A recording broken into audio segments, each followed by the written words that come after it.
And we are back. I say we, but I mean I've been out of the comms box for a little while over at the Raceface.Pro side of things, but coming back with something absolutely mega, something really cool, and that of course is this Steady State Endurance series. We've got a treat for you guys today. Of course, 6 hours here at the iconic Suzuka to kick things off. Some big prize money up for grabs from our drivers, and of course a massive grid taking to the track. As you can see in the background, drivers just getting some last minute practice in, making sure those cars are dialed in and ready to go. Some big names taking part today, which means that the racing is just going to be absolutely superb. I can't wait to kick us away. It is going to be a good day's worth of racing. So big shout out to everybody over on the YouTube side of things that are joining us and will be spectating this, to all the drivers taking part. Also just a big effort coming in from the cameramen behind the scenes and production being done out at Steady State Studios.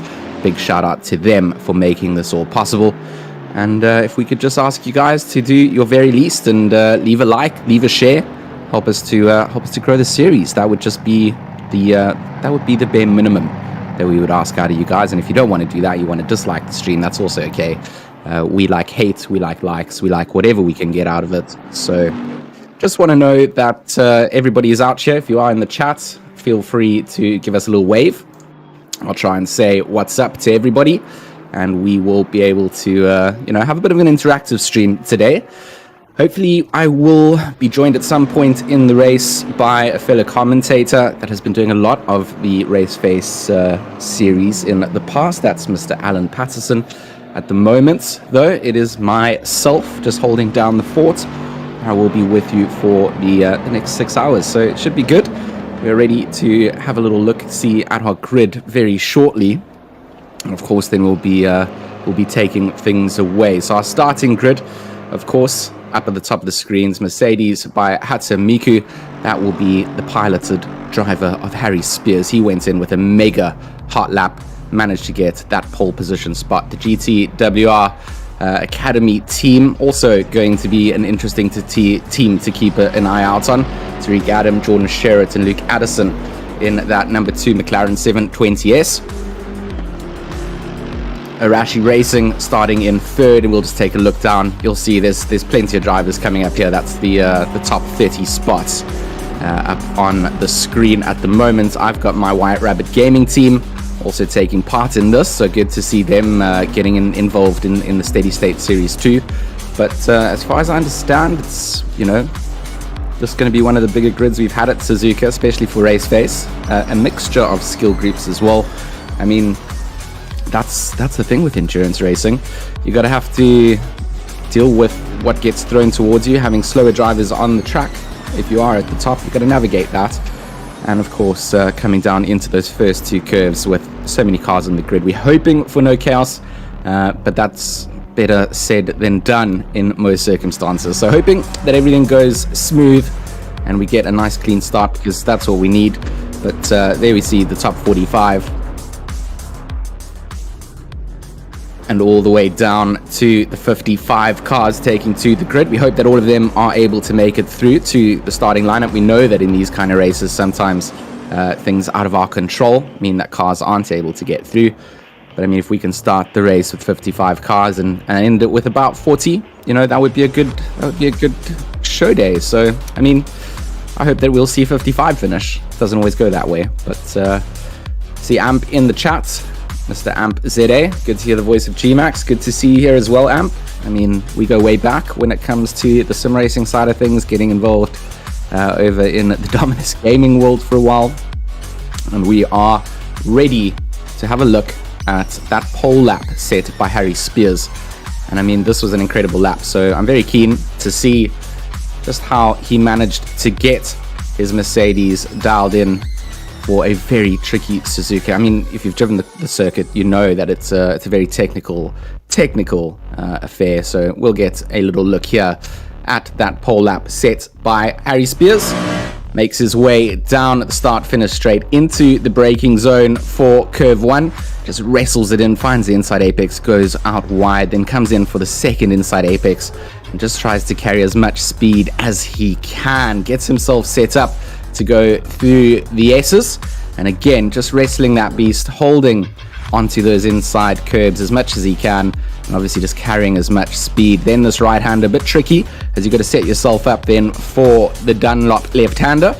He does so with ease, drifts out to the right side of the track. Again, it's all about carrying that momentum through. Then comes up to the Degners, such a tricky section, a lot of inside curb there, unsettles himself slightly, but manages to get the rotation, and the exit through Degner 2, also just using the entire width of the circuit. Coming up to the hairpin now, on the brakes, drop the anchors, and get the car turned around for that very tight left-hander, and then back on that accelerator pedal as he makes his way down through 200R. There's a flat corner. You're just kind of turning in a little bit, trying to just get as much straight line speed as possible. Setting yourself up for spoon. Again, very tricky corner to get right. Spears knows exactly how to do so. It takes pole. This is lap that we're looking at now, so you can just see how much speed he actually manages to carry through there. Sets himself up for a good run down the back stretch too. All that speed counts at the end of the day, and up to 200 and almost 60 k's an hour as he goes into 130R. Again, just using the width of the track. Coming down into the final chicane. You see that clock timer ticking down, but he makes the final chicane look rather easy. And then out through the final right-hander and on the way down towards the line. I mean, what a lap coming out then from Harry Spears. A 157.6 going to be registered there. You see that fuel level low on the clock, or on his dash, should I say. So running nice low fuel level run. Want the car as light as possible to do so, and that's exactly what Harry Spears did. Look at the sight. Look at the sight. Our grid for today, starting out in some very low light conditions. Always nice and iconic for the camera work as they peel away to start that formation lap.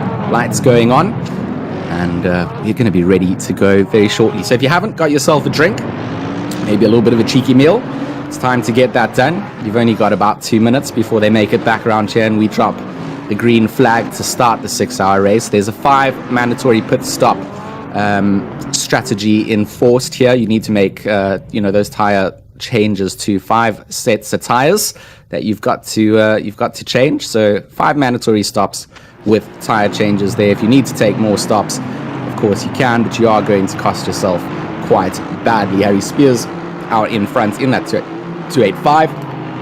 Man to watch in terms of pace. I mean, as far as I can see, he's doing this race solo. 6 hours, being driven by a single driver. It's going to be absolutely intense.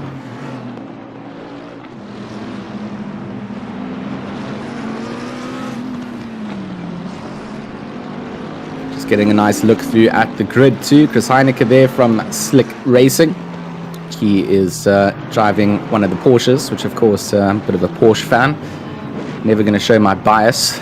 Everyone keeps giving me nonsense for it. So maybe today I fancy the Mercedes, but not because Spears has that in pole. McLaren's looking good as well. Nice mixture of cars on the grid. Quite a lot of Bentleys. We know how good those cars are when it comes to endurance racing.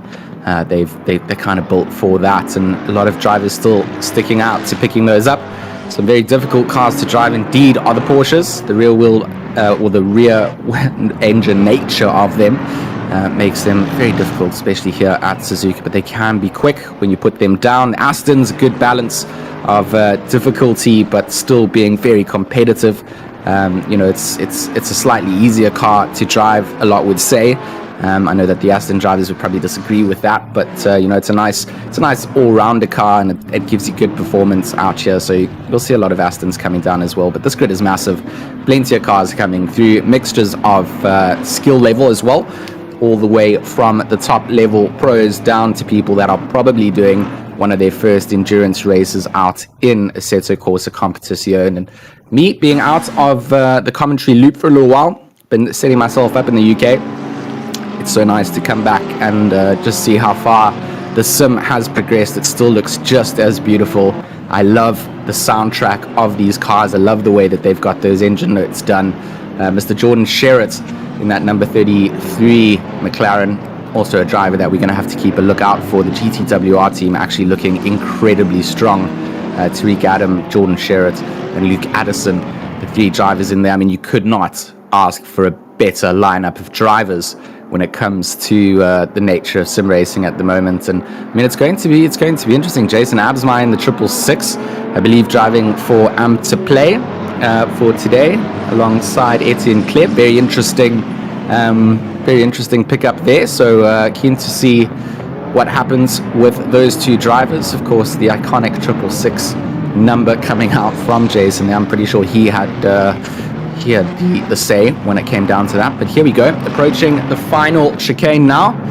55 cars taking to the grid, and it's going to be intense. Let's hope for a clean turn 1. Spears going to get himself a nose ahead of Sherritt, of course, starting in P1. But I mean, it's anyone's to play for. We see Jay Grubler there in the 334 Porsche as well, just in the background, waiting to see if these 2 take each other out, open up a gap. And with 6 hours of racing to go, we're waiting for that green flag, starting out the very first race of this Steady State Endurance Series, of course, brought to you by Steady State and Raceface.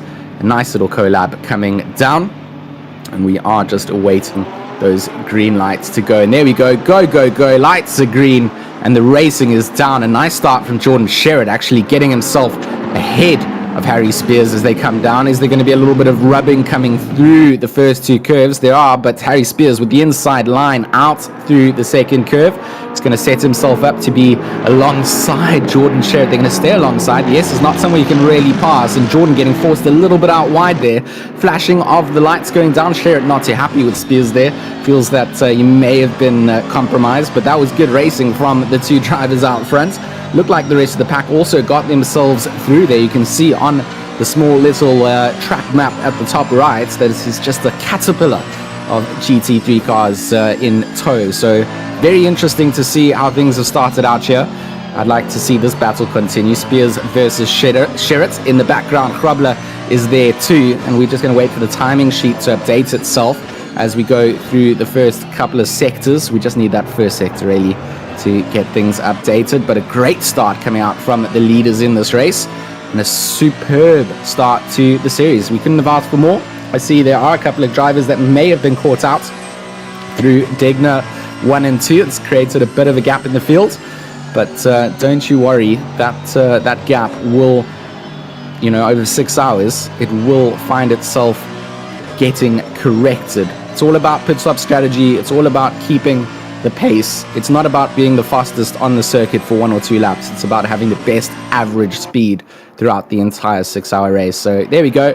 Lights have gone green, and away we've gone. Harry Spears starting to peel out ahead of Sherritt in second place. Morgan McCall, great start coming out from him. The ATK Academy team, they're going to get themselves up into P3. So have managed to jump Grubler then in that Porsche. Sits in 4th. Absmeyer sitting in 5th place. A couple of pit board markers being indicated up at the top there. I'm not quite sure if those are quite right at this time, but we'll have to just see. There are a couple of cars that have gone into the pits, so we'll just have to see what those are all about. We certainly know that Morgan McCall has not gone into the pits. He's still in the shot at the moment, so I do believe we've got a bit of a visual bug when it comes out to spotting that.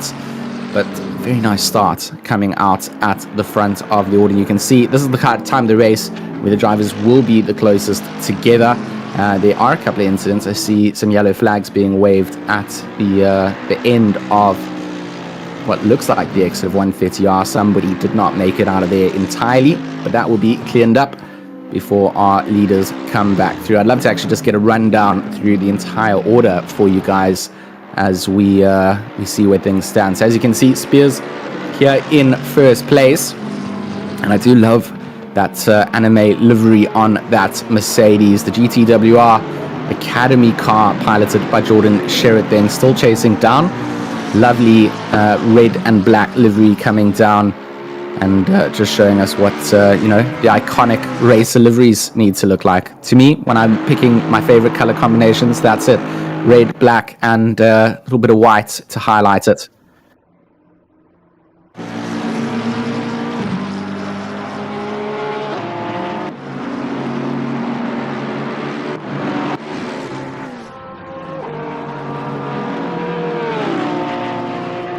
looking back from Lionel Clue's BWR Vipers Mercedes. We can see he's got in tow the likes of King and Fenta as he makes his way out through 130R. Also looking back from the back of Lionel Clue again, should I say.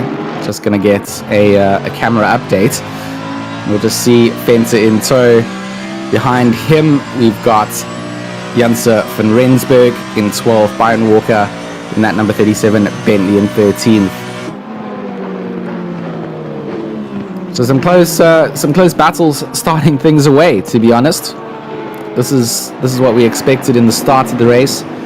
You're setting yourself up for what happens in the next 5 hours. You're not trying to get all the work done right now, but if you can get a little leapfrog on a couple of cars in front of you, you are going to kind of look at that and continue to try and enable yourself to get past and not have to deal with too much. But you can see Walker just following along in the battle in front of him. Van Rensburg on the back of that Porsche getting past with ease as we look back from Victor de Cox, DKB Racing 725. He's got the likes of Renner and Densham in his mirrors. Nice little flare of the exhaust gases coming out as he goes and downshifts. I do like the sound from this McLaren.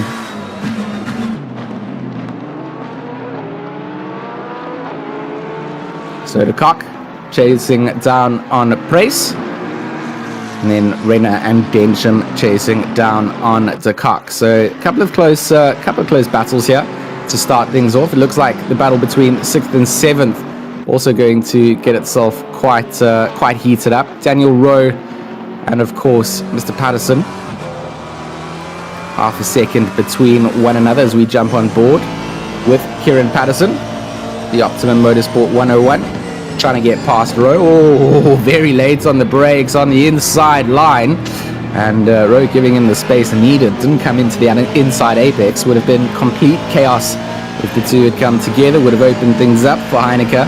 But in the slipstream is Patterson. Pulls out in that Aston Martin. What a beautiful livery painted onto that beast. I mean, I really do like the look of that. Going to take the inside line here, force Rowe to go out wide. Does Rowe try and find some cutback coming through? He doesn't quite need to do that. Heineke in tow, also trying to get himself as far up the order as possible. Like I said, I want to see those Porsches doing well, but you do want to see the likes of the Astons also showing out, and a nice battle of manufacturers up in the top 10, to be fair. That Ferrari of Rowe, the first, I don't even know how many of these Ferraris we have on the grid. I haven't seen too many, but be interesting to see how they do, making their way through some traffic, which of course is already showing that there are different skill gaps out here today, and that is going to be something that these drivers have to bear in mind. Patterson, after clearing through the likes of Rowe, has managed to pull himself a good car lengths gap, so not under too much pressure just yet, but a small mistake that's going to change. That will be Wilson letting the other drivers through to not try and get involved too much in battles that don't concern him.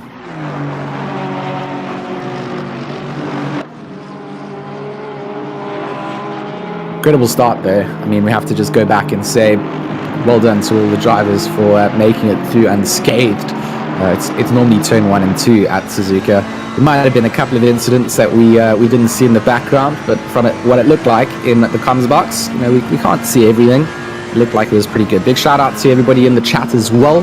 Good to have you guys with us, and good to be out here and racing.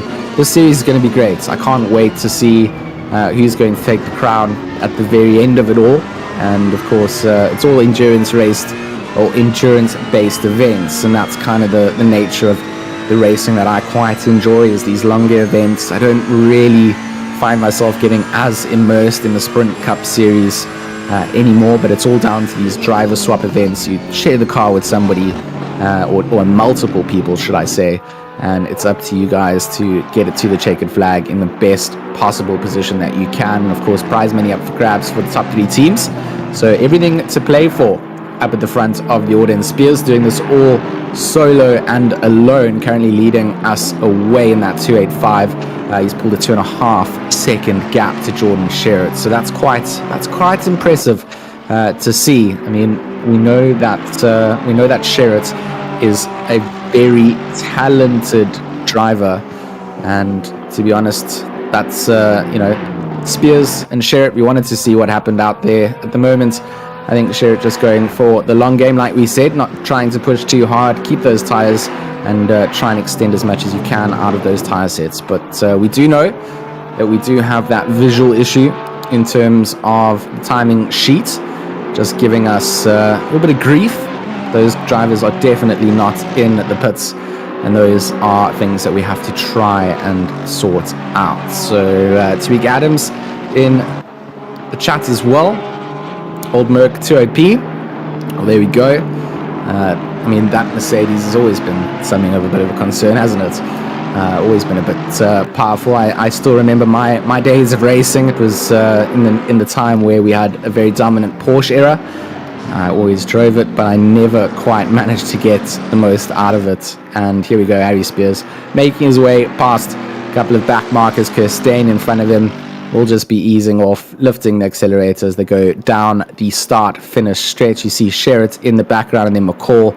So those are our top three drivers and teams all in shot at the second. That could all change up.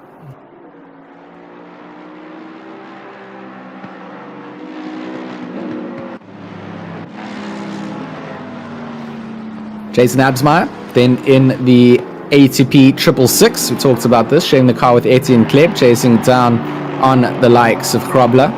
So chasing down onto that Porsche. It'll be interesting to see these two battle it out on circuit, but also lovely looking livery and colors, just very Batmobile-ish.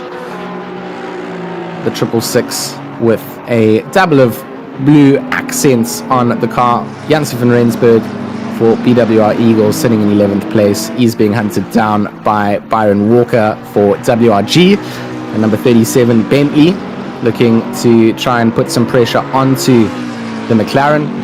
5 hours, 48 minutes on the clock remaining, so plenty of racing still to take place. One of the logistical nightmare racing entries, Robin van der Merwe, in that 106, putting some pressure onto the likes of Toy, and going to look to see if something can happen as they approach Degner's. And good call coming out then from Van der Merwe to just follow through and slot behind rather than try and go alongside. But we'll be able to ride on board with the back wing camera from Robin van der Merwe. Childs putting pressure on as well. Nordia in the mix of this too. So great positions really for Childs and Nordia to be in when chasing down, knowing that there's pressure in the field in front. One small mistake, you kind of have to compensate and try and adapt to the way that the other cars are driving, and that's not going to be the easiest thing when you are trying to get your own move done. So if you are at the back of a train, get some advantage knowing, well, if they make one small mistake, you can get 2 positions, maybe 3 positions for free. So it's going to be a good little battle here in the mid-pack, trying to fight out for those spots to keep within the top 20. You can see from the bottom right, Childs going a little bit wide out through 130R up the front of them. Still going to be that battle between Van der Merwe and Du Toit. It's not Du Toit, it's just Toit. Or Toit. Feels like a long time since I've done South African names again. I feel like I'm losing my touch of Afrikaans, if it's Afrikaans that I'm trying to do. Guys in the chat can laugh with me or at me, whichever we feel like doing.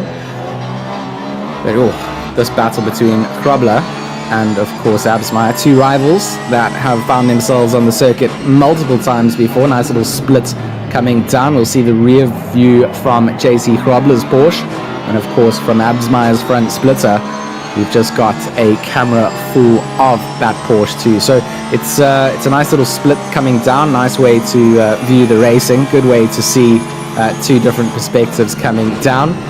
I feel like Jason Absmeyer just trying to get the read, trying to see where he can get things done, just trying to use the slipstream. We know that the back stretch here at Suzuka is a good place to line yourself up.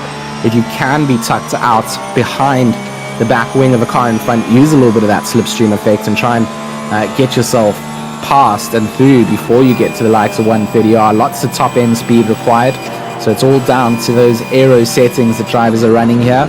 If you can try and get a little bit closer, maybe in the braking zone then for the chicane. But right now, that Porsche looking very, very quick from JC Grobler. Jason Absmeyer just trying to see where this move can be done, navigating traffic as they need to, and of course those drivers being very well behaved. Inside line being blocked off by JC Grobler. They're going to force Absmeyer to try and come around the outside.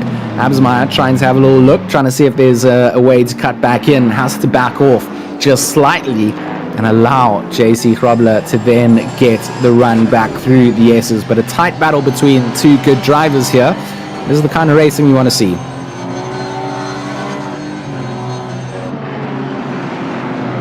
That's Hugo in the chat saying 1 lap in Afrikaans. I probably couldn't even do 2 corners in Afrikaans, so we will not embarrass ourselves like that. But look at this. I mean, Grobler and Absmeyer just going at it here. The sun starting to rise too, 4:22 a.m. And, you know, it started off a little bit darker than this, but they'll have to deal with that rising sun. Something I do quite enjoy in ACC is the way that that sun is simulated. Can be quite difficult to see when it's shining straight into you. So going to be interesting to see how they adapt to these conditions. And of course, with the sun rising comes a change in track temperature too. The moment 15 degrees ambient and 15 degrees on the circuit, so it is going to heat itself up. So you'll start to see the way that those tires have been set up. That starts to set things. And to be honest, looking at the wind conditions we've got out here, only 1 kilometer an hour, it's still dry in terms of the predictions track being indicated that it's still fast. So, you know, there could be a couple of changes coming in with the weather. Could rain at some point. You know, at the moment with that kind of wind speed and that kind of predicted weather for the next 30 minutes, you would not expect it to come down just yet. But knowing that there is dynamic weather means that you can never discount that it could happen.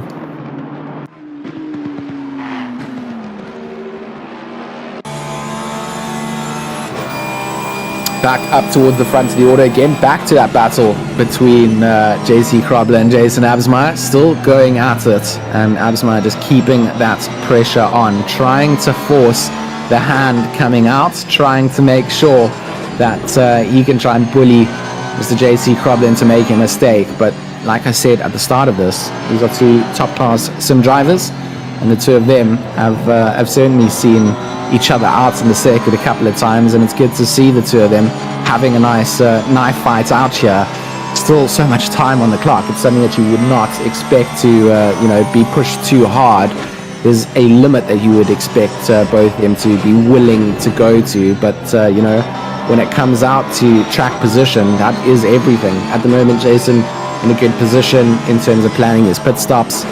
Also just gets to follow and use some of that slipstream of the Porsche in front of them. Of course, they both trying to catch up to the likes of Morgan McCall and Jordan Sherritt, who are up the road. I mean, there's not too much happening between those 2 drivers. You know, it's just kind of free and easy. It's empty air at this stage in the race. Spears has checked out. He's 4.9 seconds ahead of Sherritt, this man in the 285, and with the anime livery on the side of the car too. Maybe that's giving him an extra couple of kilometers top end speed.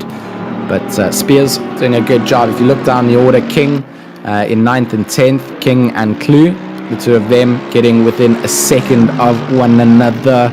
Van Nieuwenhuizen and Renner in 13th and 14th. Price still in that. I mean, all the way from 14th really down to 16th, there are cars just following each other in a train. Here we get to see that. JP Van Nieuwenhuizen in the 696, chased up by Renner, Price and De Kock, and I think Densham is also going to get into that very soon. You see him in the background, he's there.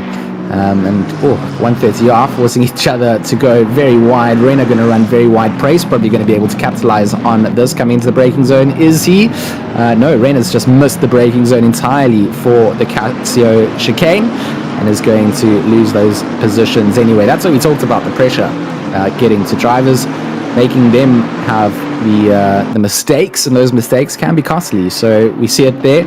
De Kock and Prace going to go side by side, chasing down Van Nieuwenhuizen as they come down into the right-handers. Van Nieuwenhuizen needs to just kind of put his head down and make sure that he can kind of clear this traffic now, because there are some hungry drivers trying to get past Prace here. Janneman Prace in the THT Racing Bentley. Very complimentary colors coming down too. You know, British Racing green and a dabble of pink. Not going to say I hate it, because I kind of like it. De Kock in the 725 McLizzy is also just doing a good job to hold his best in the midst of a very angry bunch of cars. Reina is trying to get past. Ooh, is that's in their back market in traffic that we see coming down. Vermeulen, in my mind, is kind of caught up in a place he doesn't want to be. You do see those blue flags being waved out, and that will be for Vermeulen. Needs to make sure that he yields the spot to Reina as quick as possible. Doesn't want to get involved in that for too long.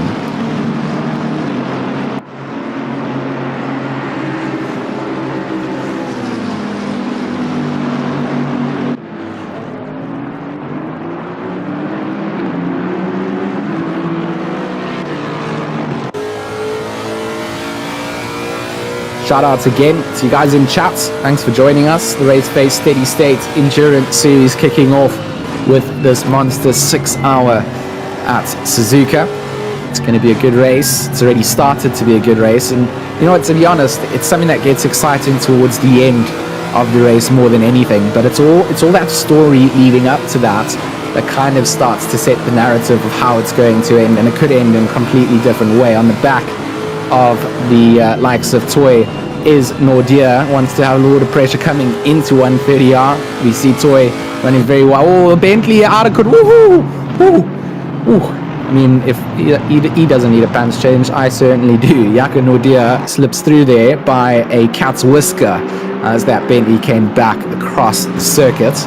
I do apologize. It sounded like I was breeding owls in the commentary box, but that was certainly too close for comfort. At some point it would be nice if we could get a replay of that. I'm not sure if we could, but that was that was a very, very good call from Nordia to kind of spot that out, go all the way back to the right side of the track. That Bentley just came bouncing back across.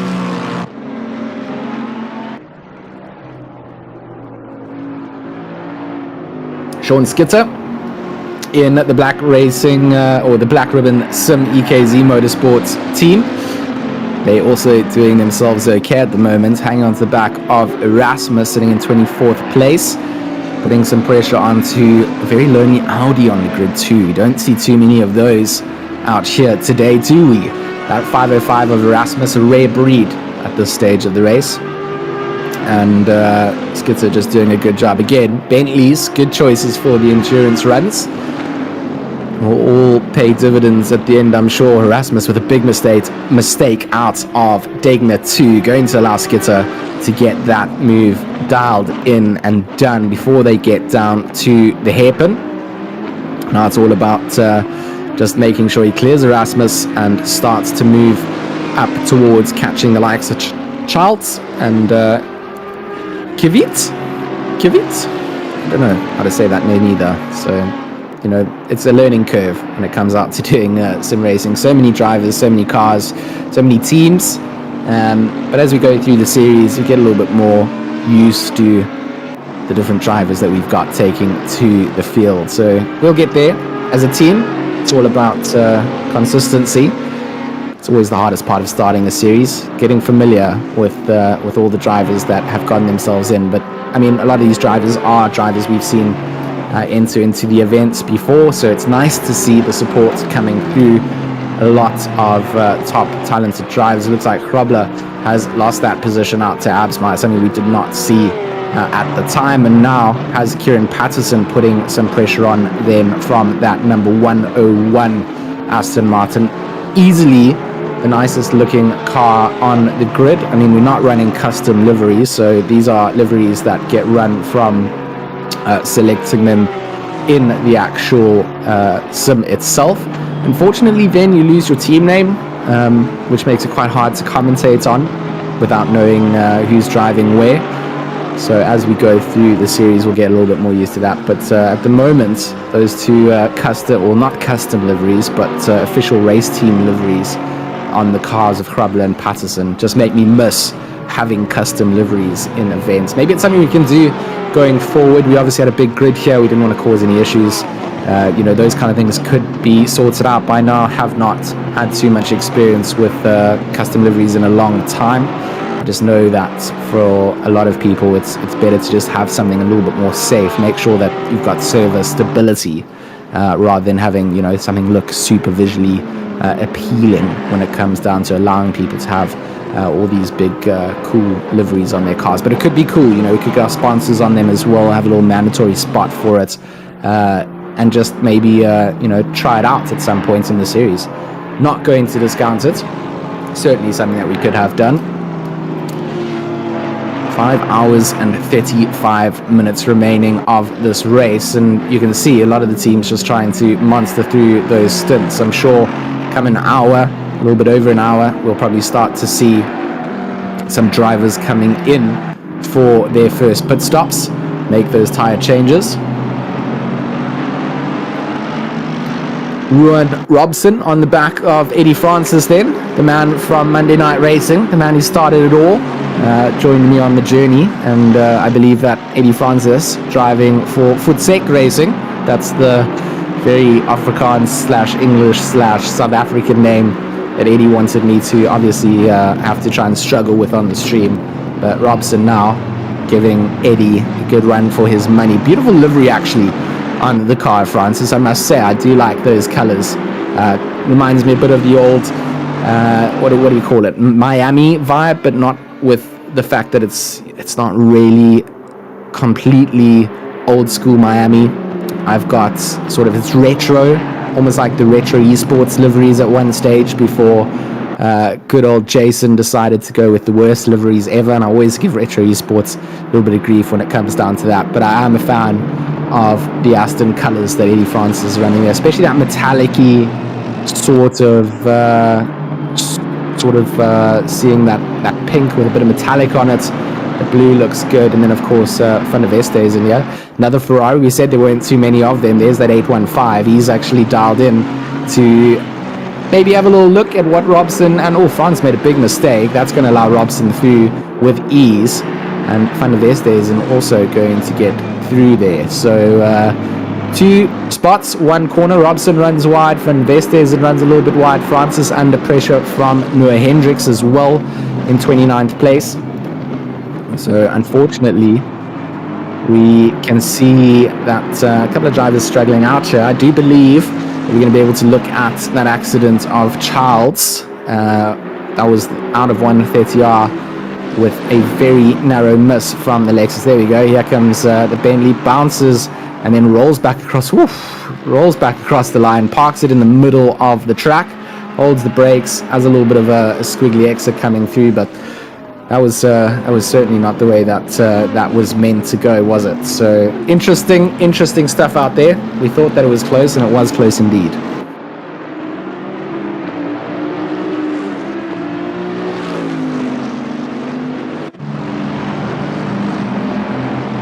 But this is the likes of Gideon Renner. Price was in front of him, has been passed already, so that must have been a small mistake coming through. Renner then going to slip on into 13th place. Densham in the background of all of this. It's still Vermeulen who is out of position at this time. I'm not sure where he's trying to really go. Price goes very deep into the corner. Vermeulen going to get past, so that's going to open up the opportunities for the likes of Matt Densham in that number 42 Bentley to try and have a look at if he can get past this Bentley that we're looking at now, the THT Racing number 38. You still see those blue flags being waved, and that's for neither of these two drivers, but for Van Mullen, it's certainly going to be his responsibility to get a little bit out of the way of those kind of things. So interesting racing going on in the mid-pack. I suppose no one really wants to give up track position unnecessarily, but you do have to kind of yield to the blue flags. You are allowed to unlap yourself, of course. That's something that is allowed, but you cannot be caught holding up the racing for other people. I think that would be the number one thing the stewards would not want to happen.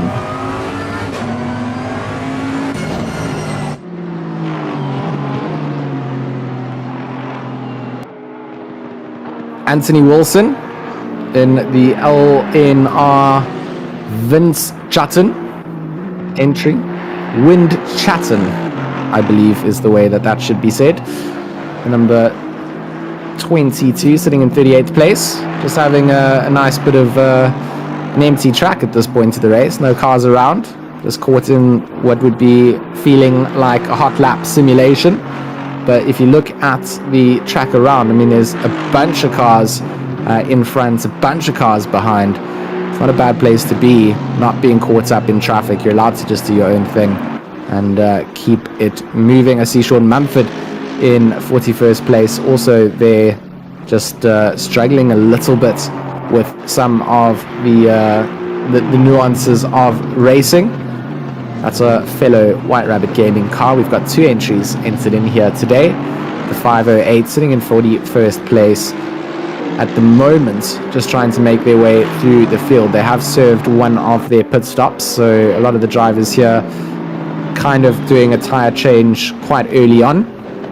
Could have also been down to some damage that could have been picked up too, but not a bad place really, knowing that you have already served one of those pit stops. So you've got a lot of drivers still needing to go in and do those pit stops.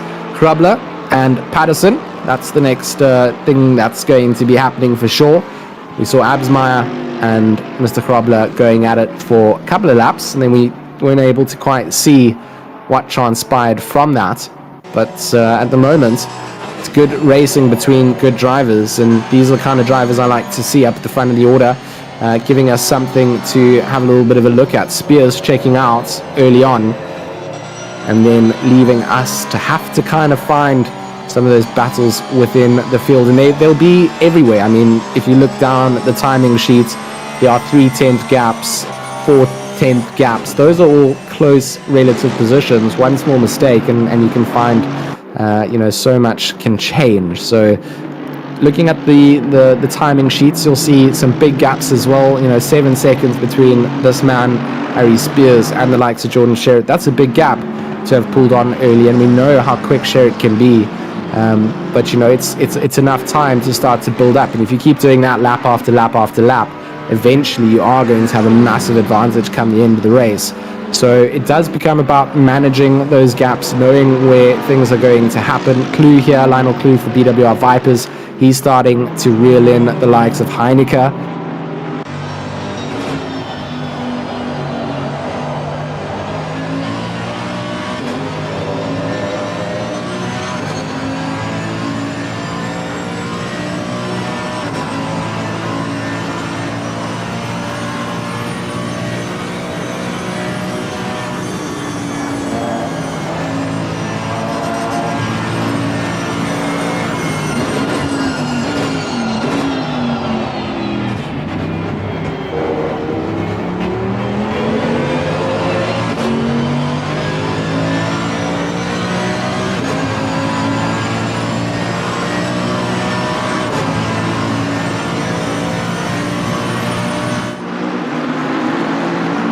We still see the likes of Densham still putting pressure onto the back of Renner. And I mean, this is a good slipstream effort coming down into 130R. Plenty of cars around, so not going to be an easy place. And Densham carrying a little bit too much speed coming in there from the slipstream. Runs a little bit wide. Has to get things back in order for the final chicane. But there you see, nice little train of cars. A good example of how hard it can be in the middle of all of this. There's the Cornet Strauss in the chat. Mr. Enrox himself, good to see you. Absmeyer not doing it solo. He's joined with Etienne Kleb, the two of them driving for Amp to Play today in that 666 and doing very well up in 4th place.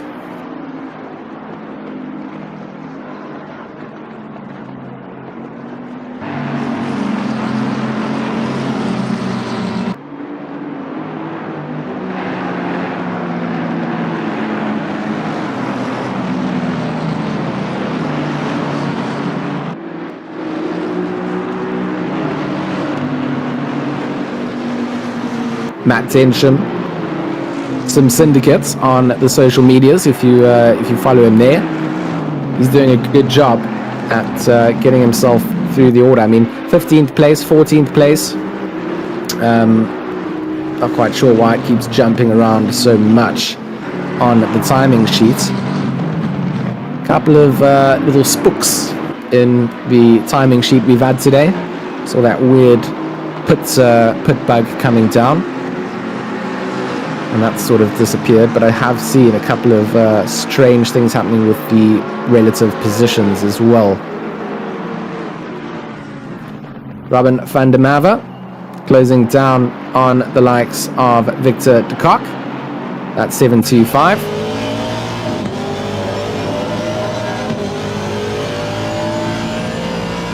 On board from the number 106. These Aston Martins do sound good on board. Not as good as maybe my bias towards the Porsches. Parking the car on the inside of 130R, even if you're allowing traffic through, never going to be a great place to be. Always going to require a pants change from me. But everybody getting through that unscathed.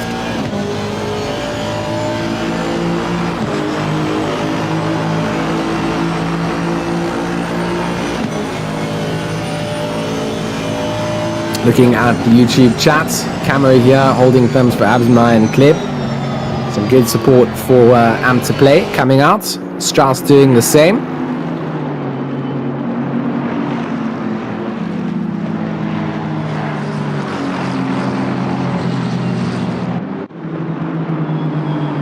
The massive team list out here, to be honest. Lots of drivers all getting themselves together. We see Robson in that 637. Speed Potato Racing. I do like that name, to be honest. Good team name from the 637 entry. Putting some pressure onto Gleed in that number 66. So many Aston Martins coming out in full force. It's something that we are quite used to seeing. Robson going to put some pressure onto the inside, into the braking zone for the chicane, getting that dialed in and done. Beautiful example of nice way to overtake. Use the back stretch, use the momentum through 130R, line it up for that braking zone into the chicane.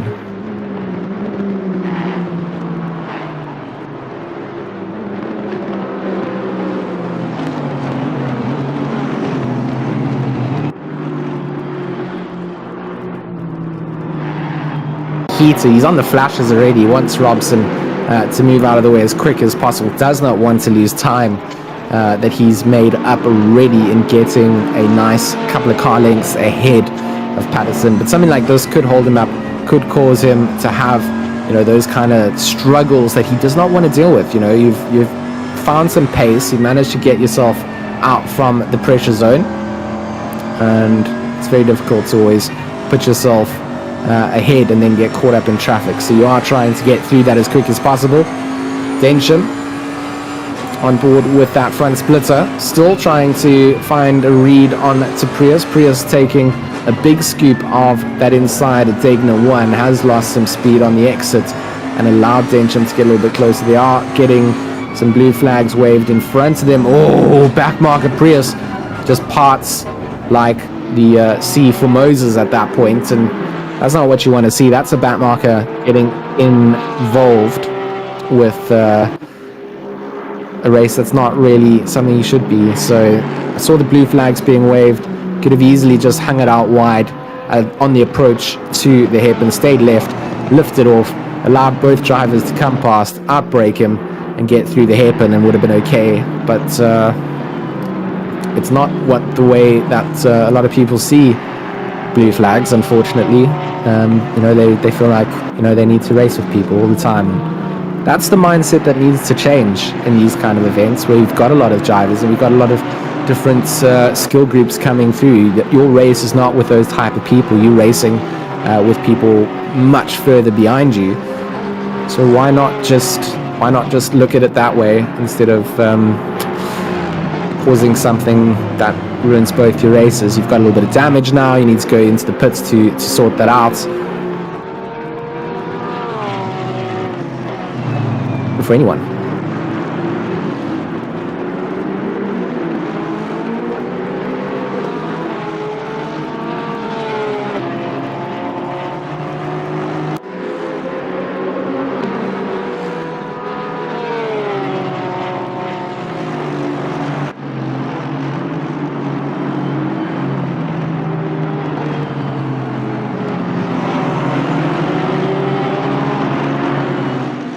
Here's our replay of that incident. You see, actually Bentley there just picking up a little bit too much curb, but collecting a whole bunch of drivers in the process there. Maybe the Lexus there could have created a little bit more space, staying out wide, didn't have to create the squeeze that took place, and wouldn't have had to go towards the curb then. Blue flags are being waved, want to get past, but patience is also key. So on both ends of my coin, it takes two to tango, and you've got to be very observant of what's happening on the track.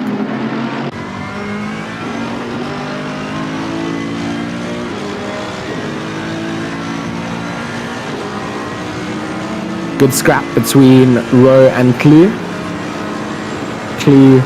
in that Mercedes, and of course you've got Rowe just struggling to hold on, even in the slipstream in that Ferrari coming down. But so neat and tidy is Rowe coming in through the first two curves, manages to just reel him back in, and then it's the S's where you can really make or break your lap. You can't really find a place to overtake here. Try and force someone to make the mistake, yes, but if you're trying to overtake, you're putting yourself in an unconventional line, and that's just going to lose you time at the end of the day. But Rowe just having to be very patient in just trying to spot out the opportunities here, knows that there's a potential for the move to be made, and it's just going to stay in this sort of bully position.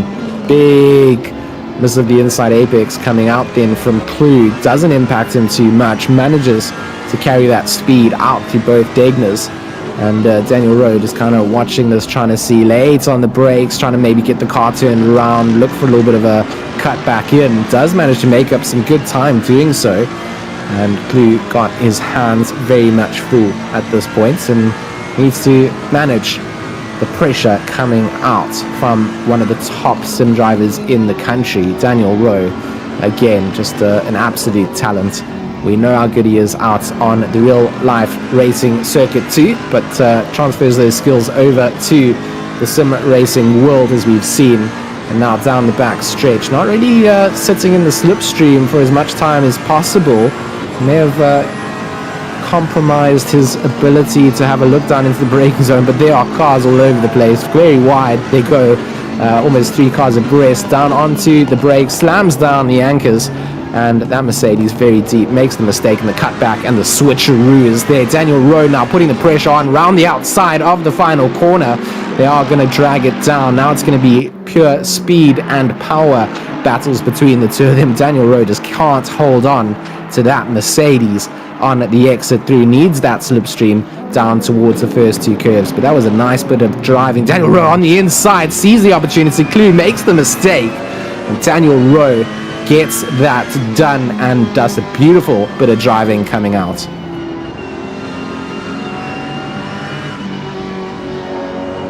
Beautiful bit of driving coming out there from Daniel Rowe. Didn't have the advantage in terms of pace on the car, but certainly found the ability out on the circuit. That was a brilliant, classy move pulled out by the 171. Clue will be looking back at that replay and wondering what he could have done better.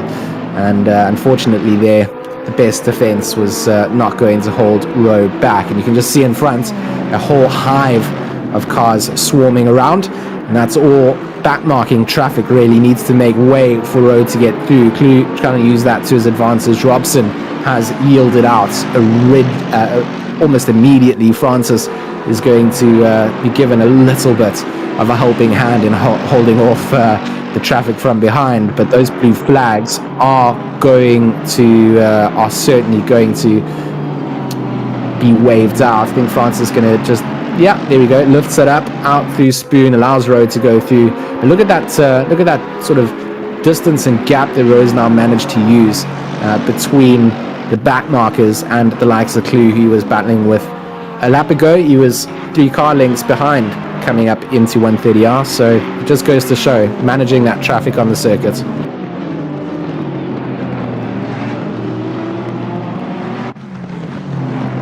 Bruno, Mr. Cuddly, Bruno Cuddly in the chat, my good friend. Thank you very much. I've missed being here. I miss all you guys in the sim racing scene. I miss racing myself too, so hopefully that can all get sorted out. But you are right, I think the traffic is a bit hectic. It's going to have a big impact on the top results. We're going to take an onboard for a couple of minutes. Need to go and sort out some issues with my connectivity from this side. It feels like I'm not getting the best of my internet at the moment. So we're going to take an onboard, and I'll be back to sort that out. So let's take an onboard. We'll go maybe with someone like Nordia. He's putting some pressure on to Neverhazen in front, and we'll be back shortly.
we should be back.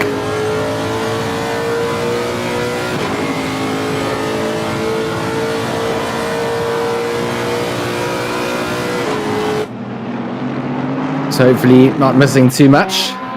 But of course, when it comes down to sim racing, you miss 1 minute and you miss a lot of what's happening out on the track. Here we see Daniel Rowe and Chris Heineke going at it. And again, these are drivers that you want to see all on the same bit of racetrack at the same time. It's Grobler, Heineke and Rowe all lined up together. And 2 Porsches and a Ferrari all going to be just naking it out to see who comes out on top. At the moment, Grobler with a good bit of space behind, kind of wants the likes of Heineke to get caught up in this, wants to force Heineke to have to battle with Rowe and then give himself some space out on the circuit. Nice little split cam view as well. You can see the onboard from Heineke. You get to see the likes of Rowe in the background of that shot too, but Heineke certainly looking like he's capitalizing on the slipstream effect that he can get from that 334 in front of him. A little bit wide from Grobler coming in, ducks back across the racing circuit, but certainly losing time.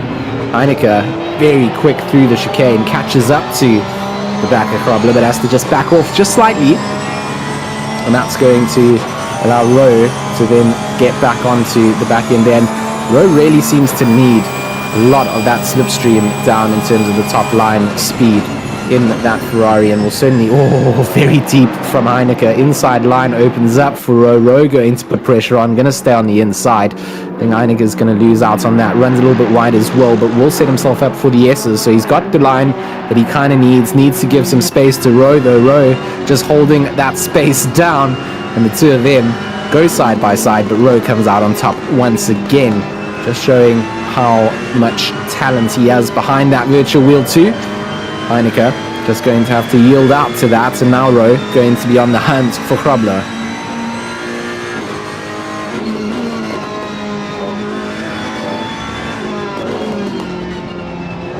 Very, very good driving coming down today. We've seen some awesome overtakes. We've seen some good sportsmanship out on the circuit, but Rowe certainly being the highlight of a lot of these moves at the moment. We're catching him in every sort of aspect of his racing, and he's doing a great job at doing so. And these drivers out on the circuit, like I said, all doing a phenomenal job at this part of the race. We see that order up at the front, Spears and Sherritt. That gap hasn't really developed too much, to be honest.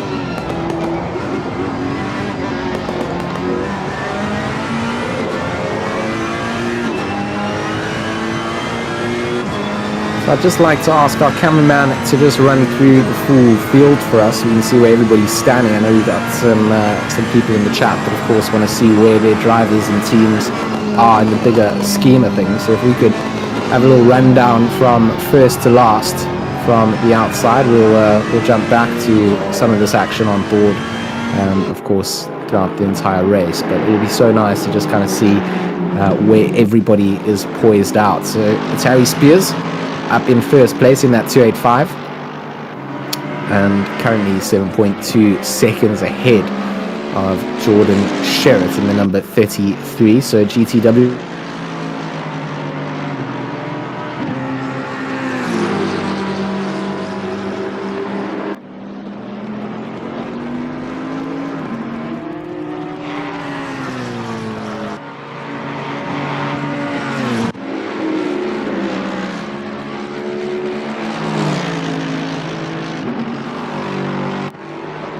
Morgan McCall from Ram Racing, actually the ATK team, right? I mean, that's just the team name they've got applied there. It's obviously because of the livery that they're running, but the ATK team is sitting in third place Morgan still at the wheel of the car. I'm sure his younger brother going to take it at some point. Then in 4th place, we've got Jason Absmeyer, currently driving for Amp to Play. It's in Kleb sharing the car with them, sitting in 4th. And then in 5th place, the PWSR boys, Kieran Patterson, in that 101, doing very good at the moment to keep themselves in the top 5. AC Grobler in 6th place. He's got a little bit of trouble at the moment. Looks like he's going to have to try and get through the pits, and he's not doing so in the best way possible. I think he's had a big accident at some point. That car is horribly damaged, so that's not looking good for them. The team Try Hard Hybrid Academy entry, the 171, Daniel Rowe, currently driving that car out. They're in 6th place.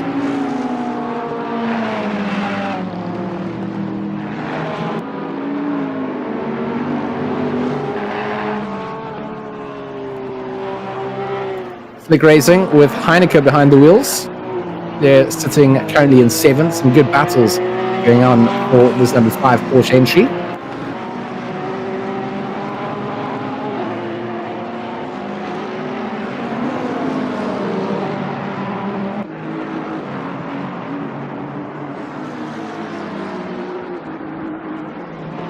Bernard King in that 287 Kinetic SimWorks Racing Prism entry, sitting inside of the top 10, currently sitting in 8th place, so doing a good job there.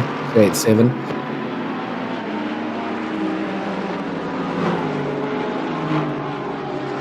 Byron Walker is also in the mix here, so they've all benefited from the likes of JC Crobble having to go in. White Rabbit Gaming B entry, doing a good job then in that number 37. Bit of a like British livery really going on there, you know, showing their allegiance to G-Max out here in the UK, with the Union Jackish on the side, and then the WRG colours. So good going then, Byron Walker to be within the top 10.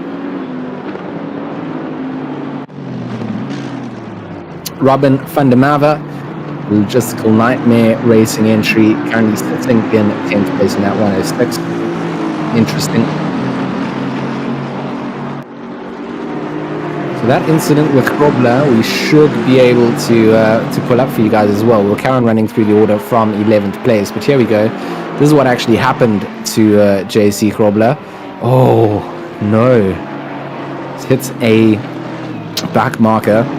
He has had severe damage from that, being sent off into the wall, so that is why Grobler has had to go into the pits. But continuing with the rundown of the order, Matt Tension, currently, he was fighting with Van der Mava, so he was in 11th, and Brits getting spun around there as well as we looking at that. So Tension will return back to 11th place after that, but that's a Syndicate entry.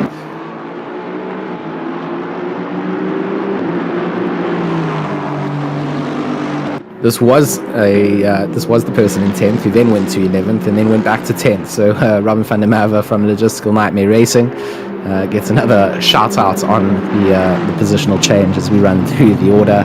Tension, of course, in 11th, and then Nordia next to be highlighted here in 12th place in that 465. This is the Force entry from Kinetic SimWorks Racing.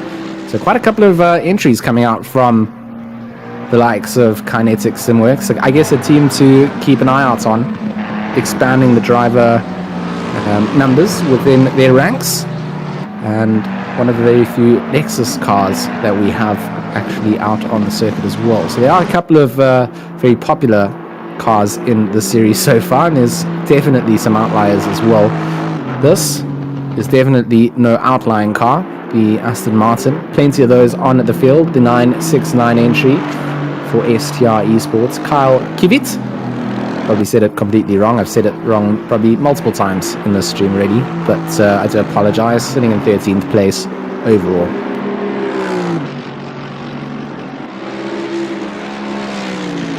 Anders van Veek from BWR Vipers in 14th place.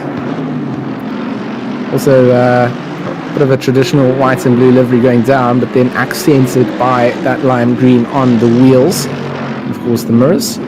Not sure if it all works together, but it's a little bit different, so I appreciate it. Hannes van Beek in 14th place. And in 15th, we've got Mr. Skitter for Black Ribbon Sim EKZ Motorsport. Of course, they normally run with a custom livery. We've got no custom liveries allowed in this series so far. Hopefully we change that up as we go forward. I do appreciate a good custom livery. I think it looks great. But the number 67 currently sitting inside of the top 15, or gatekeeping that top 15, looking to try and improve their position. Daniel Erasmus, the TTHR Bravo entry. So Team Child Racing again. Big team, growing out, expanding the ranks. Daniel Erasmus in that 505. Must be one of the only Audis that we've seen on the field. We saw them early on, but it looks so daunting. Just all murdered out, really, in all black livery with just a hint of red around the outside of the rims. I think it looks great.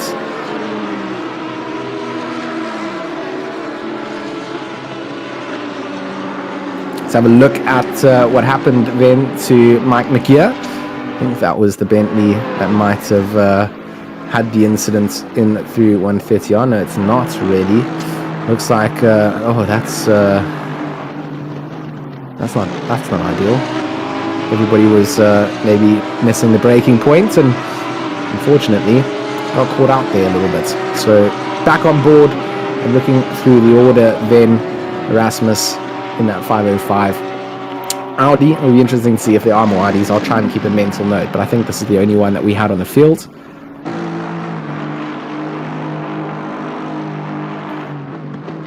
Peter Oosthuizen, the BWR Eagles McLaren. See, that's a little bit more traditional. You know, it's white and blue with blue rims, little white outlets on the rims on the... almost looks like he's running with like white rim tires in the outers, but it looks good. I think that's a very classical color scheme. I'm a fan of colors, so to be honest, I shouldn't be the one that's not enjoying the awkward looking greens in random places, but I do think that looks stunning. BWR Eagles, Peter Oosthuizen, then just having a great drive out there. Gerrit Jansen van Vieren, it's probably Gerrit? Terrible at Afrikaans, as you guys can probably tell, but the Logistical Nightmare Racing colours coming down. It's the orange with the pink, very striking. Quite like the black going down as well in that, just separating the orange and the pink. A little bit different, a little bit unique, but certainly going to be easy to spot out in a field if you are looking at different drivers. But good drive from them, sitting in 22nd place, and the 106 entry for Logistical Nightmare Racing. Just down at the order from them then would be the likes of that Dylan Hall in 23rd place. It's Dwayne Hall for Retro Electra. I should have probably guessed that was a retro entry. Actually, not a bad color scheme considering. I always give Retro Esports the grief when it comes down to their paint jobs. I had one good paint job that I loved, and then it just went downhill from there. This one's certainly up there. I quite like this. The retro purple with a little bit of gold. So Dwayne Hall then in 23rd place. Behind them, Mr. Luck in the 696 in 24th place.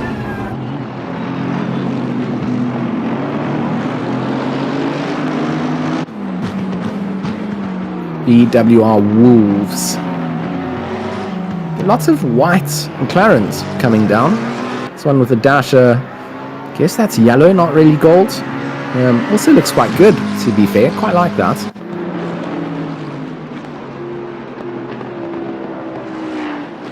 The white BWR cars for one of our team members who suffered a loss of a family member, says Mad Panda in the chat. So, I mean, there we go, for a good cause, and enjoying the white liveries, to be honest. I quite like this one with the yellow. Victor de Kock for DKB Racing 725, almost identical, but just dabbled with red then on the accented parts. And Victor de Kock, great sim racer. Good to see him out here having some fun in 25th place. 26th then for Vermeulen.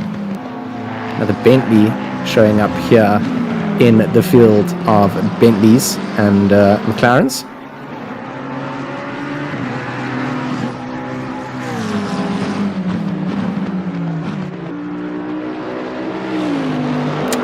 I mean, that's a striking livery, isn't it?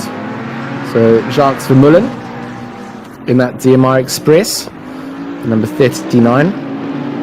Just throw all the color combinations together and just throw them onto a car. So it's certainly striking and bold. Quite appreciate that one. But yeah, good job from Jacques Vermeulen, 26th place.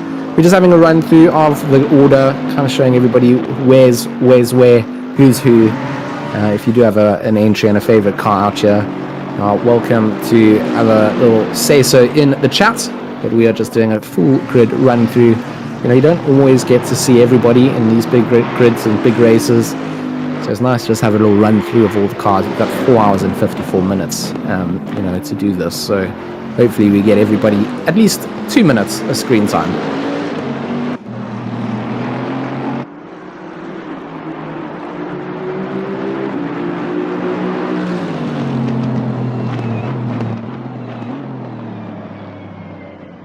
So this is just Flip and Sail, just having to yield to the likes of Patterson. Of course, Backmark is just doing what they need to do, give it all the space out there.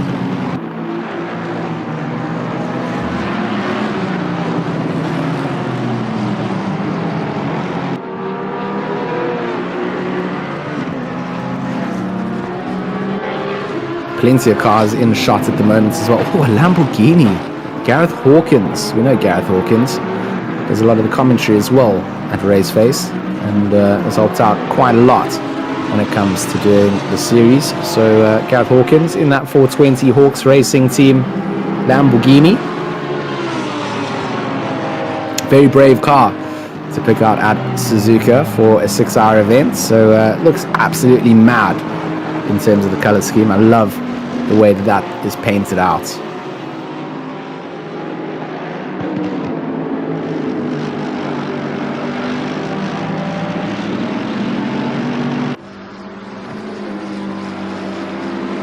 Jordan shared in the chat. Old Merc needs to be nerfed. It's so fast. Harry doing a great job. This is exactly what Tariq was saying, Jordan. Just that that old Merc is very, very powerful at the moment. Bruno would love this. He loved that car. JC Krobler, we got murdered. We saw it. We had a little replay of it as well, JC. We saw you having a nice big oof into the side of that car and then getting yeeted into the barrier. That's not nice to see. 2-minute pit stop coming out for your team, JC. So that's quite impactful. You were having a good run out there. It was good to see you guys pushing it. Hopefully over the next couple of hours make that time back up. But I mean, 2 minutes, it's a long time. Really is a long time. Just looking at Noah Hendricks here, I believe also driving for Amter Play ATP in the 901. Not quite sure who Noah is driving with, but I think it's two entries from Amter Play. Could be wrong. You guys can correct me in the chat.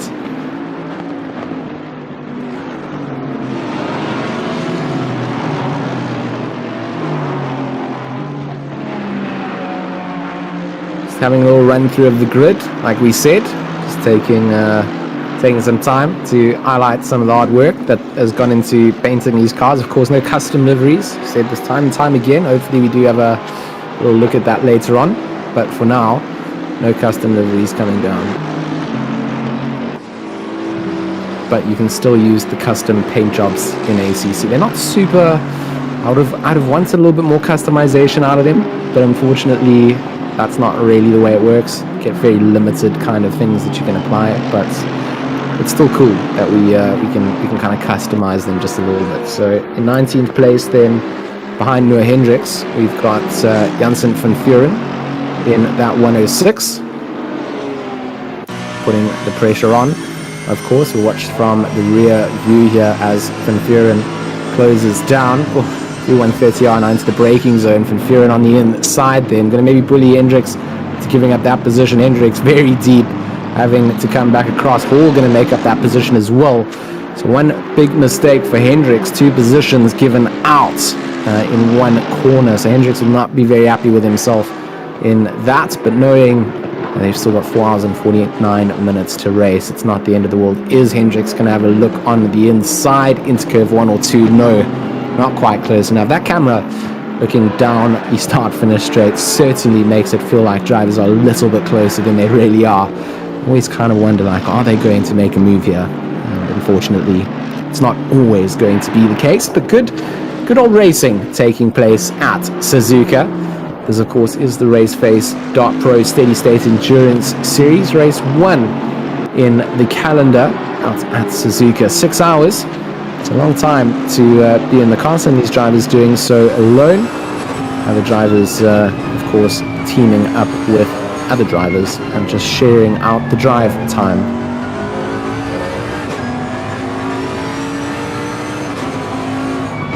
Blue flags being waved forward to Blanche, giving way to Janssen van Vuren, who will probably also going to be wanting to get through this as quick as possible. Just trying to navigate all that traffic that's around Densham, catching up to Rowe here. So all the drivers having served out their mandatory stops towards the front of the order, except for Jason Absma. He's having a mega stint out at the front of the pack at the moment. So 35 laps done for that 666, yet to go into the pits, but the leaders after serving their first pit stop, Harry Spears in that 285 entry, and of course Tariq Adam into the car for GTWR. So good to see who's piloting out towards the front of the order too. Good drive coming out from Junior McCall, or Morgan McCall should I say. We'll hand it over to Junior to take over. So ATK also looking in it. You can always sort of count on the ATK team to be at some place in the race up towards the front of the order. They've been there multiple times and doing a good job to just kind of hold down in those positions. Top 3, top 5, generally where we see them sort of placing themselves.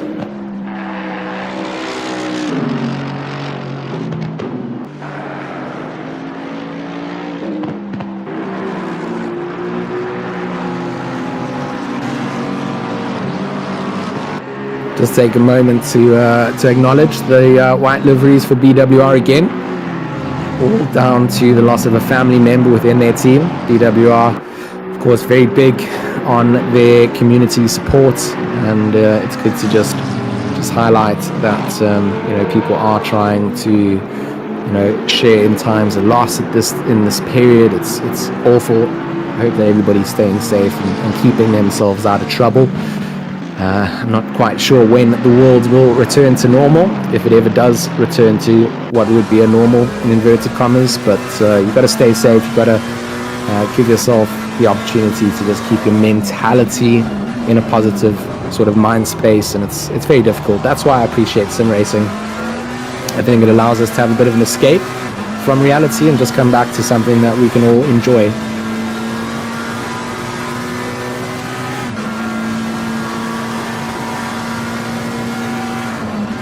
Victor de Kock chasing down onto the back of Rotenbach on the same pit strategy as well. So still 4 more pit stops to be served for both drivers. But at this time, looking very solid. Anywhere in the top 20, you're still in it. Top 3 teams walking away with prize money. So it's very important that all these drivers get themselves up then. There's a lot of series that kind of reward places all the way down to 10th place, whereas in this series, it's all down to the top 3. And I feel like that's okay when it comes down to competitive sim racing. You want that competitive edge, and the podium position spots all paying dividends for it.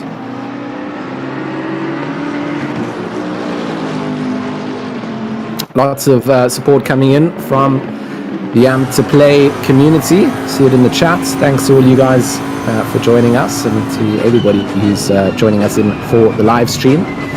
My name is George Smith, also known as G-Max. I've moved over to the UK, but I still have big love and care for the sim racing community back home. My big dream is to see it grow to the international levels, get us onto the international stage. And I think we've all can look back at the last couple of years and just see how much development has gone into the sim racing scene. We've all managed to attract big sponsors to come into things. We've managed to build a community that lots of top tournament organizers want to get involved in. It was not the case a couple of years ago. They didn't look at this esport as really much more than maybe fakey racing, but it has changed and it has developed, and we have certainly nurtured some great talent in our local community, and it all comes down to everybody's support. So just a big shout out to the sim racing community, a little pat on the back for everybody involved in it, and making this place a great scene to be in.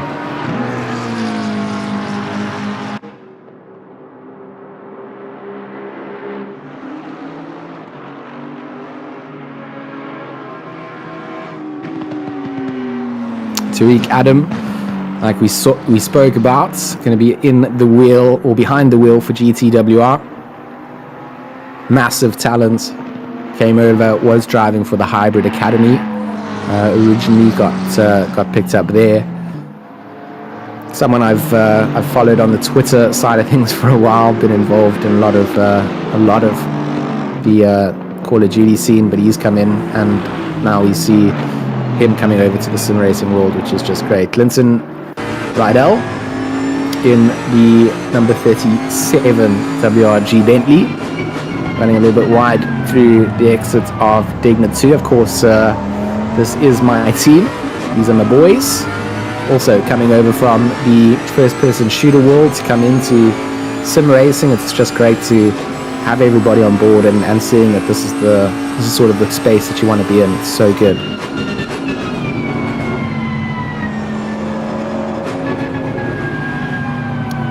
Hein Cod asking in the chat what game they're playing at the moment. This is Assetto Corsa Competizione.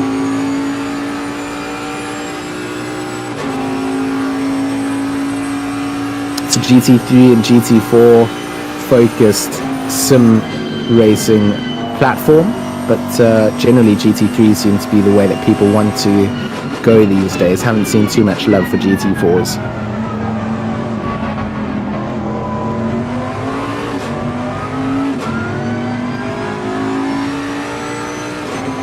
Good little battle then between these two, Rydell and Kivit.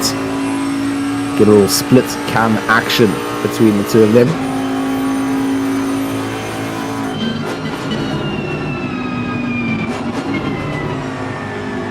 It's all about that consistency, carrying momentum through, making sure they get through the traffic. Cars disappear, when they suddenly getting blue flag, need to move out of the way. Not always the easiest thing to do, but this is where ACC in my mind starts to shine. The sun sets, the sun rises, and in this case obviously the sunrise, but you get to see that. Look at this from the back wing, you see the iconic wheel in the background there as well, and it just looks so good. And of course a little shout out to WRG and their sponsor Logitech. It's just so happens that we've got Logitech sponsoring on the back wing, because it's built into the sim for the semi-custom liveries. So I'll use that time to just shout out Logitech there. Logitech should definitely send me a McLaren to drive around in London with, and that's only because they sponsoring the McLaren series at the moment, the G series, whatever the game the series is. Otherwise they can send me a Porsche, of course. I'd be happy to do that as well. So no, looking good in 10th place there. Kivit's kind of peeled off just a little bit. How many cars do we still have in this, if my cameraman can hear me at the moment? We've got 45 cars. We started with 54, I think. Well, that was what we had on the entry list. So a couple of cars have unfortunately dropped out, but that's the nature of sim racing. We see that happen all the time. We still got enough on here to make it certainly a full grid. BWSR in the chat. I assume that's Alan. Shout out to Alan. All good on my side. Thank you very much for asking.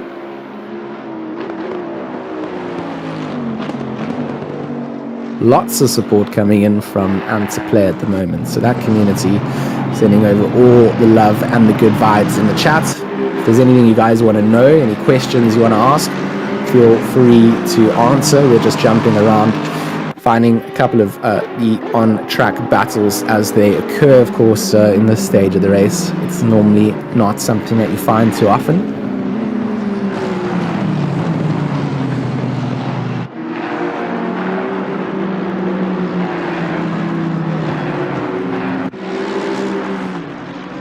Bruno saying, for sure, growth of sim racing in South Africa has been incredible. A lot more to come in the future. Absolutely, Bruno. We're only at the start of this adventure. You know, it's onwards and upwards from here. Plenty of sponsors getting involved, and we know that there is more to come from it, to be fair.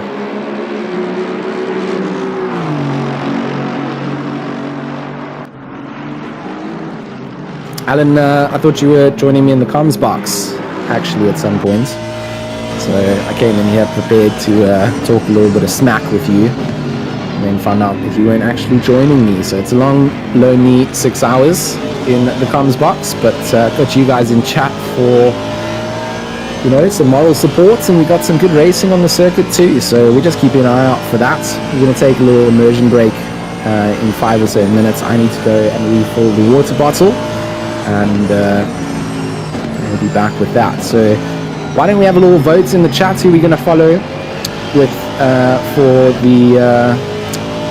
the immersion break. We'll probably be about 10 minutes, just get a little bit of a break, give my vocals a bit of a rest. It was a bit of a rough night last night, if I'm being honest. So waking up this morning early, I thought there was no ways that I was going to be able to do it. So we're prepped and we're ready to go for the next 4 hours and 38 minutes. But let's have a little vote who we're going to follow in the chat, who you're going to follow on board with, should I say. Chat gets to choose. Alan says that he's going to come and join. So Alan, you can join in 10 minutes or so. We'll take an immersion break and then be back with some action. So let's see who people want to follow. You can vote on a car number. That would be the easiest. A little bit of a tapsy going down there as they come into the hairpin. A little bit too much gas coming out, and Kruger finding out that's not the way that he wanted to do it. But feel free to have a chat and see who you feel like having. I mean, do we go with Spears? He's currently leading the race out there. He's got a good gap out to Tariq Adam to jump on board with McCall. Eddie Francis wants us to go with Team Footsec, which makes sense because it's his team. JC Krobler says we need to go with a Porsche because of the sound, and you know, I'm not going to deny that that's probably the best choice that could have been made. Just look at the views that you get. Look at that sunrise coming through. Oh, on the splitter, got the carbon. I mean, I quite like this view with Brandon Kruger, to be honest, in the splitter cam view. But you know, maybe that's just me. Maybe that's just me.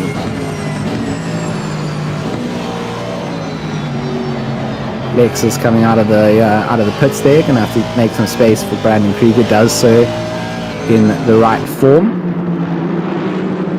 There we go. Now we get some sunlight coming up. Oh, just beautiful. Absolutely stunning visuals. ACC ticks all those boxes off as well.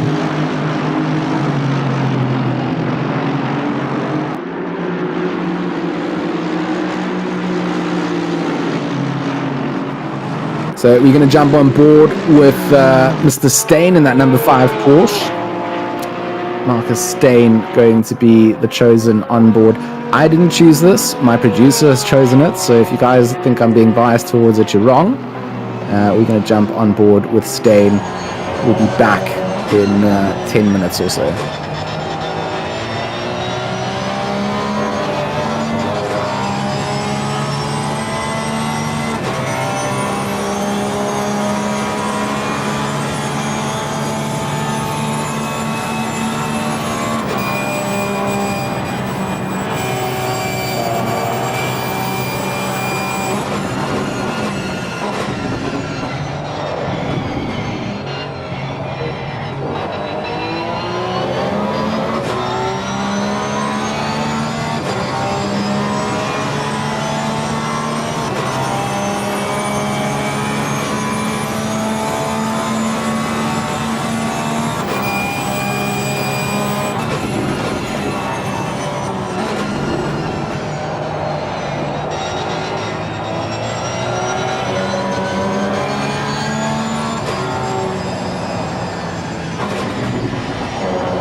So we should be back and live. I hope we all enjoyed our little immersion break there. Get ourselves fresh and ready to go live again with some good racing action. And good to have Alan Patterson joining me in the comms box again. Hey George, how you buddy? It's been a while since we've been together in this little room, but good to hear your voice again. And how you been? Alan, so good to hear your voice as well. You know, social distancing in the comms box as we always do, just a couple of 1,000 kilometers away. But no, it's good. I'm good. How are things on your side? Yep, definitely going well. Been looking after myself, keeping busy, and also obviously, as you know, covering the new season for Raceface in the GT3 Championships. And what an awesome endurance series this is, with all the current teams and everybody actually pairing up, and some good close dicing happening here at Suzuka. Absolutely. I mean, that's why it's so good to have you here again, because I know that with your expertise and your covering of the GT3 Sprint Series, that it's imperative that we get your input into something like this, and it's just so nice to have you come and join. I know that you probably had some Sunday plans as well, so making some time out to come and help out, I just appreciate it a lot. Awesome, buddy. I'm always glad and happy to join you on a race somewhere. And Bertus did mention that we could do something together. I'm not one to kind of just step in. I need to just be sure you're okay with it, and the event sponsors Steady State. So glad I can join and definitely help you through the next 4.5 hours of this 6-hour event. Yeah, we've only just seen the tip of the iceberg, really, and this is where it all comes down to. You can have a great opening stint and then just kind of have it all thrown away with incidents and things later on, and we've already seen that sort of get highlighted by the fact that a lot of teams navigating the traffic, saying that is something that is certainly difficult to do out here. We know there's a lot of teams. We know that the skill gap between drivers and teams is quite large. So you got to plan it. You got to make sure that you're out there knowing what's coming towards you. Got to be a bit patient as well, dealing with some of the backmarking traffic. Unpredictability is always going to be there, right? And it's all about just finding that optimum time. If you're quicker out on the circuit and you're caught up behind someone that's getting blue flag, just having a little bit of patience, maybe for a corner or two longer than you would feel like you need to wait, could mean the difference between getting out and not having an incident or coming into contact with them. 100%. That's you nailed it right there. Suzuka also being a mixed track, as we know, the first sector, that whole timing section, there's only one real racing line through there. And if you do come across traffic, we saw Harry Spears come up through Degana 1 and Degana 2, come up with 2 cars that he had to negotiate. It is, as you say, it's about just being patient. Let's not force the issue, because that's not going to help you or the people you're passing. Just it's 6 hours. Take your time. When the driver can, he'll make way for you, or you can make a clean pass with minimal and hopefully no contact. Yeah, I mean, there's also the live stewarding aspect of this. So drivers that are caught out misbehaving, in inverted commas, they're being dealt with by the stewards, and we've had a couple of rulings on those as well. I just want to run through some of those. Batis, of course, just keeping us up to date. So 323 had an unsafe rejoin, and got a 5-second penalty. Car number 969 had I like this, a punt on the number 69, so that gave them a 15-second penalty. Number 18 got a 30-second penalty. The 316 had avoidable contact, got a 15-second penalty, and number 57 car causing multiple collisions on lap 19 got a 30-second penalty. And those don't sound a lot now, but if you are fighting for position or wherever you are on track, that time that you're incurring, you're going to serve it out when you go into the pit stops, right? So it's just adding extra layers of difficulty to what you got to do towards the end of the race. Exactly. it's 6 hours firstly, so you should know it's not essentially a sprint race, but you can't just dawdle around. But also, any form of contact's going to implicate a penalty, which is just going to add to your woes. Trying to get around you as quick as possible is the aim of the game, and adding 30 seconds plus or 15 seconds to your race time is certainly going to not help your results at the end of the day. And it goes to show the events also with the live stewarding definitely helps keep the race, keep the drivers on their toes, and makes everybody kind of behave a little bit more than your average just league races and other championship races. So very thankful to the organizers for having the live stewards here, and hopefully the drivers also appreciate everything that's gone into this.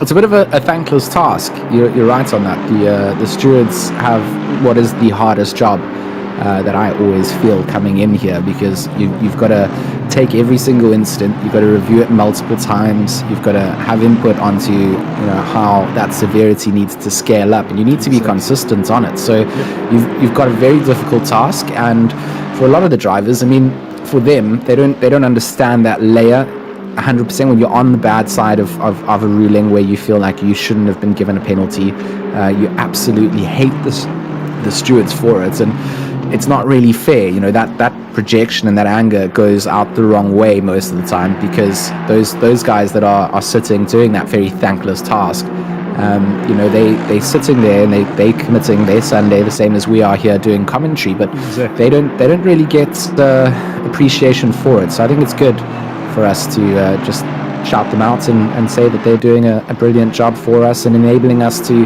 continue to add to our sim racing world what we would expect to see in the real life at some point. There's that element of having the live stewarding. You said it governs the drivers. It means that they aren't going to go and take super risky moves, because they will be reported for it. Exactly. And the sim can't make human decisions, right? No. Okay. Yeah. Sorry. Question. It obviously can't. It's going to need a little bit of external input. It doesn't know, what your actions and what the reactions are going to be to what happens in the race itself. So, with the live stewards being there and the organizers getting them involved, the drivers then obviously have a better understanding that a consequence will have there will be a consequence to the action that happens on the track. So, and I think because of them being aware and online, the racing itself is also a lot more, I'd like to say, realistic, and a lot more. It's more important, as you said earlier. You can't just take liberties and expect nothing to come of it. So, yep, we. With still 4 hours 20 minutes of the race to go, there hasn't been too many incidents that I've seen. Unfortunately, while I was waiting for you to come back online, we did see a Porsche get a DC. I don't know if they've come back in or not, but there was a netco dropout and a car did disconnect just now. Those, unfortunately, we don't have any kind of say over that. It could be a ping issue with your service provider or something like that, but hopefully they have managed to reconnect and are back in the race. I'm not sure who it was. Oh, did they not come back? I don't think so. I mean, but that's exactly it, Alan. There's certain elements that we like to take from real life racing, yes, to make our series, feel a little bit more. I mean, I don't want to say realistic. I always feel like that's the crux word of sim racing, is like realism, and we know that what we're doing here is actual racing. It doesn't need to be decided. Real life drivers always seem to have some controversial post on Twitter where they like to take a stab at sim racing drivers and go like, nothing will compare to what we do out on the real life racetrack. And we're not trying to compete with those people. Sim racing is for everyone. It's inclusive. You don't have to have a massive bank account or a sponsored drive or all of those luxuries that a lot of real life racing drivers actually have. There's very few people that just get through on pure talent. Sim racing enables us to be more inclusive. We know that it's a niche market. The gear and the setup cost, I mean, it can go and stack up to be a very costly event, but you also can get by. You can get by on a budget, Yes. and you can get involved in it. And I think that's what I love about sim racing, is that it does allow for more people to get that experience of being able to, get somewhat competitive with other cars on the track. And the way that sims are developed now, I mean, the graphics, the sounds, the laser scanning of the tracks. Yep. We can't experience that in real life. A lot of us will never ever get that experience, but we can get a little sense of that racing side. So that's why I always, I don't like that. Oh, it's realistic. It compares to like racing. We know that this is racing. It doesn't have to be a one-to-one replica, but we can be inclusive and know that, well, there are elements from racing series that we'd like to copy or mimic, to make our little series that we run somewhat more enjoyable on a competitive scale. Exactly. And what that also does is it allows a youngster at home a possible chance that he might happen onto a race or a league race or an event where there is somebody like a David Perel or I've just lost some of the Calvin van der Linde or whoever, Max Verstappen in an online series, and then it's kind of a little bit even Stevens, because everyone, they will probably be on high-end Fanatec's, and the youngster will be on a Logitech G29, but he's out there and he's doing what he enjoys doing. He's enjoying the sport and or the hobby, and you know what, he had a race against a real racing driver and he loved it. Or there's a whole lot of drama here on the main straight. We've got Vet in the Lexus. Yeah. I mean, the Vet definitely pointing the wrong direction in the background there, and that Lexus seems to not be having the greatest of days out here at Suzuka. We're gonna try and get something lined up, have a little replay of what really took place. But I mean, I have seen that Lexus in and out of the pits already, so if they have had another contact and need to go in, that's going to be very costly in terms of their time and their progression in the race so far. But looking at the run here in that 969, one of the cars carrying a 15-second penalty courtesy of our stewarding team. This is sim racing. This is the nature of it. The sim can do some great things. It can govern speeding in the pit lane. It can manage your track limits. And you only have those 4 warnings to actually stay within for the 6 hours. And something where there's like a hard coding line, that's where programmatic applications and the game can actually really monitor it. If you're getting an advantage, it's going to know you are, and you can be handled out of penalty. So, I think there are really good elements of sim racing where in the real world, I mean, track limits, they change per stewarding team, they change per track. What is allowed, what isn't allowed. It's not this like set in stone, measurable thing. Whereas here, in a sim, you've got programmatic application that at least can govern those things. So I think there are elements where what we do in sim racing could actually be a little bit better than what they do in the real world, because there you don't have those kind of things. Agreed. It does help. Oh dear, and there's a Bentley here as well. We've got a problem just after 130R before the final chicane. As we're watching Toronto. Okay, here's the replay. Oh, it is the Lamborghini. I saw the Lamborghini against the pit wall there, George. Oh, so I think that's the Hawks Racing Lambo. Yes. I remember the color scheme. Yes, the yellow one. And they came a little bit too close for comfort, and both of them then veering across the track. Lucky to not really collect too many other cars in that. Exactly. I think he spun up his rears coming out of the final chicane and got a little bit of a tank slapper which caught that Lexus and turned the Lexus around. But yeah, as you say, very lucky that there weren't more cars involved in that, because there's traffic all the way around the track. There really is, and I mean, this is that stage of the race where a lot of these gaps do start to build themselves up. You find yourself in territory where you're not just battling against people that are in the same position as you, but often a couple laps down. That can be a case that you're encountering. You're not sure what the other driver's going to do. You're not sure what line they're going to take, if they're getting blue flagged. You're trying to not lose time yourself. But you can't predict what people are going to do, and unfortunately, stuff like that, it costs you a lot of time and damage. These GT3 cars, very sensitive to aero damage. Very. I wonder if it's possible for our cameraman to bump back up to fourth place, Absmeyer, who is getting pretty close to the back of McCall by the looks of things. That gap now down to just on a second. So Jason closing in on the back of Junior McCall, and this four position. This is for the last position, the last of the podium positions, and there should still be a lot of racing to be done with still 4 hours 10 minutes to go. But good to see that the main the quicker drivers are actually still racing each other hard and fast, and there's some good competition. Oh, and as I say that, McCall peels off into the pits, so that's possibly what was that's possibly why he was closing in. But there we go. So Absmeyer bumps up into third. McCall peels off into the pits. Junior McCall, that is, for his pit stop.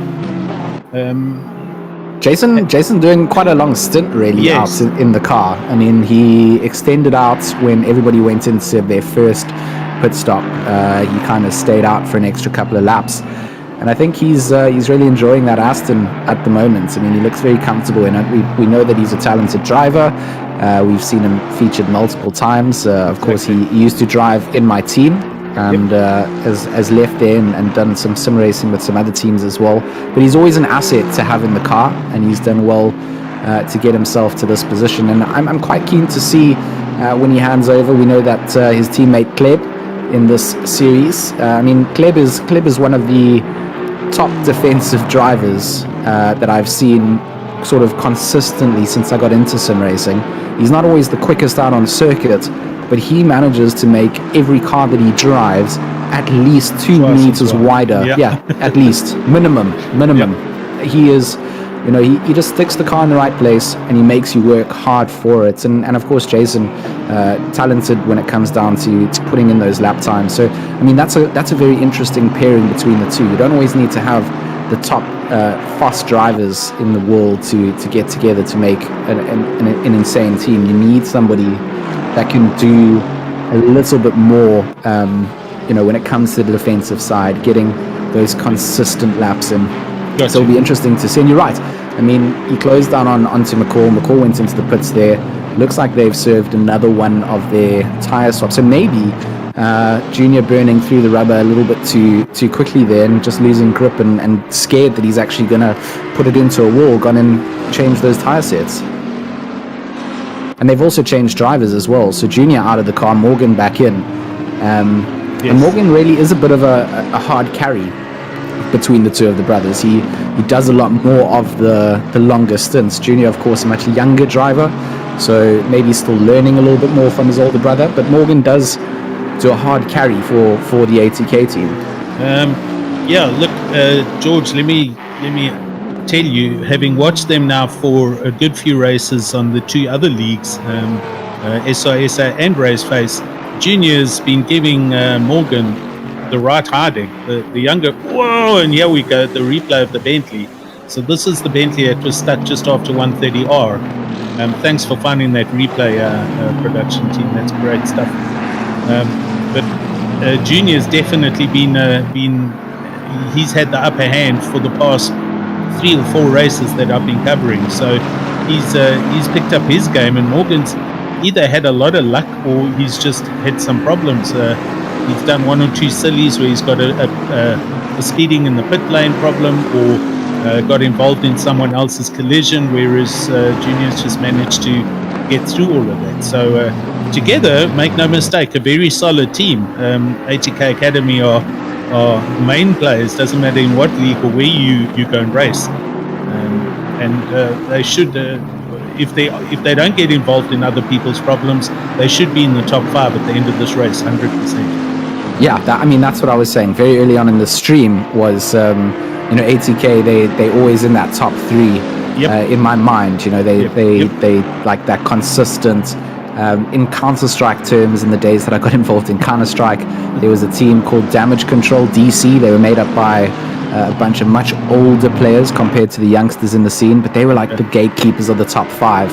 And 80K, when it comes to sim racing, I mean, there's no series that they're not a part of. They put their drivers into everything, and they drive like they've got nothing to lose. And I think you're right on that. I mean, Junior, even from the days that I was doing the Raceface series, Junior had some monstrous drives, and you sort of thought, is this Morgan? Is this Junior? Yes. I can't tell the two apart.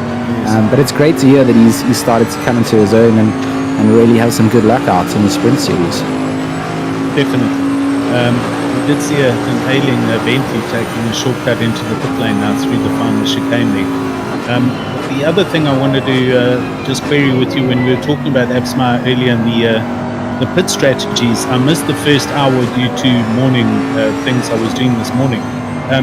What the strategy that you saw at the first hour change? Did everyone come in, or were there a couple of teams that ran a little bit longer, George? No, there were a couple of teams that ran a little bit longer. It wasn't just everybody following each other into the pits, which is great, because, you know, as commentators, we want to see those varying strategies. We want to see what works. Exactly.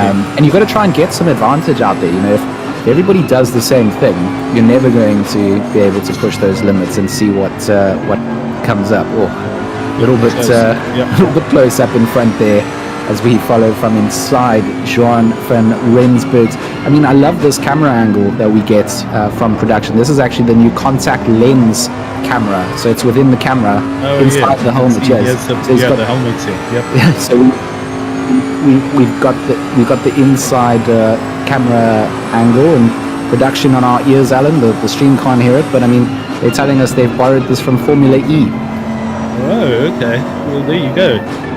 Bringing something from the real world into this environment, it makes for some an interesting perspective, as you say. Always good to see the inputs that they're putting into the steering wheel as well. You know, the micro corrections. You know, that's just got better and better in ACC. Yes. Originally, it used to be a very horrible sort of way to view inputs, and they've improved that. The developers have made that a lot smoother to be able to watch. It's not 100% as smooth as it could be, but I mean, you do get to see the lock that people are applying in. You get to see those small little micro corrections. Whenever it starts to rain, this is my favorite view to watch. You can just see who can pedal and who can't. Exactly.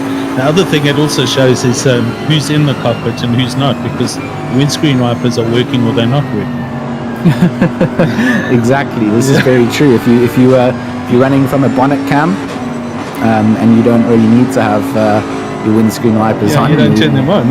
You don't, exactly. That's very true. Yeah. I hope we do see a little bit of rain coming out here today. I mean, I've put on my my wet weather gear in the UK, which is basically just in preparation of my normal day. But I'm also hoping that we see some rain out here in Japan. Yeah, look, in the prep race and quali, the guys were prepping for wet service. I know my team have put a hybrid setup in the car, so it's not 100% dry and it's not 100% wet. Or Mr. Fenter getting a bit of a tank slapper behind Jenkins there as they come through into the hairpin. But there was always rumor that there could be rain. How much, we don't know, but at the moment we're seeing partly cloudy. It's blue skies, the sun is up, but it's 6:05 in the morning. There's still 4 hours to go, and the weather can change within 30 minutes here. So let's wait to see. Bentley's getting super close under braking as they go through Spoon Curve. But I think a bit of rain will make it very interesting, George. Certainly will. I've started to almost in my mind prep for most races being dry whenever there's a dynamic chance of there being weather, because there's been very few times where I actually see some spots of rain. I mean, a monster move coming out there from Fenter. Fenter sees it, puts the bullet into the rifle, and then fires it before he's even loaded it, to be fair. Jenkins Jenkins actually going into the pits now for a change of trousers. A brown coat moment. No, that was close. Gee. You know, if our production team lines up another view, I would love to watch that from the splitter perspective of Fenter, the rundown from the back stretch and then through 130. I just want to see what Fenter saw there, but from like the splitter point of view. Close as heck, definitely. That was full commitment. That sheep is. I mean, Baz was in the driver's briefing. I snuck in there to have a little look, and he said to the drivers, "Don't do anything willy-nilly. You know, if you're going to go for a move, commit to it. Don't be." And I think Fenter took that, and he basically took that, doubled it, literally. And then, that was a good move. Right, I mean, it could have gone wrong as well, but that's, you know, if you got to risk it to get the biscuit sometimes.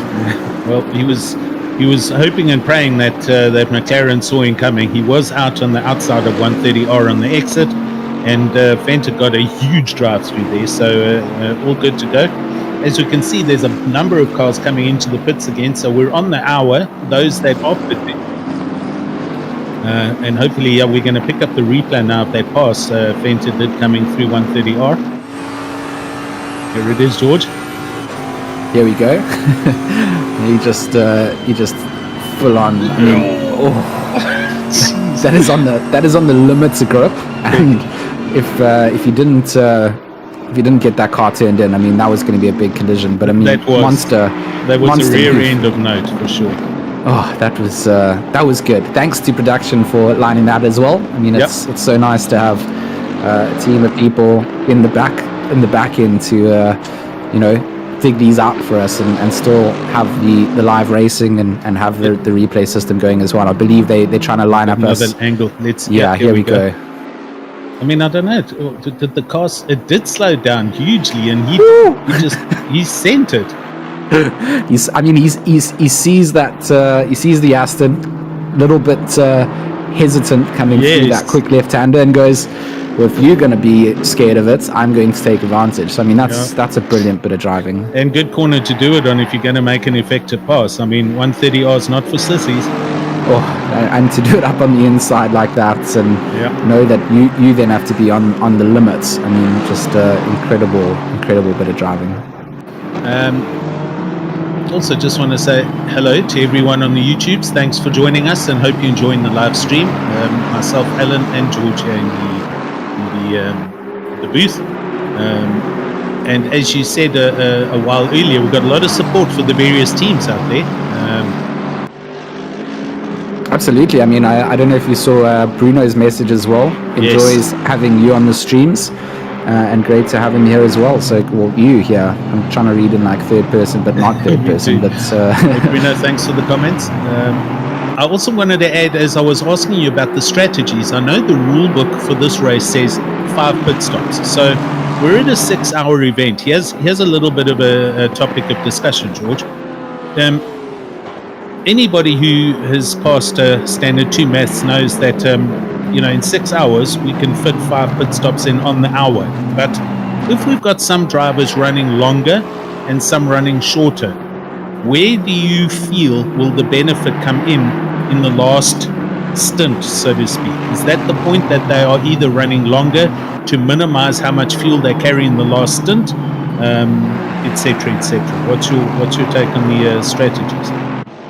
Yeah, I mean, it's a bit of a balance, really. I suppose, you know, each of those has their own merits. Yes. To me personally, you know, being able to stay out a little bit longer also gives you a little bit more fresh air, as much as there can be in a mixed field like this, but allows you to just stay away from getting caught up with drivers that are maybe going to hold you up when it comes down to, if you're racing on the same lap as a driver that's, you know, on the same sort of skill level as you're going to get caught up a lot more. You'll probably end up using a lot more of your tires. True.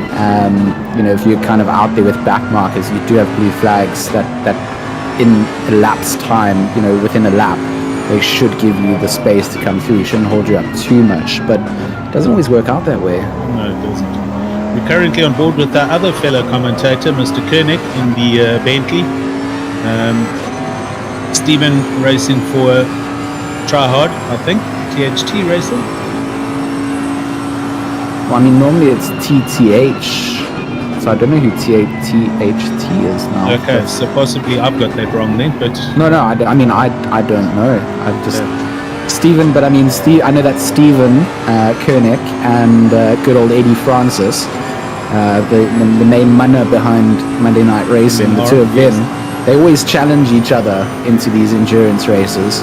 And right now, it's Team Futsek versus THT Racing, and Futsek currently sitting in 34th, and THT sitting in 37th. So right now, Mr. Eddie Francis winning that out, and this is Taryn Francis, Eddie's sister-in-law, that's actually driving out for them at the moment. I was going to ask what the relationship is. Sister-in-law, daughter? No, sister-in-law. And what do you take? I love this color scheme that they've painted onto their car. I think this is, for me, probably my favorite art on the track at the moment. I'll be honest. I love these colors. Okay. Alan's just going to be like, maybe not. I need to make my mind up, George. I'm not 100% sure. I do like the aqua turquoisey. I'm just not too sure about the maroon. I think the maroon. Judgment. I think the maroon and the chrome, like it's a chrome maroon. Okay. I think it works quite well personally, and I like the gold accents on it too. I think it's tasteful, and it's also a little bit unique. And I'm a bit of a color fan, you know me. Yep. Everything in my life has to be RGB, otherwise it doesn't get bought. So as long as the lights can flash, I'm very much going to purchase it. So awesome, sounds good. Maybe. Yep, I heard Bertus explained for various reasons they were not going to be running the official liveries and team liveries. So it was always going to be interesting to see who was going to be doing what as far as either stock standard liveries, which we've gone for one PWSR, for instance. It's very similar to the car we're currently watching, actually. Otherwise, you've only got you've got a full easel of colors to choose from, but there's only certain designs that you can actually change the car colors to if you aren't going to use a built-in livery. So, I agree with you. I quite like the custom livery side of things. So I quite like, if you can't run a custom livery, then running a replica of what you get from the real world. And the only thing I hate about that is that it changes your actual team name, on the bottom panel. So it would be nice if we could sort of lock that in, which I'm probably sure we can. We just have to do a little bit of tinkering and fiddling, because I'm sure you can enforce those names at some point. Not if you use a livery. So, for instance, if you go and look at our team car, he's currently in 6th place. Byron Kutsum, our new youngster in PWSR. So we're in the same car, but it still says Optimum Motorsport. It doesn't say. Doesn't matter where you edit that I&I file, it won't show your team name. It shows the livery of the team that you are racing as a replica. I wish we had the option for that to not be a it thing. Could happen. But I suppose there's licensing and all that behind the scenes. Not patent, but copyright to a team, I suppose. Absolutely. I mean, that makes sense to me if you are going to use something that exists in real life. Agreed. That you can't just take it away. But I mentioned it in the early hours of the stream this morning that I hope that we can do a little trial run with allowing custom liveries for one of the races in this endurance series. I'm sure we should be able to. So many places are running them without any issue. I just know that when it comes down to service stability, the last thing look at this. I mean, this is a bit of traffic here. Van der Merwe. Heineke decides to take the long way around, goes out on the exit of the grid.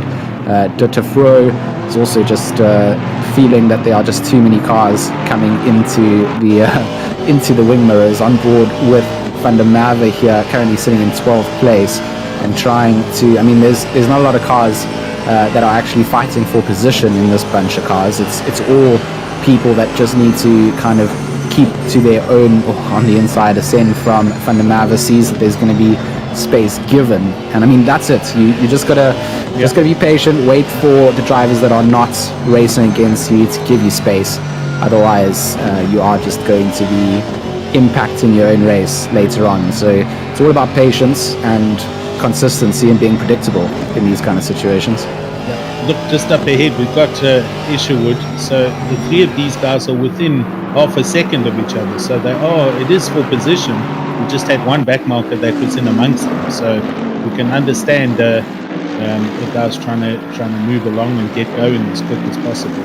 A couple more stop goes here, and just catching up another 10-second penalty that we have picked up from the back end. 999 avoidable contact on lap 33, so they picked up a 10-second penalty. Can't even see 999. I think they're down lower in the 30s somewhere. Also, George, to mention C Deploy in 19th place. This is another chap that we've been watching of late. Thank you. That C Deploy is become extremely quick all of a sudden of late, and shown some great results in a few of the championship races. So I expect to see him somewhere up at the top soon as well, as we just wait for this replay to come up. Here we go. It's going past your colour scheme there, George. Ooh, there's a little bit of side-on-side contact, unfortunately, going into the hairpin, and both of the cars get collected and go into the wall. Not too heavy contact, and I don't think the impact was too heavy, but a little bit of argy-bargy there. Something we've seen a couple of times in that corner already, coming up to the hairpin. I mean, when you're approaching it, you've got that tight right-hander after the Degners, and I mean that curb on the inside, you touch that, and you are going to then touch the car on the left side, because it's going to send you up. You're not going to be able to hold that inside line as tight as you would like it, and it seems to be a bit of a place of a couple of connections between cars so far in this race. So something interesting looking at this, we're watching at the moment, Mordier in the Lexus, and he has got Chris Haneke right behind him in the Porsche. Chris Haneke is down in 22nd place, so he must have been left then by Mordier, or have I got that the wrong way around? Because they're running nose to tail here, but Haneke is just behind Mordier, so I'm convinced Haneke maybe he's pitted or he's had a drama somewhere, but not normal to see Chris this far down.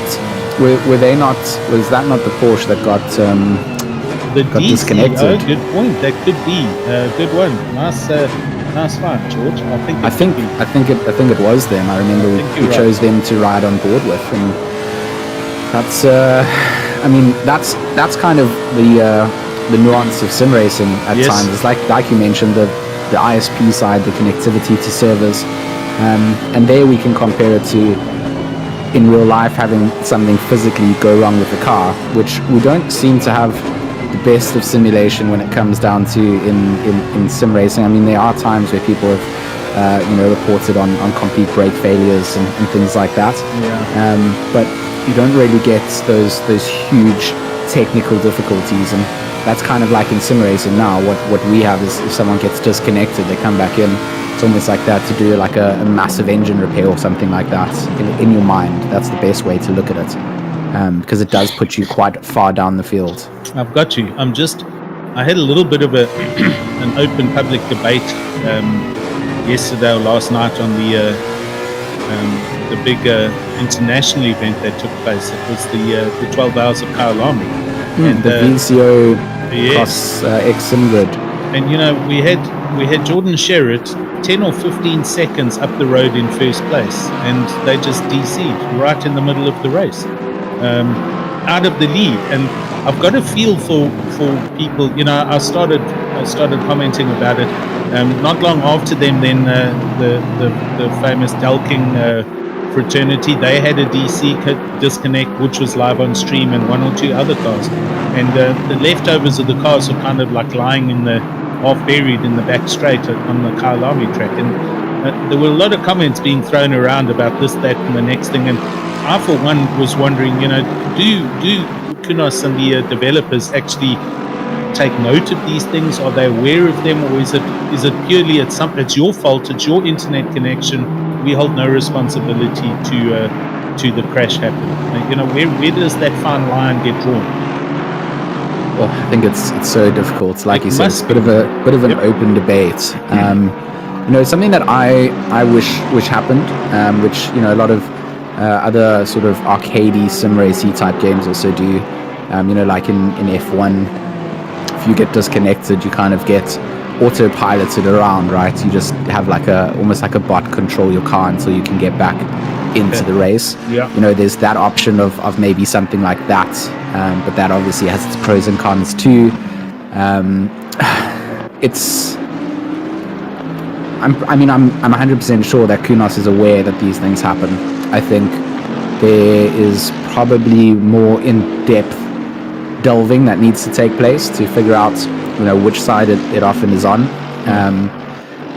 But I think most of the time it probably is it is more of a user issue than it is something that the sim's actually responsible for, and it's probably a little bit out of their control. But I think that that ability to rejoin a race is something they could probably look into. But there's got to be an element of how much of a net flap or a drop is required to remove you or eject you out of these games. Where if you run a live stream, like what happened yesterday, I went and watched Dalking's live stream, and okay, it probably wasn't him. It was probably his driver that was driving, but he was watching the car, and the car obviously just took off and flew off into space and in the trees, and everyone started panicking and realized there had been a DC.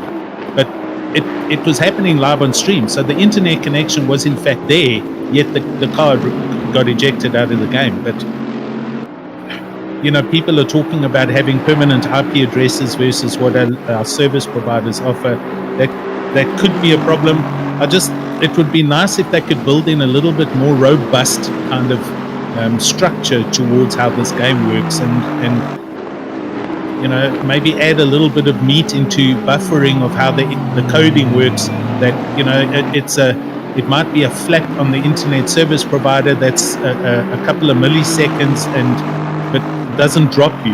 The buffer kind of holds you in the game or something to that effect. I'd like to see that kind of development get done, and just make the game a little bit more robust where possible. I hear you. I think there's those are probably things that need to be done from a ground up level when they go through. I mean, to be honest, it's probably a little bit out of their control at the level that the sim is at now. How video game developers and their budgets work, and how little profits they actually end up making out of their studios. It's not a big profitable margin, especially on something that's niche like sim racing. So there probably is something that on the back end, the actual engine that they're running, is probably something that's needs to be done from the very start. And I think there's a couple of issues that they have where they can't simply just address issues like that. But in all fairness, hopefully it's a region that big game developers like Kunos, when they build in their next sim, they look into those things. I think we've got to give props to the fact that majority of sim racing events have people joining from so many different countries most of the time. Internationally, people drive all around, and to be honest, it's just like you don't really have that in other esports. People join, they have high ping. If it's a first-person shooter, you've got the delay, the lag. At least with sim racing, we don't really have those kind of issues, and it allows us to be more all-inclusive in events. Looking at this incident, this is Absmeyer coming through, and is that Absmeyer coming going through first sector? Yeah. So had a little bit of an exchange of paint coming through. I wonder if it's done any damage. Quite light damage, or quite light contact from what we can see. But that's something that, again, if we're talking about game development, I would have loved to see a much better damage model in ACC. I do not like the way that it's almost like a scale of how much damage gets done, and it's almost random. In you can have a very light bump on the front and have a very severe damage applied, or you can have a very big shunt and you don't have too much applied. To me it's just got a very robotic feel, something like iRacing, where you've got a visual damage, but that visual damage correlates over to all the handling characteristics. A bit of your wing breaks off, each part is sort of destructible. You damage a suspension arm, that whole wheel like hangs off, and that gets like transferred into your feel of the car. And gotcha.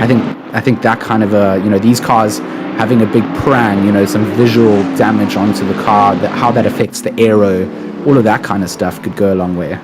Well, you mean a lot more than it is. I mean, if it takes a front end, we often see a bonnet up or out of alignment, but you never see, like in our racing, where the wing is buckled or bent. These cars look, like you say, visually they look pretty okay, but they are carrying a pile of damage.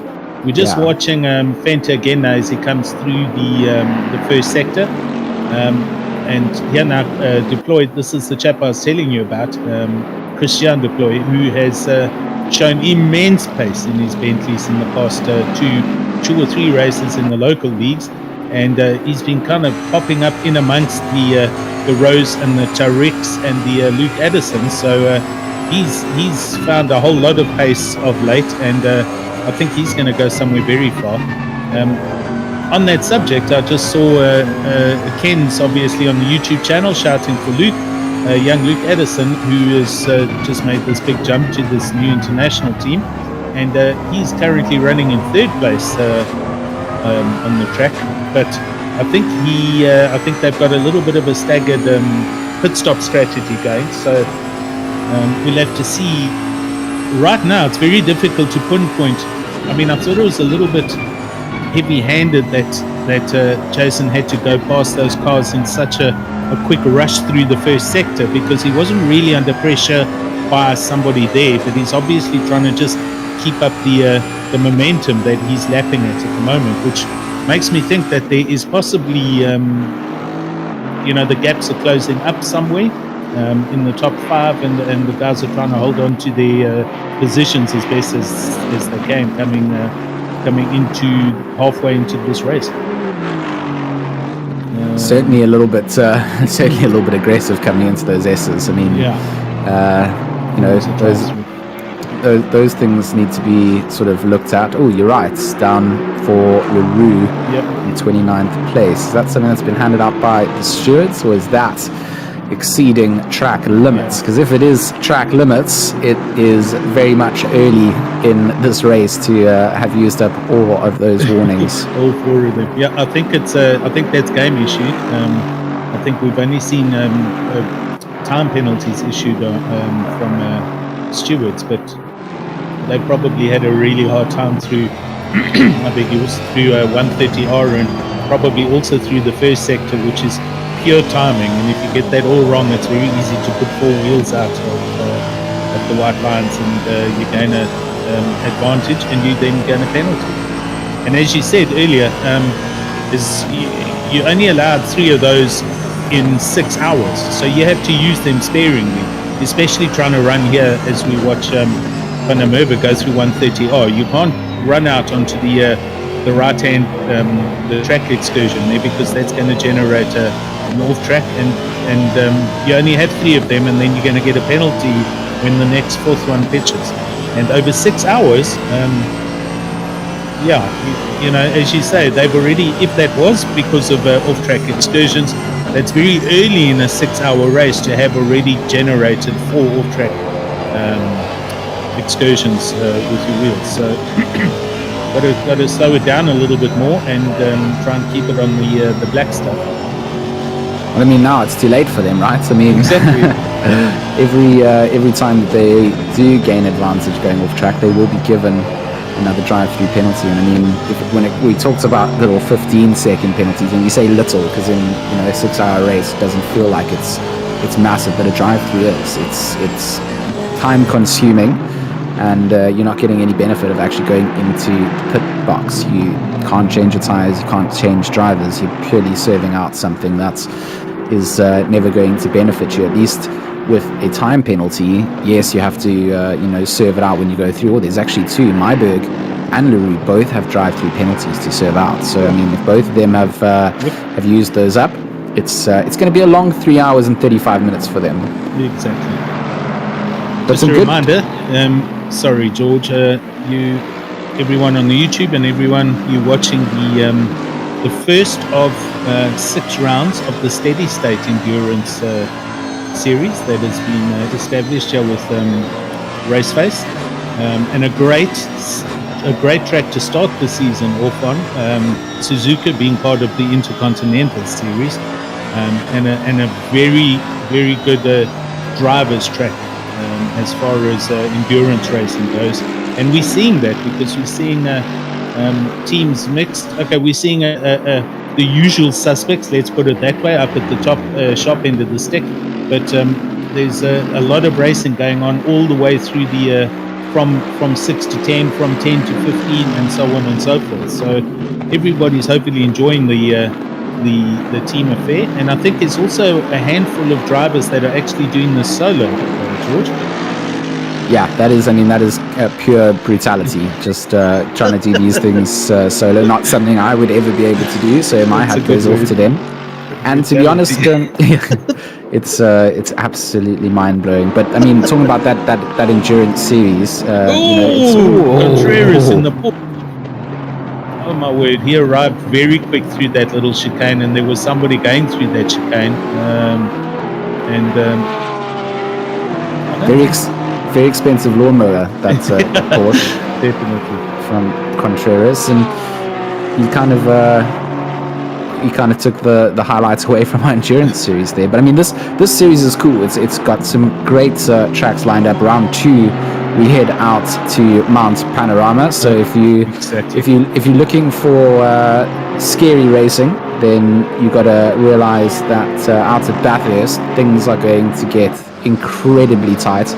I believe that's a 4-hour race around the mountain, so that's going to be insane. Then round 3 at Imola, another 6-hour coming through. Round 4 at Paul Ricard, which to a lot of people, they don't really understand why Paul Rick is in there, but to me, it's a great circuit track for actual racing. And for these GT, here we go. Here's that replay. Again, we talk about that inside curve approaching the hairpin. Yeah. The Bentley took a little bit because obviously thought that there was going to be a little bit more room, but then the Bentley gets in and there's no way you can go. Contact comes down between them. So that was that hair-raising moment, just replayed for you. But and that was pure. That was, sorry, before you get onto it, that was I don't think there was any blame to be issued there at all. Contreras was just hoping to do a send up the inside to the hairpin, and the Bentley, as you say, just bounced off that inside curve. Yeah. So it's a racing incident and just carry on. But Paul Ricard, I agree, it's a great track. Especially for these GT3 cars. Bigger cars, take up a lot of the circuit. Even you look at something iconic like Suzuka now, I mean, the circuit's decently wide, but hard for you to go 2 cars wide through most of the corners. You said sector 1, it's a place you can't. So here we go. The little drone cam coming through, going to show us that there's that Bentley, takes the curb, and I think a racing incident as the Porsche gets turned into that lawnmower. But Paul Ricard, wide enough, Alan, for 3-4 cars wide down the big long straights, and up into Cygnus. There's just so many opportunities to then overtake, especially then after the double right hand. It's a good track to have these kind of races at. So I'm looking forward to Paul Ricard for round 4. And if I can add, George, before you go to the next one, Paul Ricard, that is now a very tricky car setup track because you've got 1.6 kilometers of straight to deal with a wind resistance car, and then you have a lot of high speed corners to actually have good downforce to grip. So the setup for cars there, it's a very tricky track to actually set up properly, and it'll certainly drive the teams to work hard to find the optimum setup to work on both high speed and the grip required to go around the tight and twisty sections. Absolutely, and then also becomes so important to make use of that slipstream ability down that 100%. long straight section. So you have to really plan out, where you're going to make moves, where you need to follow. Come the last hour there, it's going to be absolutely mad out on the circuit. And then our final round heads out to the very iconic Spa. Yep. So, I mean, for us, it's a great calendar to commentate on, and hopefully for the drivers, something to be excited about. Definitely. I mean, 3 of those 5 tracks are intercontinentals. The Intercontinental Series, which is supposed to race on, as it's labeled, the continents around the planet. But you have Spa in Belgium. Nobody can argue that is not. All right, it's arguable whether it's the best track, but Suzuka is just as good, which is in this calendar, and Mount Panorama, an absolute challenge for drivers alone. So tracks, legendary tracks for a great series, and something that Raceface has put together in Steady State as the primary sponsors. This will be a very challenging little endurance series for the teams that are taking part. Absolutely. This is this is what I enjoy about sim racing is these endurance races, and I love that we have a series that's focused around it. I mean, Agreed. it's there's a lot of sprints everywhere, and we need some of these kind of endurance races. We really do. I mean, this is the type of racing that I enjoy doing. I still haven't got myself set up with my rig here in the UK yet. It wasn't something that I could really ship over here. So it's something that I'll probably look into getting at some point when I get set up. I also need a little bit more space to do so. As you know, houses in the UK are certainly a lot smaller than what I was used to in South Africa. Yes. And I am staying in London itself, which I pity you. The You're actual, in a cupboard for an apartment then. It's basically, I mean, it's a good way of looking at it. I've actually got a great spot here. Okay. We've got a little garden and got some space. So I mean, it's not quite the broom cupboard, but also it's just not the same as what you could get in South Africa. But it's good for work, to be in the middle of the bustling metropolis of London. So a bit of a payoff and some compromise that takes place. But we'll get back we'll rebuild, and when I do, I want to be able to drive in these kind of events with my friends. That's what excites me about sim racing. Awesome. Okay, so while we are watching various cars and that, I do have another screen running my own team setup, and they are still sitting in 5th. But I see Harry Spears now on 74 laps out in the lead, with Absmeyer 31 seconds down the road in 2nd place. So the gap between 1st and 2nd, that's big. But then again, they have been going for 3 hours and some, 2.5 hours. And then 3rd place, young Luke Addison doing an very good job. Also, again, 38 seconds back, but they were all on different pit strategies, so we've got to look and consider that. And then still Morgan McCall for the ATK Academy in 4th place, and young Byron Kutzer for PWSR in 5th, rounding out the top 5. There we see Johan Baker Krobler. He has, I think he's moved up into 6th place for Hybrid Academy. Eugene van Lockenberg in 7th place. Jay van Rensburg in 8th, who's currently in the pits. So he's in fact just left the pits. Walker's now in the car. Oh no, he's not. Sorry, he's still in the car. Van Rensburg down to 10th. Walk into 8th, and Contreras in that Porsche in 9th place rounds out your top 10. And as I say that, Absmeyer goes into the pits half an hour. So they're definitely running a completely different strategy, George. They are. I mean, I was just wondering. I thought, the GTWI entry, that number 33 McLaren. Yes. I mean, they've been holding down 2nd place for what was most of the race originally. So, seeing Jason having jumped that and cleared yet to drive in that 666 here, it's kind of had to start to wonder, but that starts to make a little bit more sense knowing that they've got a little bit of a different pit strategy running down. And I'd love to see what happens when Kleb gets in the car, and he finally does. They will make that switch. The 666 He's in now. We'll have the switch over. Kleb comes in. Great stint coming out from Absmeyer. Did a lot of hard work. Made sure that he's put himself in a good place. And I predict to see Kleb and McCall out on the circuit defending against one another. That time gap between them is going to be very close. And it will be good to see. There we go. I mean, Kleb's come out just ahead of Morgan McCall. And now we talked about hard defense, and this is a man that certainly isn't going to just let anyone come by. He's going to be on a bit of a back foot at this point. I mean, he's been released. He's going to not have the car up to temperature just yet. Morgan's obviously been flying out behind and will have built up all of those temps in the tires and brakes already. So Kleb needs to get that up to temperature as quick as possible, and then stay completely defensive against it. So there we go.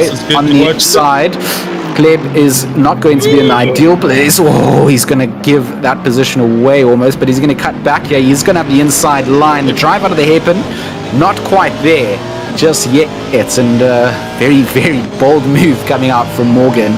Realized that fresh driver behind the wheel, you're going to be able to put a little bit more pressure on them. You've just warmed yourself up for the last 30 minutes already, and Kleb fresh into the car wasn't able to quite put himself in that defensive position. He really needed to, when he exited the Degners, kind of set himself up for the inside of the hairpin, didn't he? He did. George, I was just thinking actually, Abs was in second place when he came into the pits, so they only essentially lost 2 places for an entire pit stop. It shows how far up the road these guys actually are from most of the field at the moment, because when a car goes into the pits, you normally see at least a good 6, 7, 8, 9 position drops. They only dropped 2 positions, which is amazing, showing then what the pace is of Absmeyer. And we're gonna hopefully get a replay now of that. It's something different. I beg your pardon. Oh, this Merc! Oh my word! There's another tank slapper out of the final chicane, and he does well not to collect some. Oh, now he's going to have to be very patient.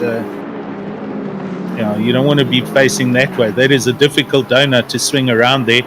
Oh my word! That was no good. Oh dear. I mean, that's to get away with that. That is a penalty. When that's going to be reviewed by the stewards, to be honest. I mean, you said it. It's not a place you want to be. Very difficult to turn it around.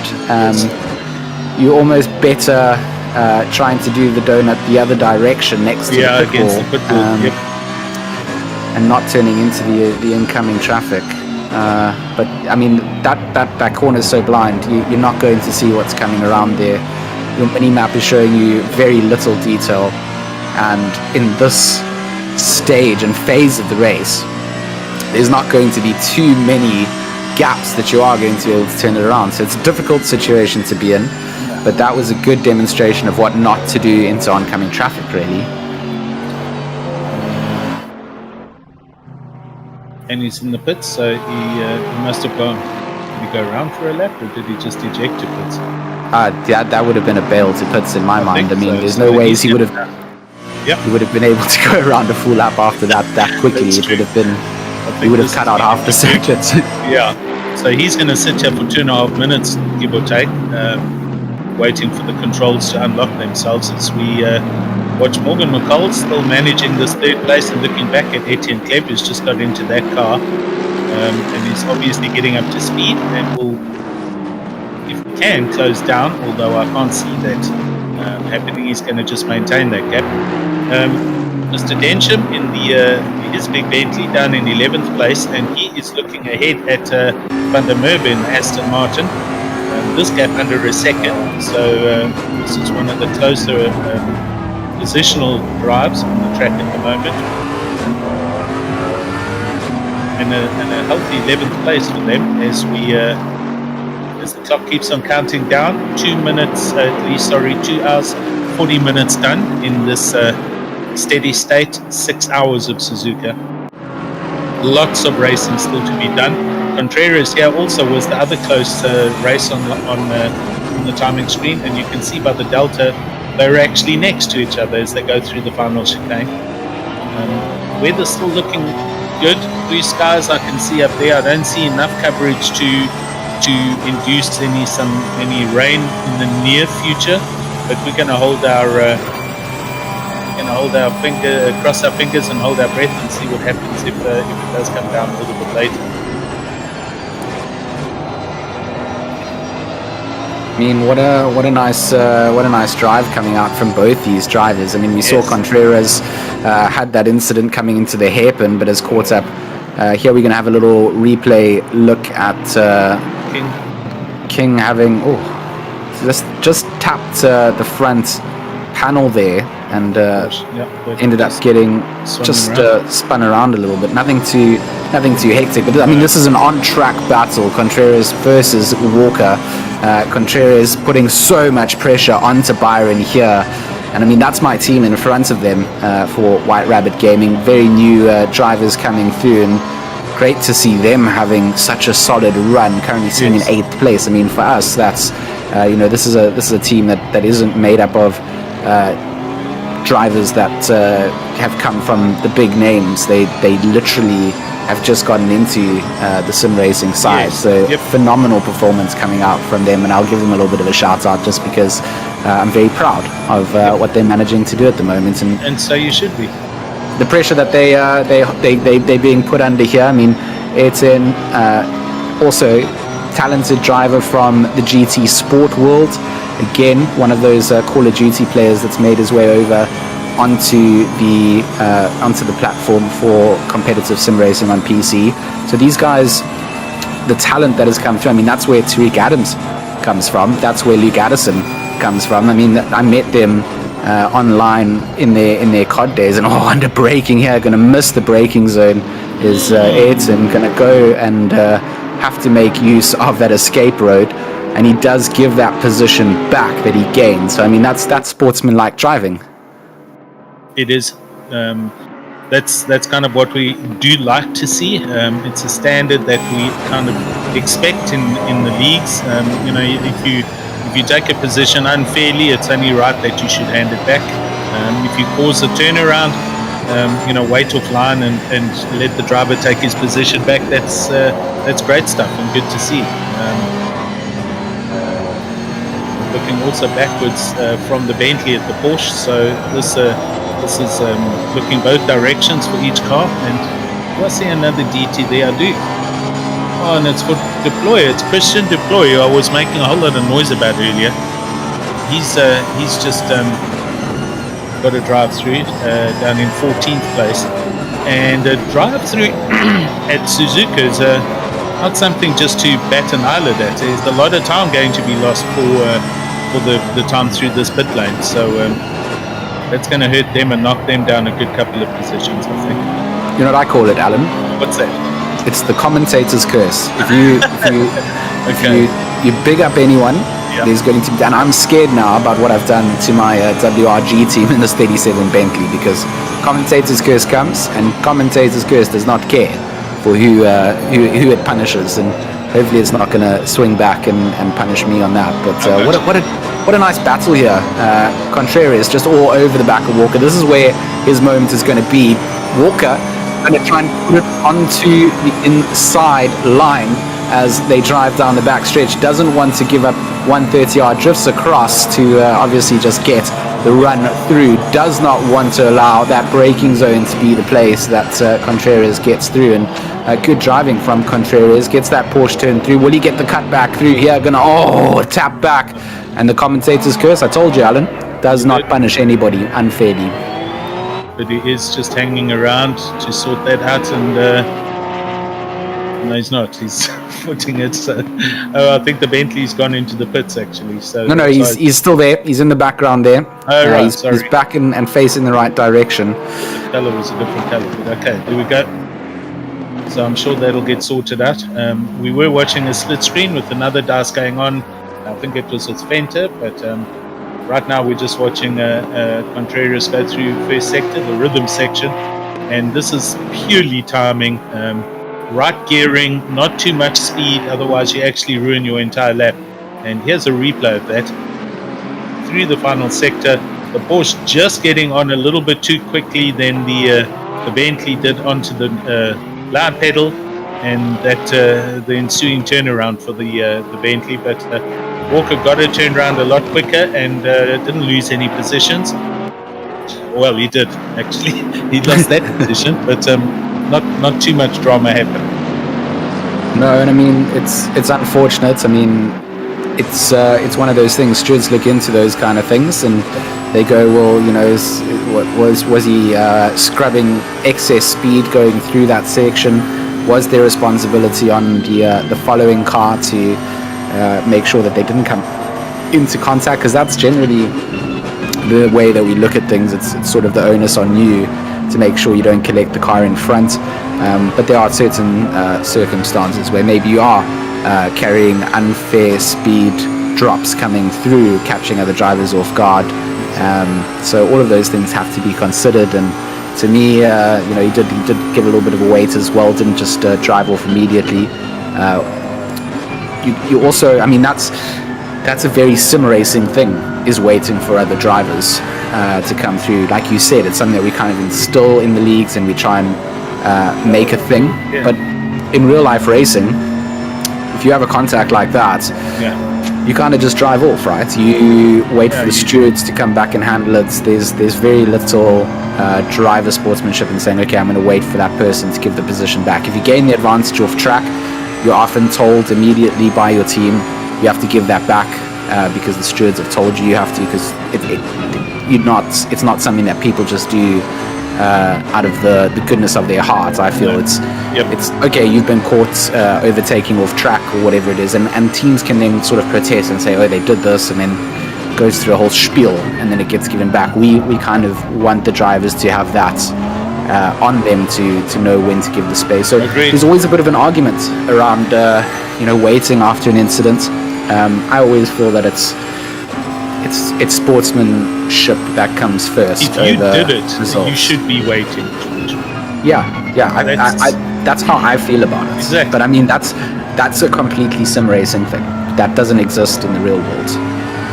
No, agreed. But you know, the penalties will occur at the end of the game there versus doing it here. The amount of damage, let's put it down to what it is. It's damage limitation. You're either going to drive away and take the wrath of the incident report if it gets filed at the end of the race, which could be 30 seconds or more, or you're going to just knock off 10 seconds, let him take the position, and then carry on with the race, which is the right thing to do.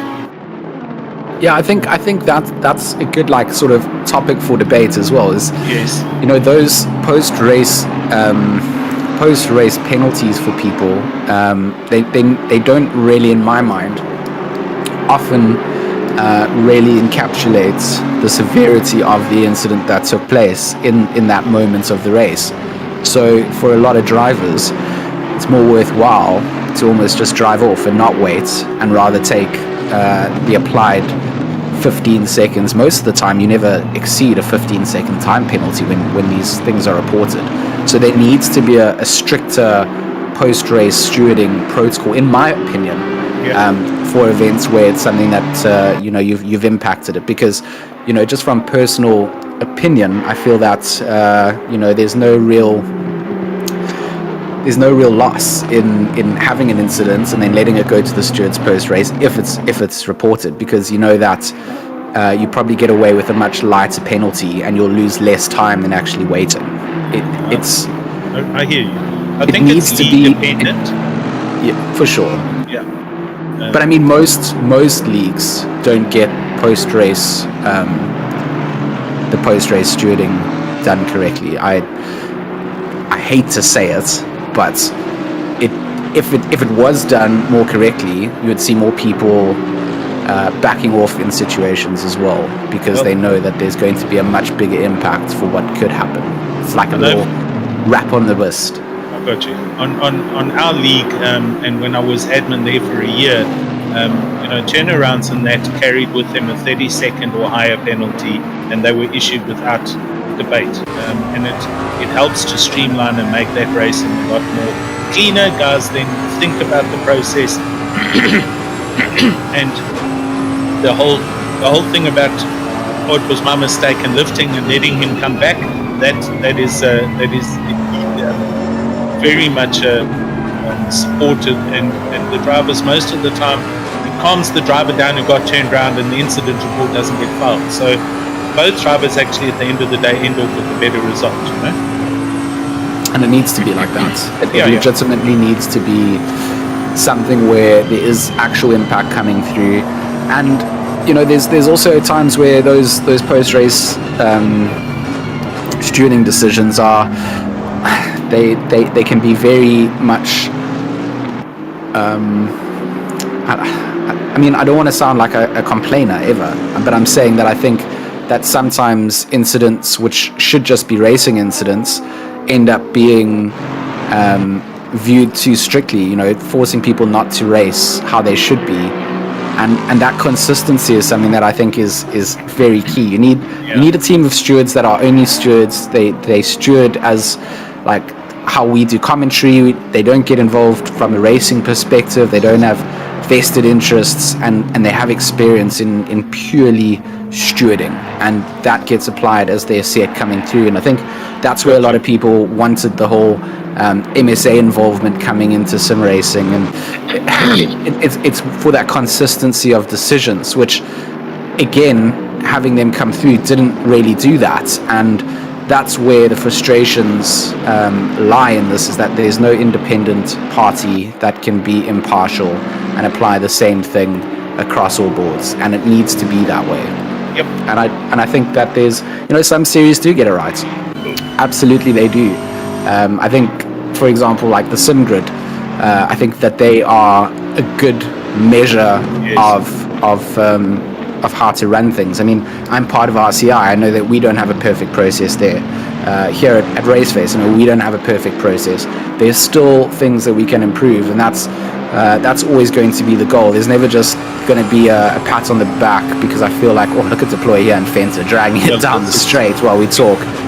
This is going to be interesting. Fenter going to leave the inside line open. Nope, he's going to brake and go immediately for it. A lot more speed for Deploy, being able to carry through curve 1 and 2, but it's Fenter's line that gives him that advantage, sets him up for the S's now to just stay ahead. And again, the rhythm section, not really a place to be able to pass, and you're just trying to bully your team or opponents, should I say, into making the mistakes in these sections. That's a good way to put it. Interesting, you could see a couple of different breaking points happening there between Deploy and Fenter. Both of them in Bentleys, but as I say, in the last handful of races, Deploy, he's won a race, he's been in the top 3 in another one, and you can see he's attacking Fenter with everything he's got and looking for a gap. And hopefully when the pass does happen, because this is for position, hopefully there's no contact, and it's good clean passing and good clean racing, which it has been up until this point, and they've been doing this for the past 2 or 3 or 4 laps. I mean, this is good driving. Deploy getting into all those mirrors, just ducking and diving out into Spoon. Is he going to force the error here? He's trying to look on the inside. He does, and that is exactly what you need to do, all over the outside. And now going to get onto that loud pedal down the back stretch, and Fenter going to be tucking back in, trying to sit in to that slip zone, see if there's going to be an answer back. But I mean, that was brilliant driving all over the mirrors, and then spotting the opportunity coming into Spoon. One small mistake from Fenter, and Deploy gets that done. Yeah, he managed to keep the Bentley a lot tighter through that apex, through the double left hand of Spoon, and Fenter running a little bit deep and out, and that gave the opportunity, opened the door, and Deploy grabbed it with both hands. So onwards and upwards, he moves up into 14th place. And great racing happening here as we come down to almost the middle of the race. We've got 6.5 minutes left, and we will then be 50% into this endurance. This is the 6 hours of Suzuka, sponsored by Steady State and brought to you by Raceface. And good, clean, solid, positive racing all the way through so far, George. Oh, it's been phenomenal. It's been so good, and we've had some great interaction in the comments on YouTube as well. So big thanks to everybody out there. Of course, my name is George Smith, joined in the box with Alan Patterson. Both of us have worked together in the past to do some events, but it's been a while since we've been reunited together, and it's just so nice to be here, spending a Sunday casting some good quality sim racing. And I mean, the field of drivers here, again, a list next to none when it comes down to the talent in South Africa. And this is kind of the aim, is to get all the best drivers, but you don't have to be. Any experience level is allowed to enter into the series, but to get the big names in here, give them a chance to fight it out, get some cash money in the back pocket for the top three. That's the goal. Give something back to the community and continue to grow the scene. I mean, got you. I've got some behind the scenes information here for you, George. We were debating a couple of minutes back, at least 45 to an hour ago, about THT racing. That would be part of Janneman Price, who is racing together with Steve Koenig, and it's Team Heaped Together Racing. THT, Team Heaped Together. There we go. I mean, I like it. It can stay. Yeah, we misinterpreted that as a possible spelling mistake for Team Try Hard Racing, but it's not, in fact, Team Hard Trying. No, Team Heaped Together. So there we go. Thanks for that, Janneman Price. He's just given me that in private chat. And Steve Koenig also saying, good stuff. He's just got out the car, very frustrating, but yeah, Steve, I can imagine it's 6 hours, you're in a Bentley, you're driving around Suzuka. It's not going to be easy, my man.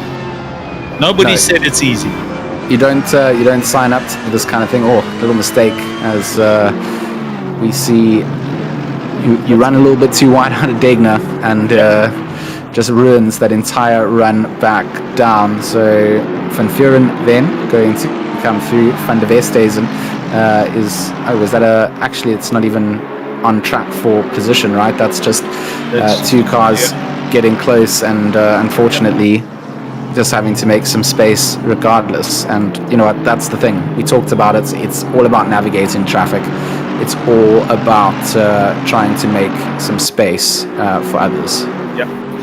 We're watching Sus van der Westhuizen. He is my other fellow commentator in another league, and he races, his team is NSIR, which is not the National Sea Rescue, it's not say independent racing. So good for in this Bentley. Great, that's great. And that is it's great, and that would be for Retro Esports, right? That should be correct.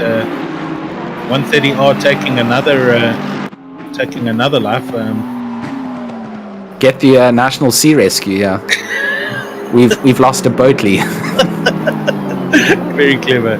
In fact, yeah, he just drove right past that Boatley there, stranded on the side of the ocean. Colourful orange and pink Aston just up the road here in front.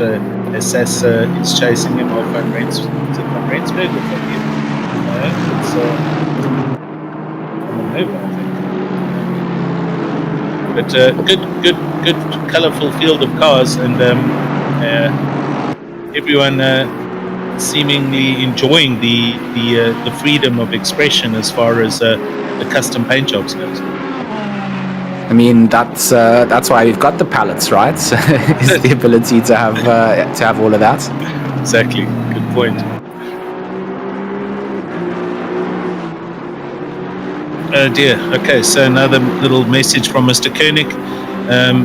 I think it's his teamie, Van Sale. They got a DC complete net disconnect, so it seems to be the final nail in their coffin. So they're out, and they'll be looking forward to the next race. Sorry about that, Mr. Koenig.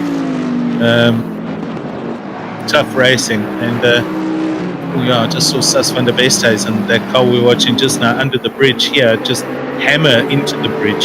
So he lost all control, and we did see it. We might not. Yeah, we must, because it's on the official stream. So Contreras in the pits, as is Morgan McCall from third place. So here we go on our pit stops for those that are running the default simple, let's put it that way.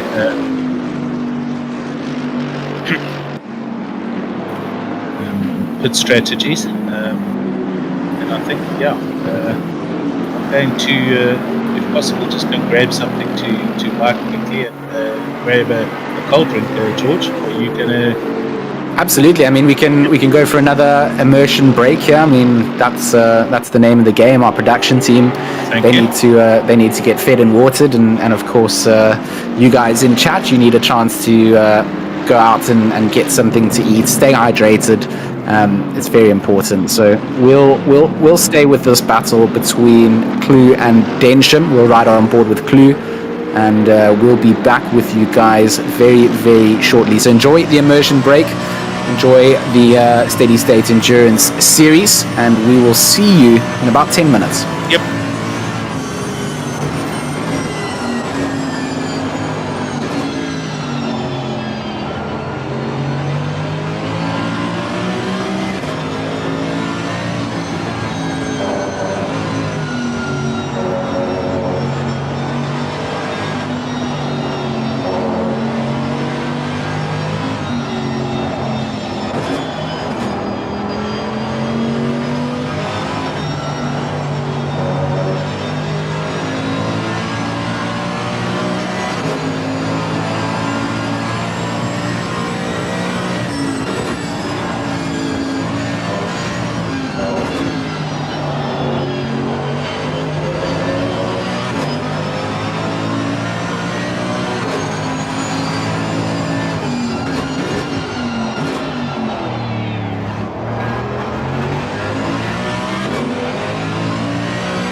Okay, I think I'm back a little bit earlier than George, but that's okay. Thank you. So just back live. We're on board with Lionel Clue at the moment. We've been watching him on our immersion break. And Lionel Clue, who was close to the McCalls earlier, he's obviously dropped down a handful of positions. We missed a few pit stops while we were on the immersion break. Kieran Patterson back in the car for PWSR, so they went from they've dropped from 4th to 6th. Bagger Krobler's gone up a position. He's inherited. Etienne Kleb in 3rd place. They're doing well. Etienne Kleb, they've had 3 pit stops already by the looks of things. And What was it? It was a good immersion break, that one. It was. Tell me what you're eating. Tell me. Tell us. I mean, it's not very exciting, but come on. It's London food. What is it? Well, I'm not actually eating any London food at the moment. I'm still feeling a little bit tender from last night, to be honest. Did you have a bender last night, George? Little bit of a bender. Good stuff, man. And to be honest, I don't really do that. Okay, so I haven't done it in many a years, and it's certainly starting to show me why I don't do these things. But so at the moment, I'm eating these, like, they call them salt and vinegar sticks. So they're like like the same ones you would get from Woolies. I don't know if you've ever tried them. Yes. Yep. And I have a little thing for salt and vinegar, so they're helping me find a little bit of normality, and just been hydrating with a lot of water. So awesome. That'll sort you out eventually. And what is on the snack plates on your side, Alan? I've just we had a little bit of a brekkie this morning up the west coast. We went for a drive up to Azefontein in my my old classic Kombi, and we stopped off at a place on the side of the road that is known for. Hang on, I'll catch up with you there. It's a certain word, but if you don't know Afrikaans, you forget it. Hang on, I'll tell you what it is, and I'll explain it to you shortly. Because D wrote, here we go, rooster cooks. So it's a rooster, which is toasted breads. It's like it's almost like a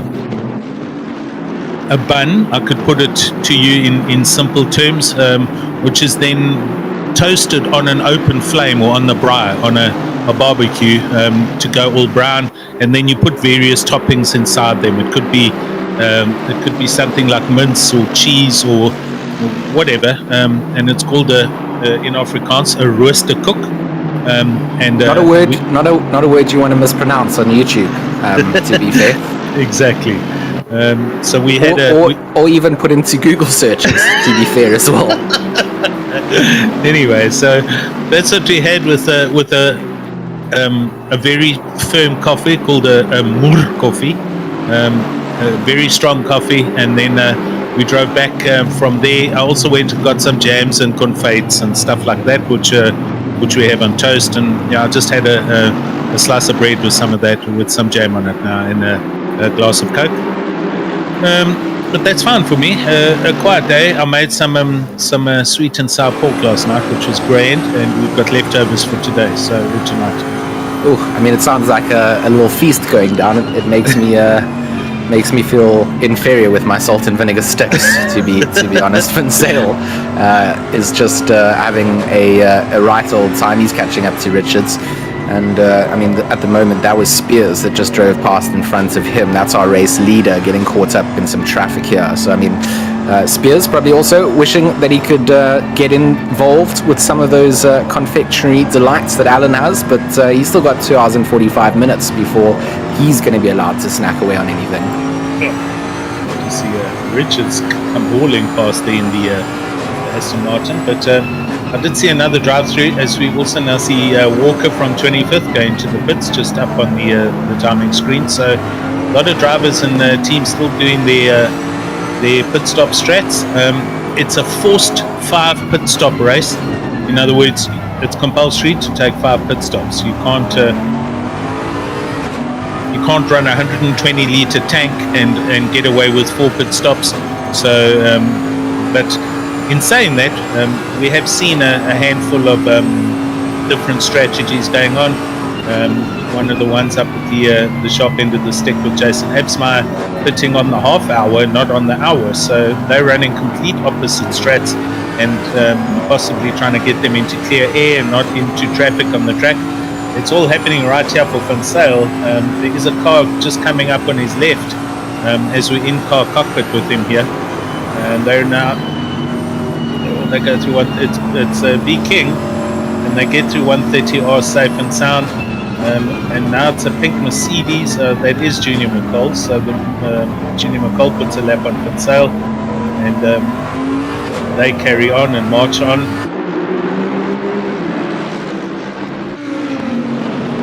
I see we've got Stephen Koenig in the interview room here. Oh yes. We might be able to drag him in here for a little chat-ceroni. Should I just jump up there and see if he's ready, Alan? I think so. He did message me saying he's in the interview room, so I wasn't sure what that meant. Or as we say that, you do that, but some drama's happened at the hairpin. There's a Erasmus, thank you, in an Audi just getting yeeted a little bit and sent up the right-hand side of the hairpin into the sand traps. And George, we have Steve Koenig with us, I believe. Yes, I've dragged him in here. I didn't actually go and check if he was ready, but I feel like if you jump into the interview room, you're ready. You must be semi-ready to come in. Stephen, are you there?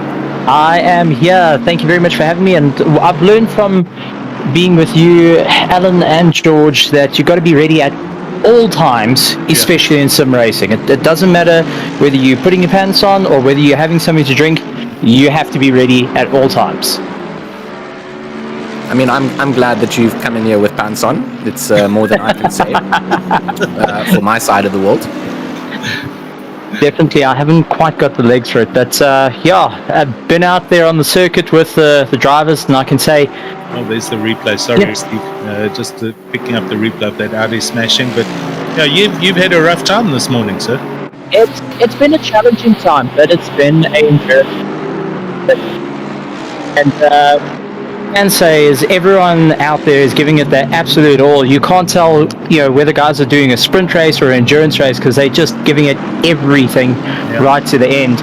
Yep. And unfortunately, we had a collision in the early parts of our race. Yanniman Perez unfortunately had a Lexus decide to see if the passenger door still works.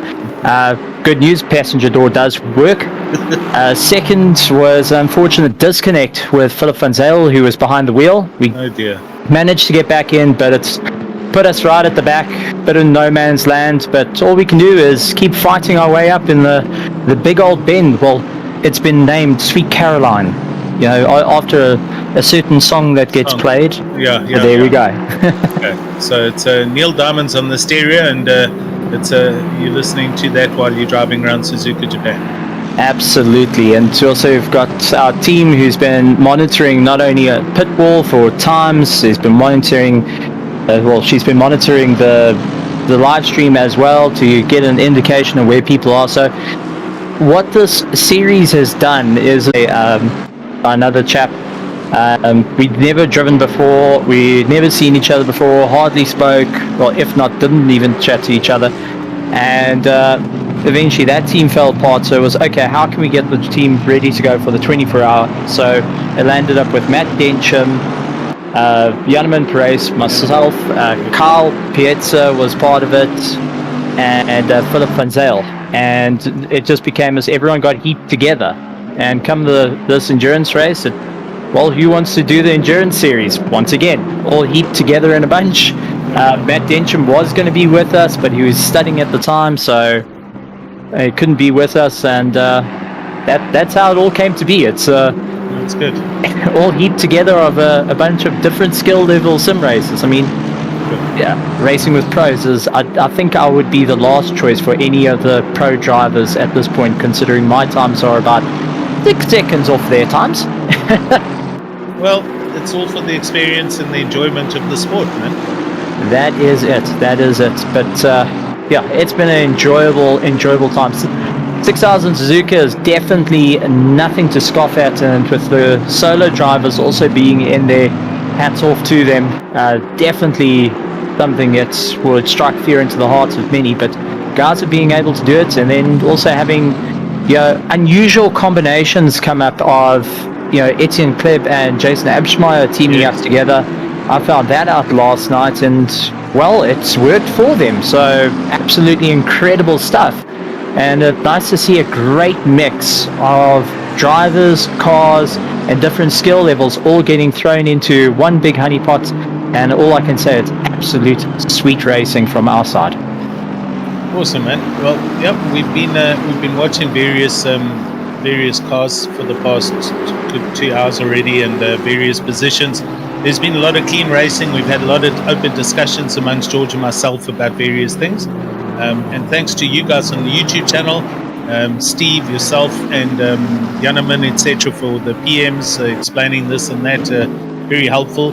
I think everyone's enjoying this, the awesome series that we've got going here. A great little endurance series. And I think that the drivers themselves having the time of their lives out there on arguably one of the best tracks on the planet. So, and you self-admitted you've had a lot of fun. It was a little bit rough, but racing's rough. It's what comes with the territory. That's it. I mean, every little problem that we've had counts as a mechanical failure, if you can put it that way. As you can see, Van der Vesthuizen going up to try go on the outside of the McLaren side-by-side action, but unable to get by going into turn one.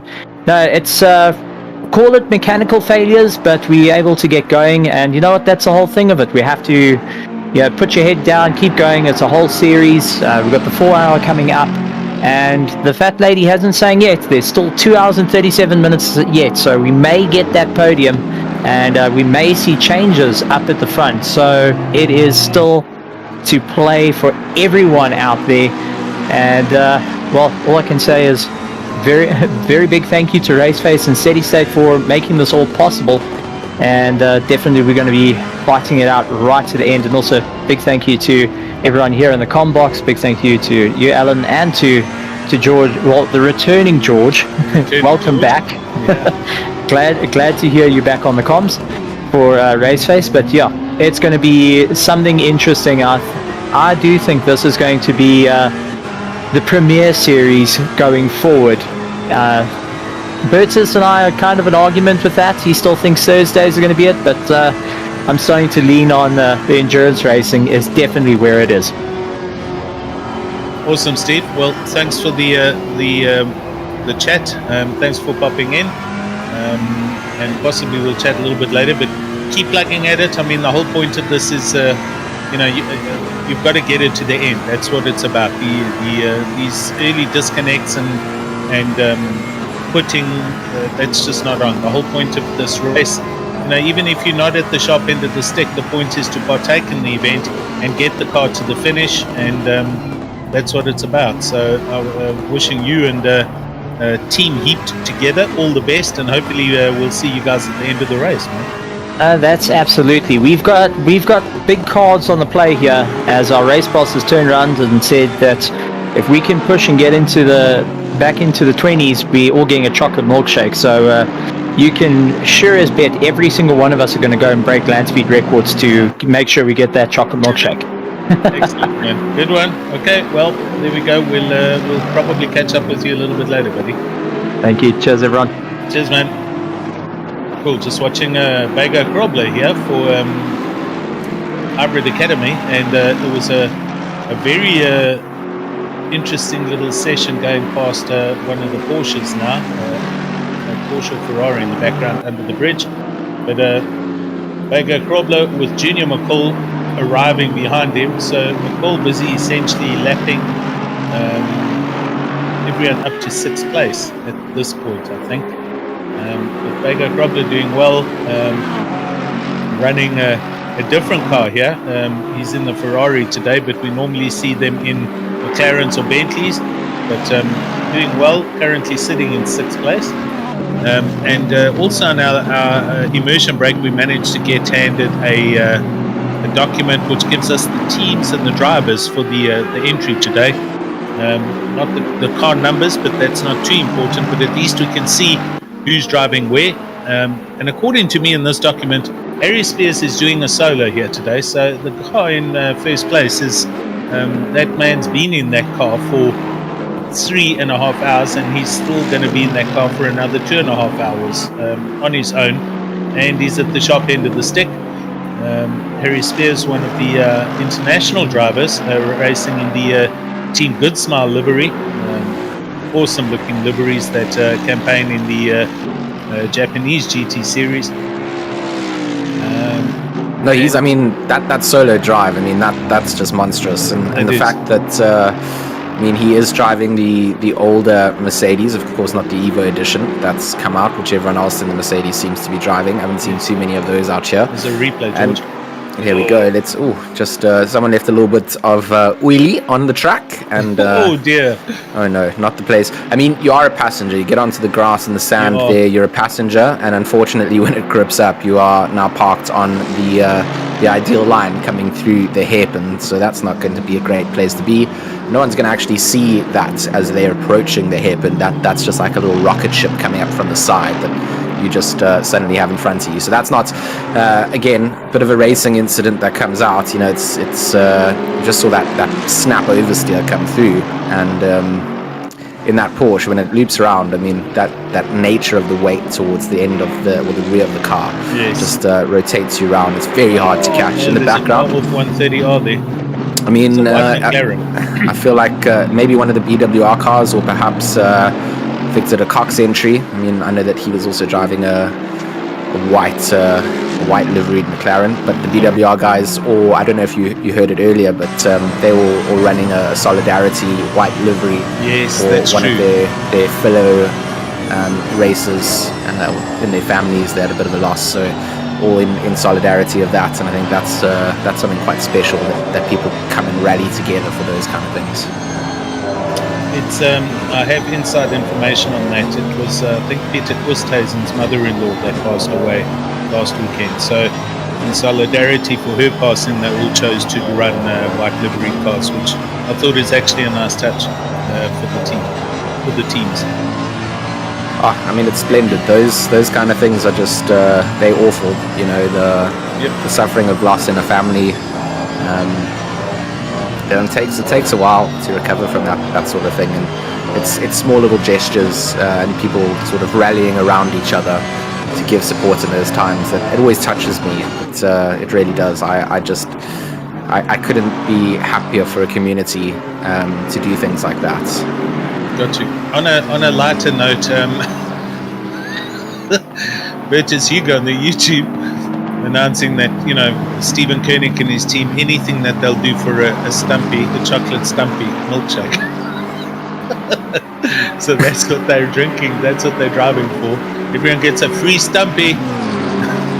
Right, here we have Tariq Adam in third place in their McLaren, and he is looking at the back of Etienne Kleb, so closed in on board. Yep. In theory, I mean, they've made up a lot of time anyway. I mean, they've still got a pit stop advantage over that to play entry with Kleb behind it at the moment.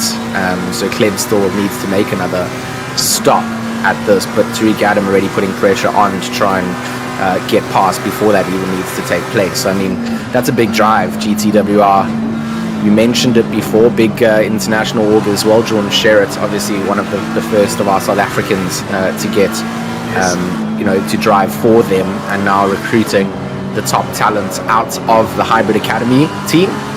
Luke Addison and Tariq Adam being picked up to drive there, and I think these are three names that we have to just watch over the next couple of years, because I think that they will feature not just locally but internationally on a level that will do us all proud as South Africans.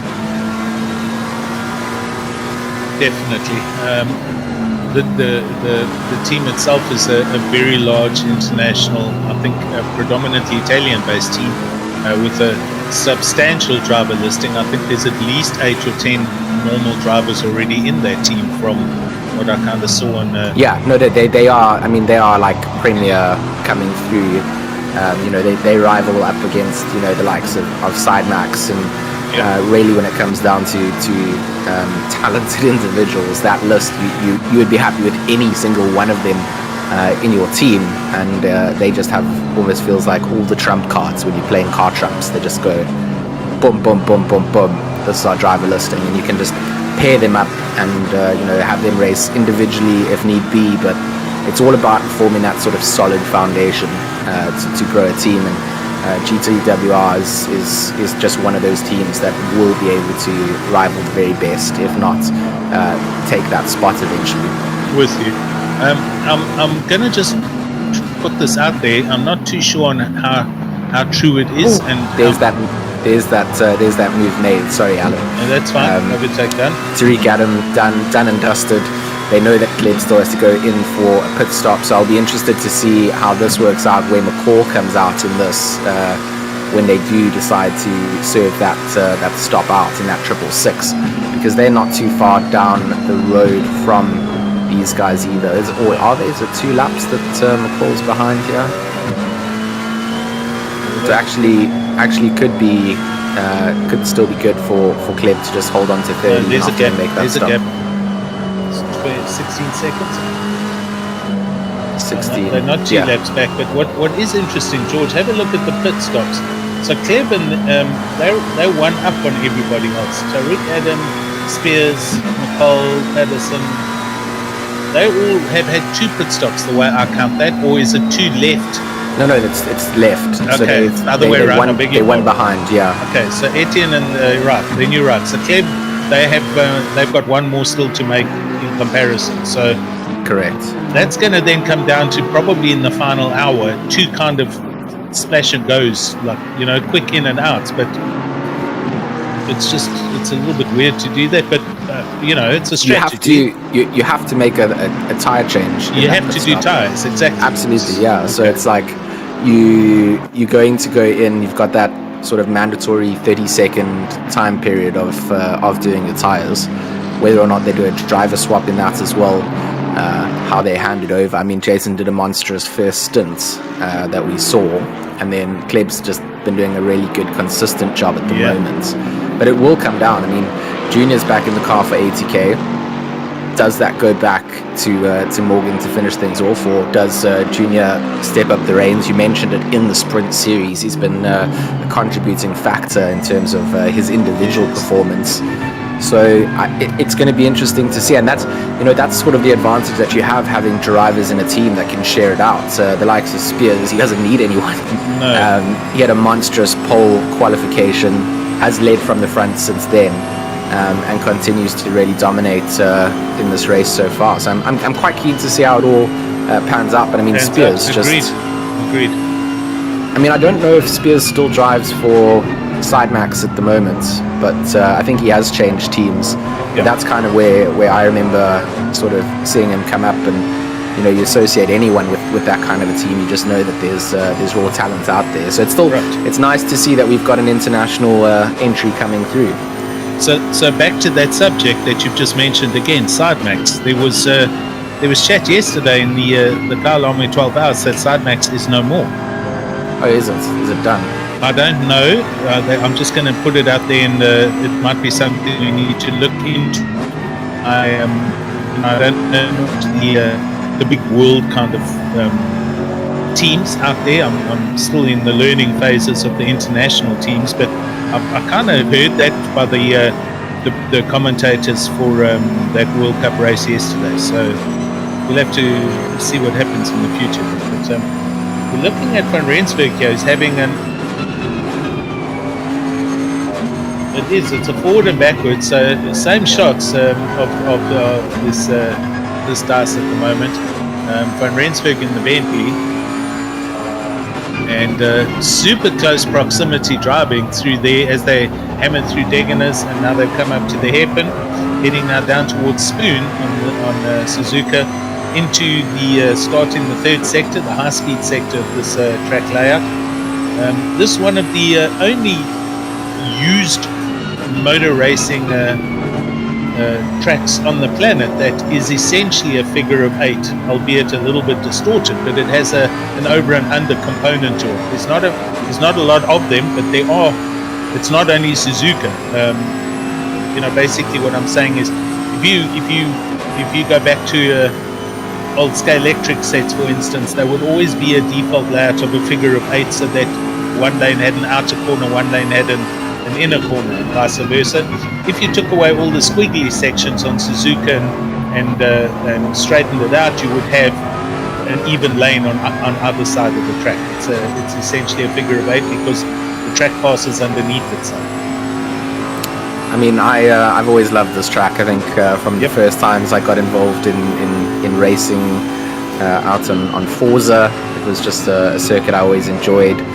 Back in the days of playing Gran Turismo, it was like just one of those circuits that I enjoyed, and it's still one of my top circuits to come out and enjoy. And just to add to that Sidemax chat, Jordan shared in our chat confirming that you are right, Sidemax is done. There we go. So that's a big change in the international sim racing scene. I'd be keen. I need to go and do a little bit of research into where everybody's going. Move to a little bit more in touch. I mean, that's it was and I love their social media. I love their drivers. They're a phenomenal team. Glad I didn't order any of the Sidemax merch at this point. Would have become a relic. Interesting comment there, Jordan, making on the YouTube about this Mercedes that Spears is driving, and the fact that it seems to be so much more powerful than the Evo version. It's again something I wasn't aware of and didn't realise. But if we have a look at the lap differential here in the speed and pace with the likes of Tariq Adam, the McColls, Jason, etc. What's his gap at the moment? We're just waiting for it to come up on the timing screen. But he's on 106 laps in first place in this Merc, and that gap he's now almost a lap up on the entire field by the looks of things, George. Oh yeah, no, it's certainly there. Those comments were made, and both Tariq was here and Jordan was saying it. And if it is, I mean, this is where I always question how the balance works from the Kunos side. Why there's always going to be a car that is so much more dominant than the others. Yeah. I guess if you apply it out to other sort of competitive esports, there's always a meta, and those changes to the meta change the way that people pick and play with certain characters, or the way that they form their different character choices in whatever title it is, or whatever maybe gun they use in a first-person shooter. That always those meta changes are what makes the world of esports dynamic. Martin Rotenbach having a bit of a wrestle there on the exit of the S's, gets it back into control. But it is that, it's where do these sort of big monster cars always come from, and then why are there no more of them? Why are people not all running what seems to be the most overpowered car? What is the choice that people make there? I mean, surely the Evos, it's the evolution of that model. So it's the newer version. It should certainly be a quicker, more powerful car, and yet everyone drives the Evo version, and Harry comes out in the older version and he's just ringing it.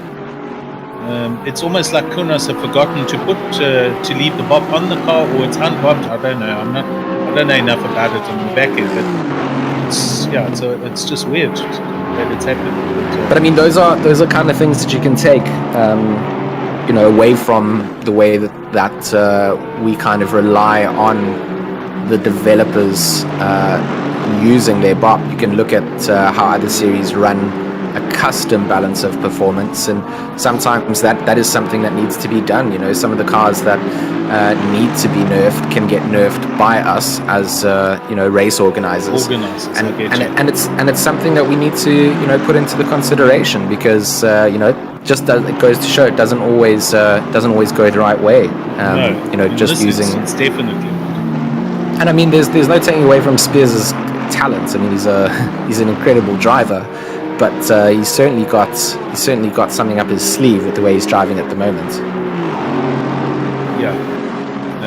let's not beat around the bush. The man certainly knows how to drive, but against this field, that's kind of the gap, the difference, just it doesn't kind of sit well with me. But we've got to put it down to the lack of any VOP on that car, and we'll see what the organisers do going long time. Just feeding off what Jordan's giving us as far as information goes. He's saying the bob's still the 2009 version, so only the newer cars have got the same bob. Okay. Yep, that's a good point. So we'll see going forward what happens, whether it's allowed to be left in or not.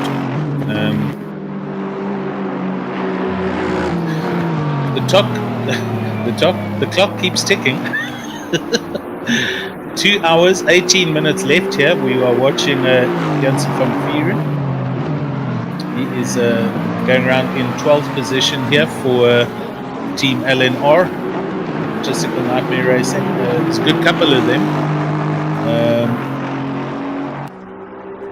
Harry Spears on 108 laps as we just watch the gaps. Tariq Adam in second place in the McLaren, and Etienne Kleb, that gap I think is about 16 or 18 seconds back in third place, but still has a pit stop to take. So essentially McCall and Patterson are fourth and fifth respectively, or third and fourth, when these pit stops will all play out towards in the next 2 hours or so. Bago Krobler in 6th and Lionel 2 in 7th, Contreras 8th, Renner 9th, and Breitenbach round up your top 10 for the time being. Van Rensburg, as we watch on the screen in the Bentley, he's looking at Breitenbach up ahead of him in his Lexus. I think it was Breitenbach who might have been collected in that accident that we saw earlier, but still lapping well. Martin Breitenbach in 10th place and pedaling well with the Lexus. The gap here under a second.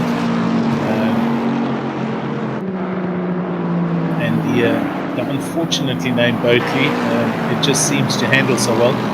George, I'm not sure if you're aware of this. The local real racing GT3 series that started in South Africa last year has slowly been picking up momentum, and it was announced earlier this week there are 2 new cars, including this car. Somebody has brought a Bentley in and is going to campaign it in our own GT3 series, as well as an Audi R8.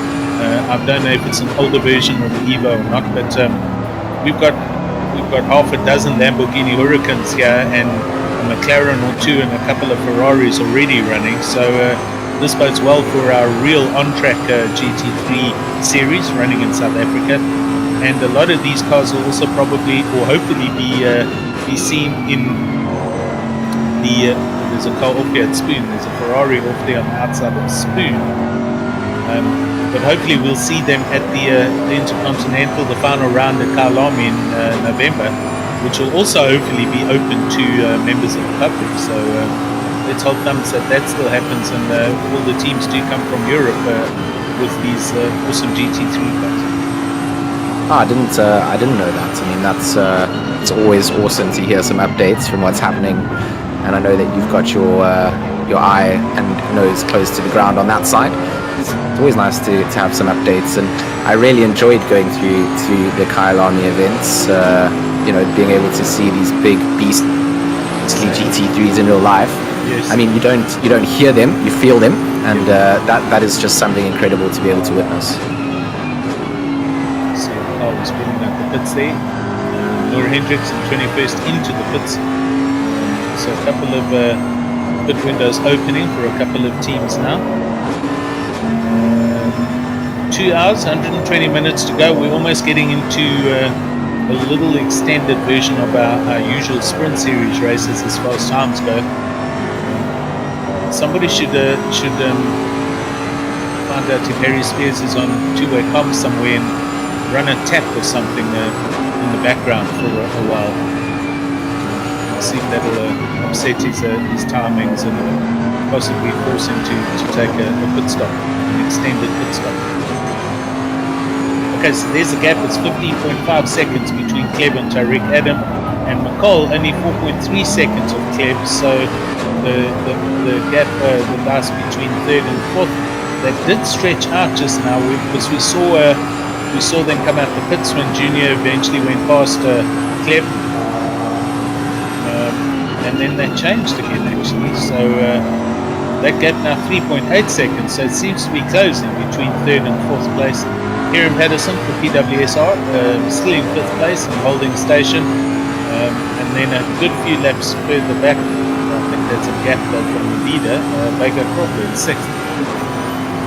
Right van Rensburg hammers past an Aston Martin into 130R. Car looks super stable through there, I must say. Still chasing Reichenbach in his Lexus, but they are in amongst traffic, so we might see something happen here. Race time already almost 8 a.m.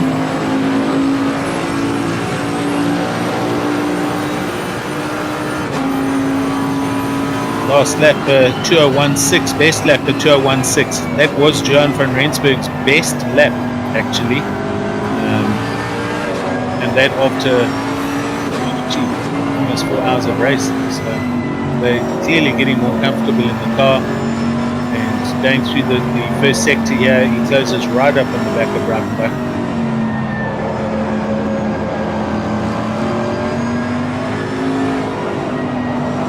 George, while you've been over there, have you managed to go and see any live motorsport events? I have not yet. They all sort of planned out. Next year is probably going to be the year for going and doing that kind of thing. That's good. But no, very much looking forward to trying out that side of life. And I mean, there's plenty of events that take place, but not. I mean, for me, it's that accessibility to get into Europe for a whole host of. I really want to go to Spa. Yep. I think that's on the to-do list. Certainly want to go. Certainly want to go out to there. I want to go out to Catalonia, Barcelona, go and watch a race there as well. Yep. I really want to be able to just explore all of that, and of course we've got the iconic tracks here in the UK. I'm not the biggest fan of a lot of them, to be honest. I've never really been sort of driven towards enjoying something like Brands Hatch. It's not really a circuit I really enjoy too much. I'd probably be probably get struck down by the British Racing Police when I leave my house later, but somewhere like Silverstone I'd love to go to. Donington Park I would be keen to go to, so certainly want to go to that. There's obviously the Festival of Speed, Goodwood Festival of Speed, that I want to go through to. I looked at tickets for this year's event. It was just everything was sold out. There was sort of no real confirmation of if that was going to happen even. So there's you kind of like, you haven't hit a nerve, but you've hit a very interesting topic in that, yes, that is all planned out, but I haven't been able to really go to too much here. What's been quite cool though is sort of seeing a lot of the actual sort of cars here get exposed to. I'm sure in Cape Town, I mean, you guys get some nice cars as well, but where I'm working at the moment in Knightsbridge, yes, on Brompton Road, there are just some incredible motor cars that come out. Okay. And I mean, I saw a Pagani Hyura driving past the other day, and sure, I've never seen one of those in real life. Almost every single Rolls Royce that exists seems to be cruising up and down that road with all different kind of paint jobs, and Ferraris, Lamborghinis, plenty of Porsches. So it's really cool to have like that sort of side of life and being quite close up to them. And I could just car spot for days. I enjoy that. Yeah. While we've been chatting, the positions have changed, and Absmeyer's back in the car now. So Kleber's gone in for a pit stop. Jason's got back in for AGP Racing in the Aston Martin. They are out in fifth place, and 20 seconds is the gap back from Kieran Patterson from PWSR. So coming up to the hour. We are expecting the usual flurry of pit stops to take place now. That gap just now, as I said, was getting close between Paul and Kleb, but that obviously then saw Kleb pile into the pits and do the required pit stop.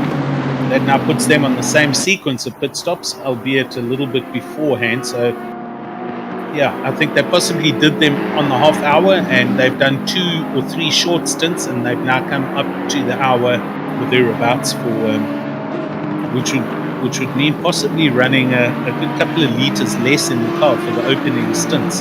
That's how I see that probably panning out. But anyway, 2 hours to go from here, and 2 more pit stops in hand needed.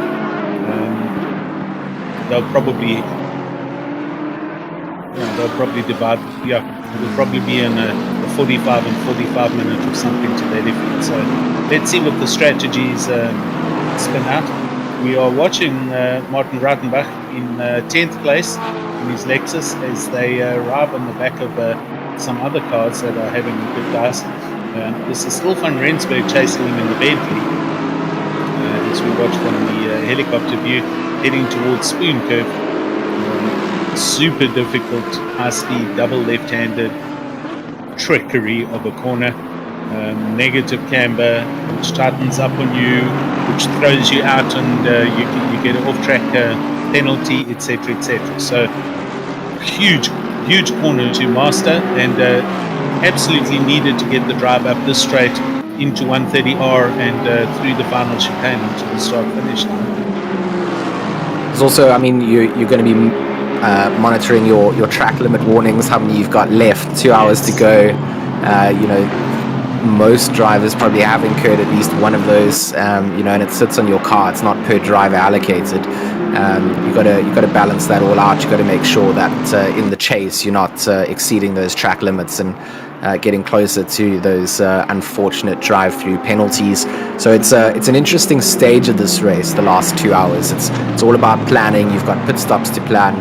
You mentioned it before. You want to make sure that on your last pit stop, you're fueling the car to the point where you just finish the race with a couple of mils left in the tank, so you're getting maximum advantage out of minimizing the weight on your car.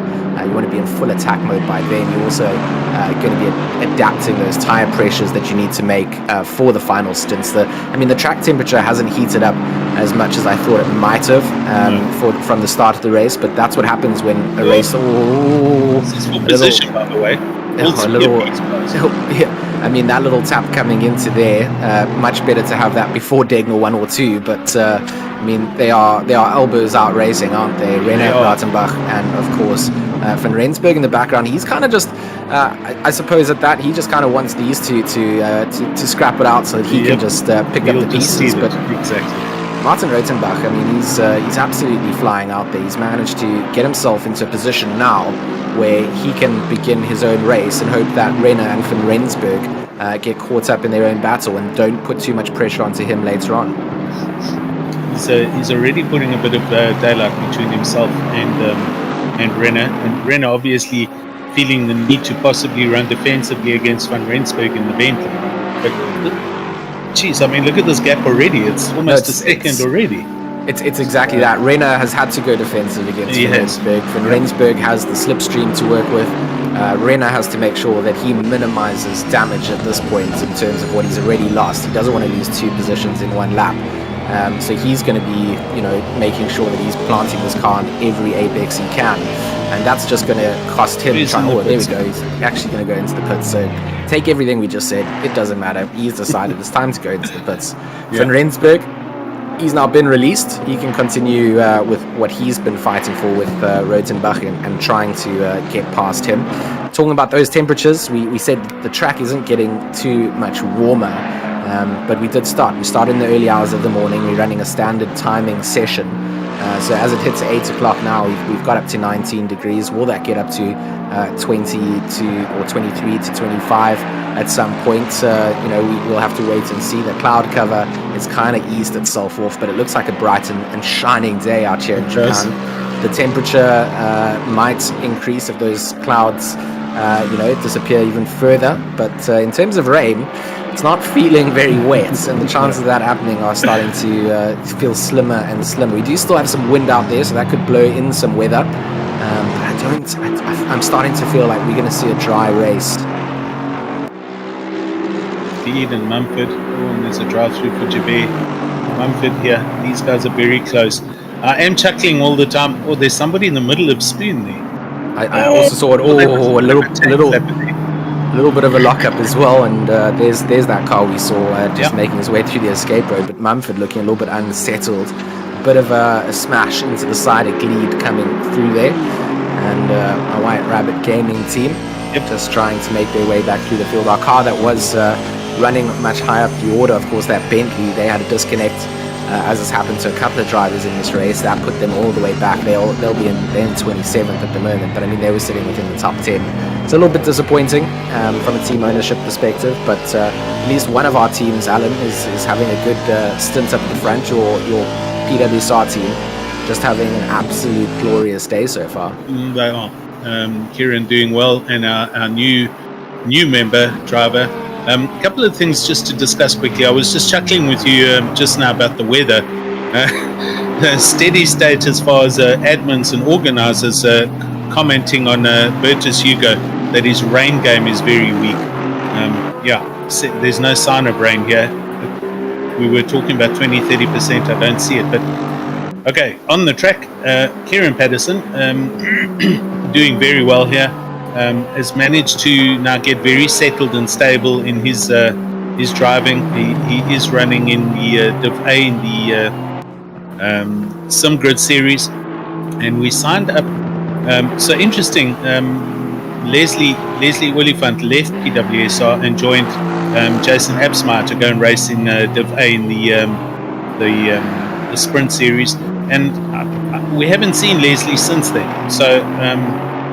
And today in this race, for instance, again, Jason, he's part of the team with Jason and Alaric Enslin, but I would have thought, if Jason entered this, because he took a little bit of a break from racing for a bit, he announced on social media, and I thought if he was going to come back and enter this, he'd do it with his teammate that he's racing with, and he hasn't. We haven't seen Leslie Willifant for best part of 2 months in any local racing at all. So on that topic, it's I don't know.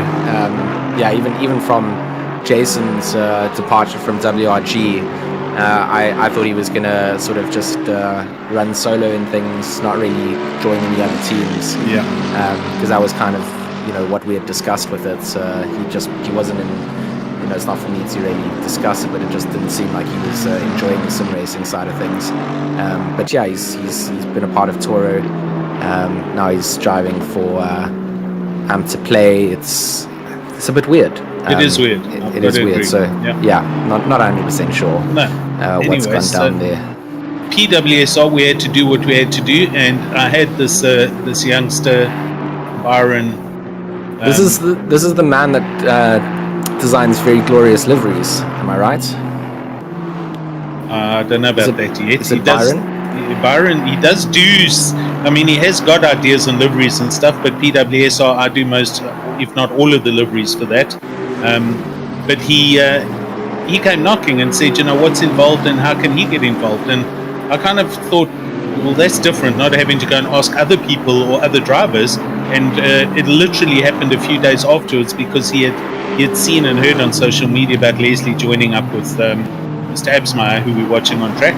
And so Kieran had a chat with Byron, and they went and drove around the track for a while, and it became very obvious that they would make a great pairing together. They were a year apart. I call them youngsters. They're 25 and 26 years of age, and very evenly matched. And so we signed up Byron.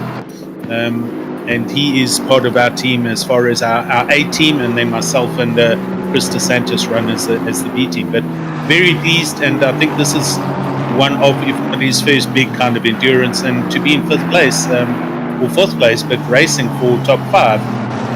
Very happy for the guy. So, and I hope he's enjoying himself being up here with the with these front runners. McCall's there, both of them. McCall's at least. Jason's here.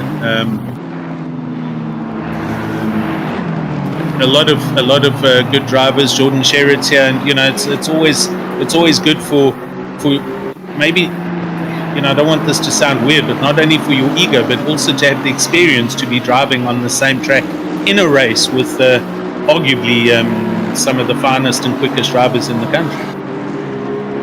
So, for sure, I think it's a feather in the cap to compete on this level, and the entire field kind of has their own rivals where they are going to be competing against. Whether it's at the top, the mid pack, people down towards the bottom of the order. There's so many skill gaps that we mentioned at the very start of this, that we combined all the cars onto one grid for the sake of having a nice packed out circuit. And I think for a lot of the drivers, you don't get that kind of experience in other places when it is segregated into maybe 5 different splits of driver skill levels. You could never ever be featured on a stream or have that sort of experience coming out, but here you get to really come down and see what it's like driving not just against yourself, but up against some of the better members of our community. And there's still so many sim drivers that we are missing from this field when it comes to the larger scale of things. There are so many talented drivers. They drive in different leagues, and that's okay. There's always going to be that, but there really are some really talented individuals in this list, and it's a privilege to have them in the series. I think it adds some real validity to it, and it's nice to see some classy racing out on the circuit. Indeed.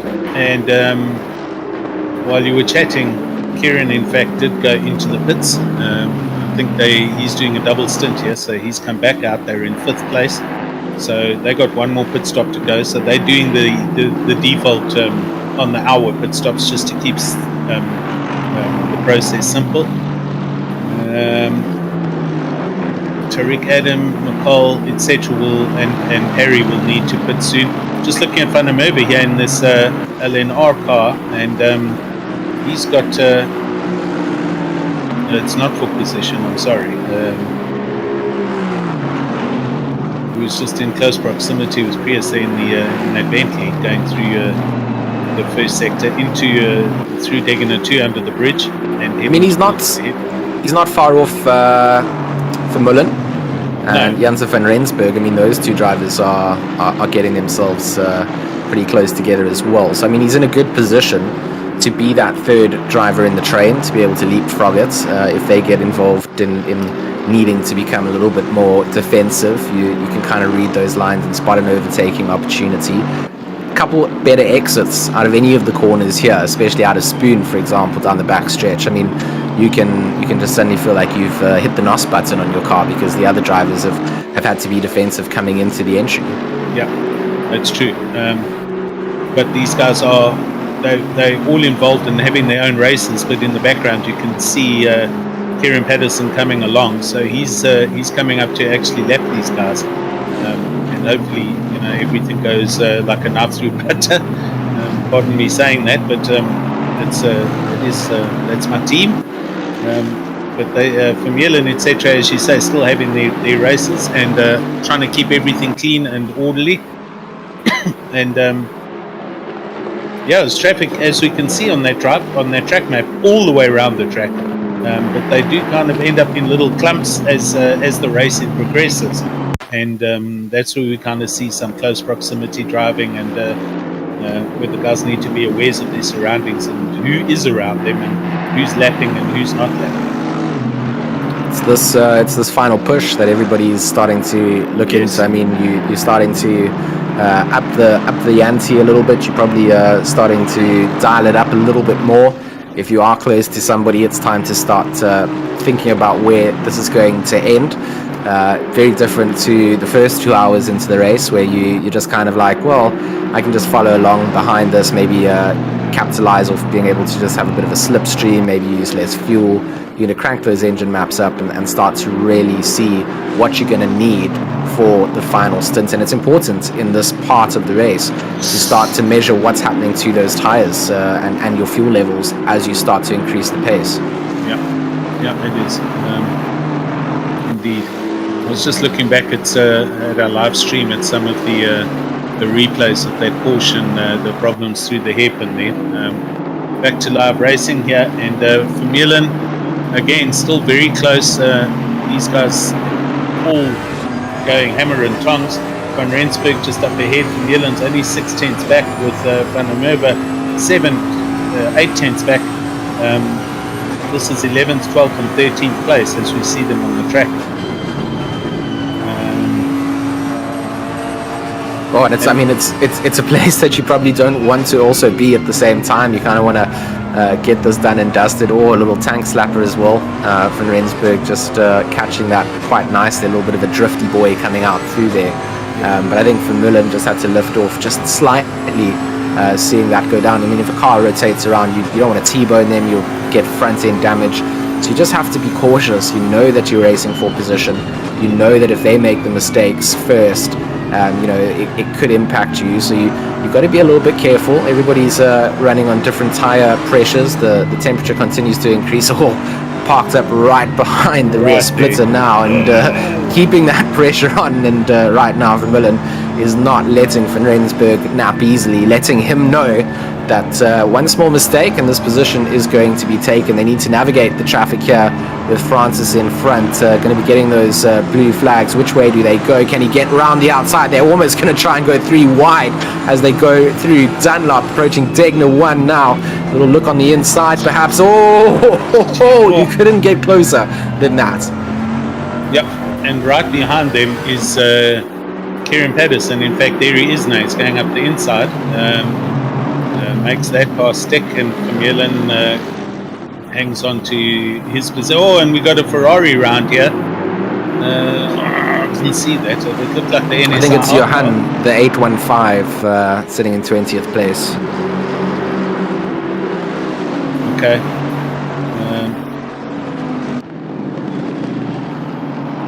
No problem. And then, unfortunately for El Toy in 22nd, getting a drive-through. That's kind of on par after 4 hours worth of racing here at Suzuka. And Van der Merwe and Vermeulen side by side, heading up to 130. Oh, this is going to end in tears.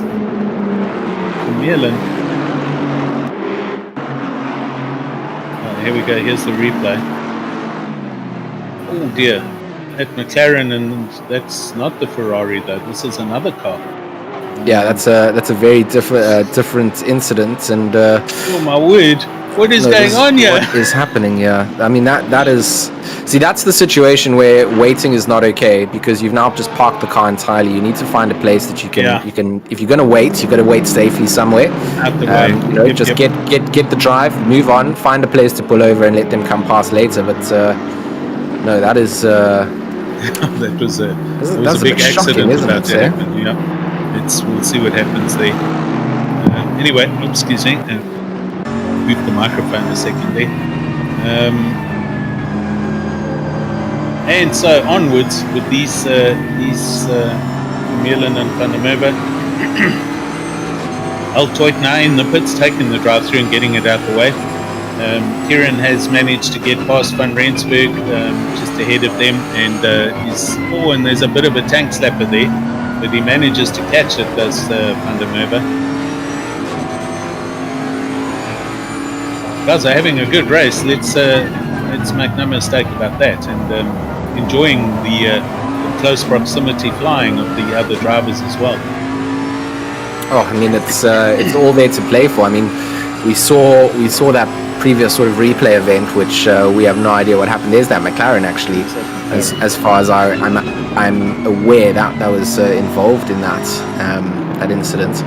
But I mean, if you're racing, like you said, hammer and tongs, and somebody is facing the wrong way, 2 cars in the middle of the track, I mean that can completely ruin that potential battle. So Agreed. you want to see everybody racing nice and close. Van Merwe, Vermeulen, and Jens van Rensburg all in this. 3 cars trying to get themselves basically closer to that top 10. Van Rensburg doing a good job at just holding it out at the front here. Vermeulen is certainly all over the back end, but Van der Merwe, I mean, this is where Van Rensburg has to be smart about where he's positioning that car, because if Vermeulen has to go defensive, he's going to get himself a little bit of space. You've got to plan it out. You've got to decide how you're going to defend this. Almost need to also stop looking in the mirror at some point and just put your head down and say, I need to get my pace down here, because the more that I look, the more that I'm going to defend. Here we go, Vermeulen and Van der Merwe into the S's. Not a place you can really challenge for position, but it's all about turning that gas up to 11 and just trying to make sure that person in front of you puts a tire off the circuit, picks up a bit of grass, maybe loops it around, makes a mistake, and you get that done through here. Otherwise, you just follow very, very patiently. Yep. They go through sector 1 into sector 2, the Degeners, also tricky little. Oh, what is going on? Was that a bit of like we talked about before, a little disconnect net code issue coming through there? A bit of net code flying around. I heard the Harry Potter music start to play as he went into platform 9 and 3. Very clever. I see what you did there, George. Right, so up ahead there is traffic going on. These guys have arrived on the back of a big BMW. My preferred car at the moment, but looks like it's we're working out for them. The BMW is an absolute machine, top end wise. That would be a good car for Paul Ricard, wouldn't it?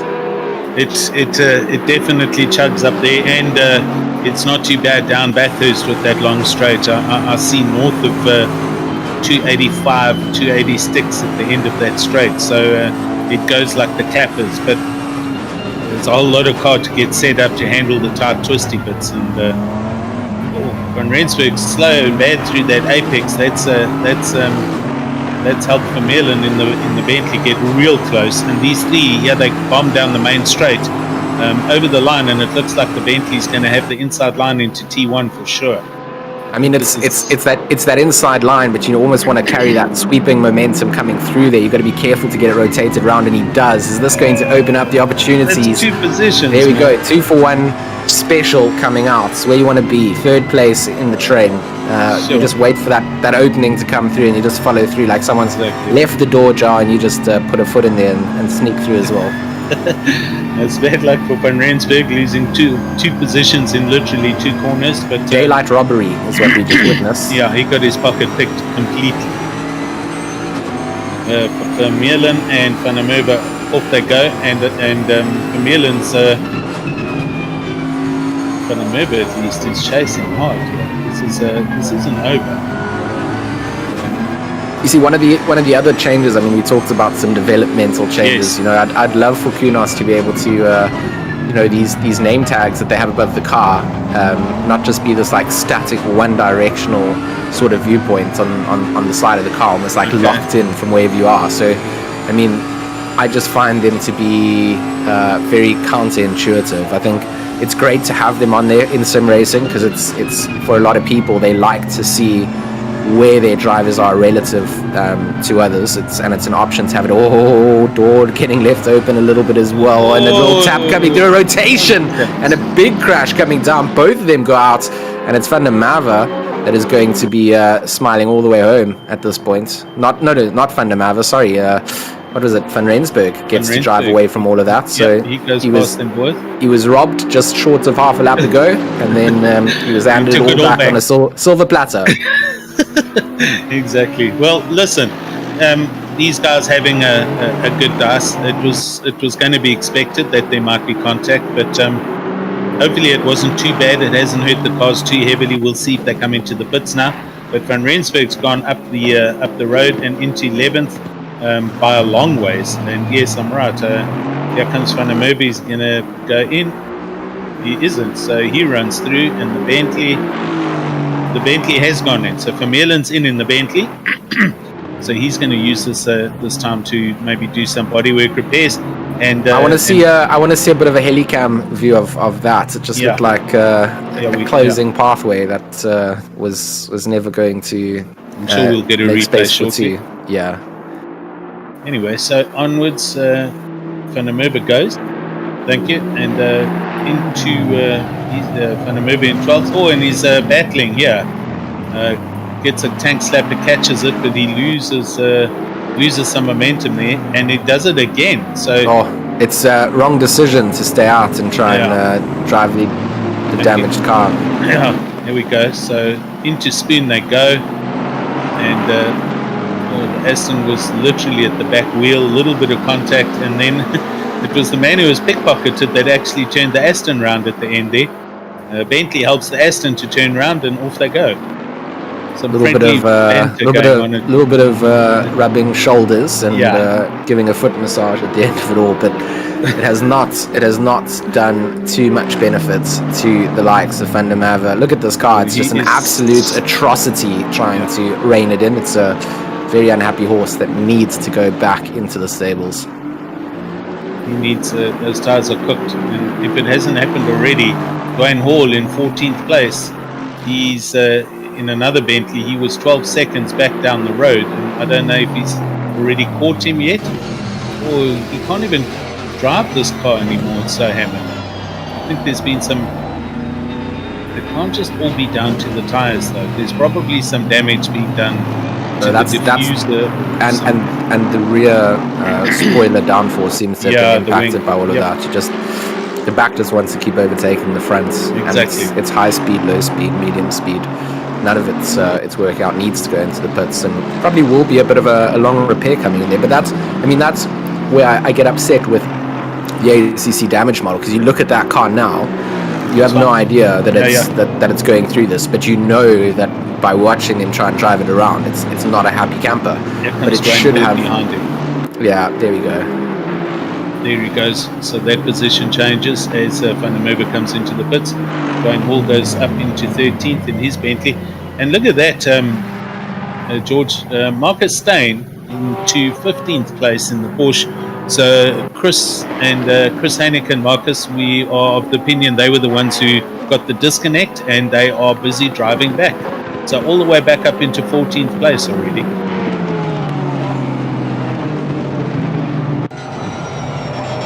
Up at the sharp end of the stick, it looks like everything is still the same.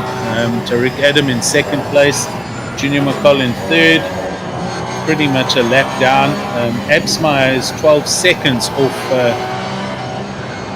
the back of Junior McCall, so that gap is where it is.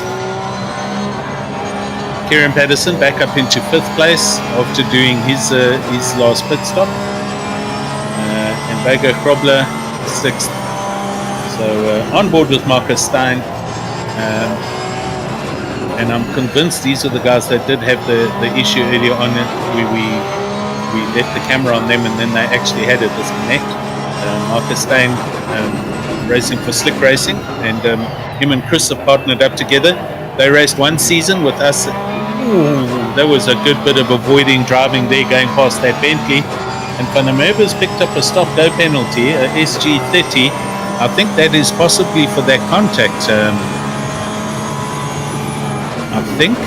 I'm just trying to have a look and see. Bertus isn't updating. No, he's not. We haven't had a good steward update here for us to be able to make these calls. Yeah. Come, Bertus, you need to do us an update there, please, if you're listening to us. He is by the bar saying weather randomness is set to 3, which definitely should be bringing rain somewhere in 6 hours. And we're down to an hour 40. We're literally at the start of a normal league sprint race, and it's blue skies and people are outside on their towels sunbathing, Bertus. I'm wearing my short shorts because it's so sunny out there in Japan, to be honest. Right, so there we go. I think replay coming up.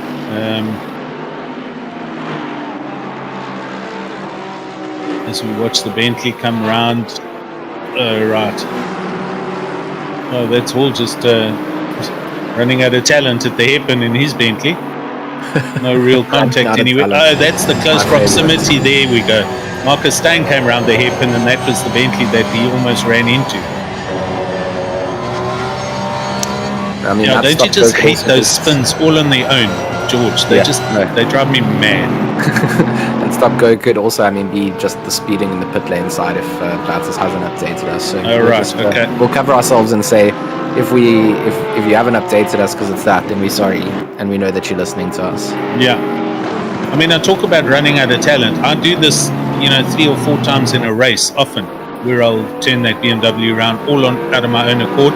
And I've been running a lot of extra races just to get more seat time and try and help improve my consistency and lap times, which is slowly but surely getting better, actually.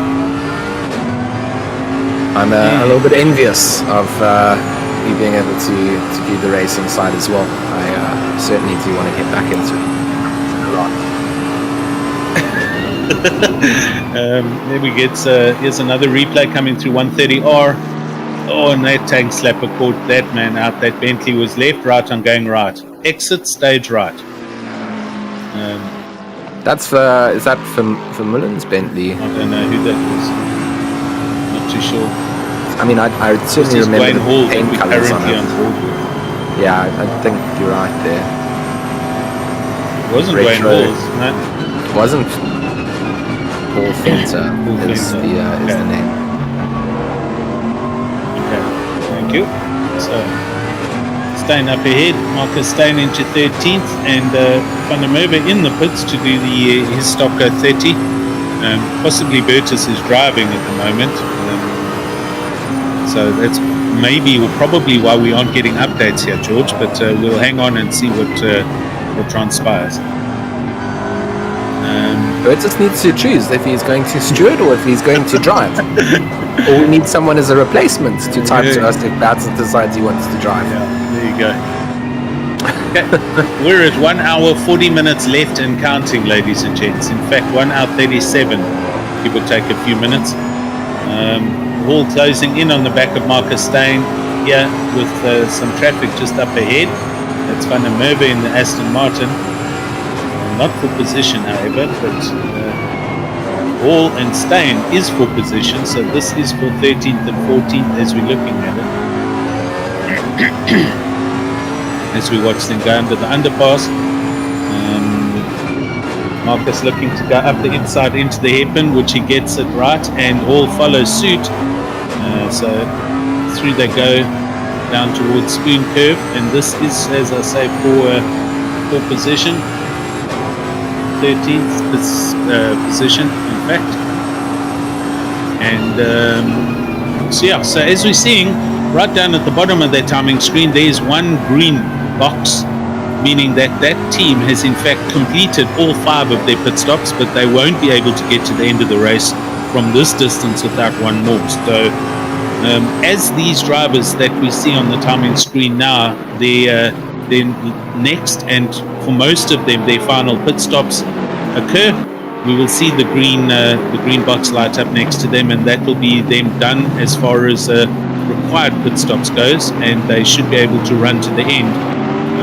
Given that we're at just on 1 hour 36 minutes left, I expect everything's going to happen on the Bestazen in the Lexus, running through the sand trap in between the 2 Degener curves, brings it back on safely and carries on his way. I mean, it's all these woes of long driving stints and all these concentration levels starting to deplete over time. I mean, it's a long time to be in the car, and there's a lot of pressure, when you're sharing a car with somebody else, that you need to make sure that you get yourself to the line. You've got teammates that you're trying to impress, and it's a long race event. It's something that you get into, like, you got the blinkers on, you start to like think about other things while you're driving. What is this going to happen? What is the impact of this?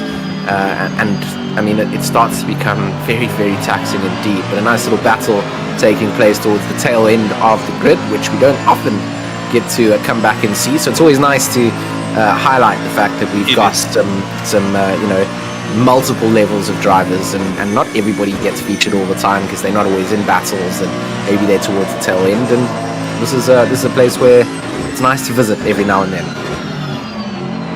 Exactly. Yeah, it's a mental and physical fatigue that'll be setting in now. Everyone's been going essentially 4.5 hours, give or take a couple of minutes. And irrespective whether you're a man alone, like Psycho Harry Spears doing the whole thing on his own, or talk about getting close under braking there for that Mercedes. That was very close. But back to the endurance part of it. 1, 2, 3 man. Either way, it's fatigue that'll set in.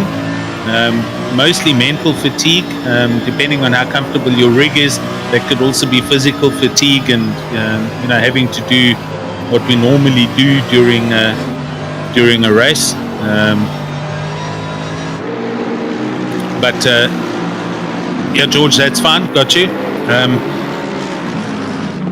Endurances are what they are. It's an endurance, both of man and machine, and the whole point is to get the thing to the end in one piece and as high up the grid as possible. So that's the attraction of endurance races, and this doesn't appeal to everybody. Just talking out loud now, and having had chats with various other teams and in various leagues. We'll put an event up for example, and you'll get a 50-50 hit rate on that event, because some people just don't like endurances. Some teams don't enjoy them, or the guys they can't commit 6 hours in the rig, or whatever it may be. It's not for everyone. So but on the flip side of that coin, in all the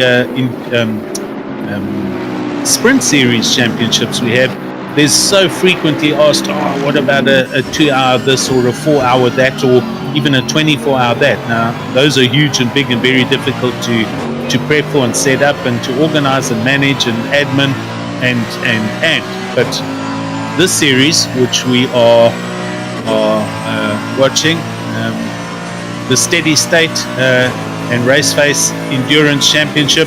This has been cobbled together by a couple of people, Virtus, etc., and proof is in the pudding. We started with 50-something cars in the at the start of the race today, and we'll see this progress through the next 5 races. Hopefully we're going to get another replay coming up here of car number 44. Alright, we'll carry on here. The screen to get sorted out. We're watching the Mercedes-Benz, currently in 40th position. Mitteleni,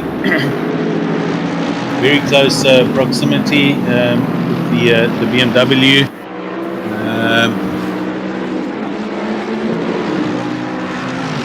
Only one BM that I saw on the grid today. Also Hawkins, our other fellow commentator, Gareth Hawkins, in a Lamborghini. So a handful of other arbitrary cars out there. No Nissans and very little Audis. I'm not going to say no Audis, because I can see Gibsons out there in an Audi. But the majority of the cars being the usual Mercedes, McLarens, Porsches, Ferraris, and Lexus. Right, looking back off the wing of Steyn at Dwayne Hall, who is seriously closing in on this car. This race 4 position. And ahead, Marcus Steyn's 30 seconds down the road from Deploy, who's in 12th place. But this seriously on between Steyn and Hall, Porsche versus Bentley. And we'll monitor this and see how they go. Timing wise, 1.5 hours left. I hope you've all been enjoying the coverage. We do have it's myself, Alan Patterson, who joined late with George G. Max Smith for the Steady State Raceface 6 hours of Suzuka. And thanks to everybody who's come on board on the YouTube channel. Great to have you and joining and chatting with us. Aitozi, how's it? I haven't seen you there for a bit, but thanks for stepping in. Andre R. Memory is also saying on the YouTube, a person can actually see the mental strains and tiredness coming into play with all the small mistakes. Exactly. It's the mental fatigue. It takes it definitely takes it out of you. It's a certain breed of a person that can focus for 3 hours, 5, 6 hours, etc., etc. Stein goes into the pits for his pit stop. We're currently on board and watching Kiwit in 20th.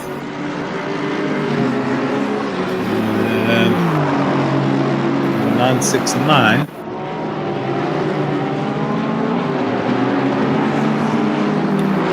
He's 1.5 seconds off the back of Janse van Rensburg's McLaren at the moment. This one, 19th and 20th. You can see the McLaren just up the road there. So good to catch on to various races up and down the grid. You see also in 10th place Van Rensburg in the pits. So some pit stops happening now. Those drivers, Van Rensburg specifically and Marcus Stein, still having to do 2 stops, as is Jason Absma. So they're going to have to stop again between now and the end of the race.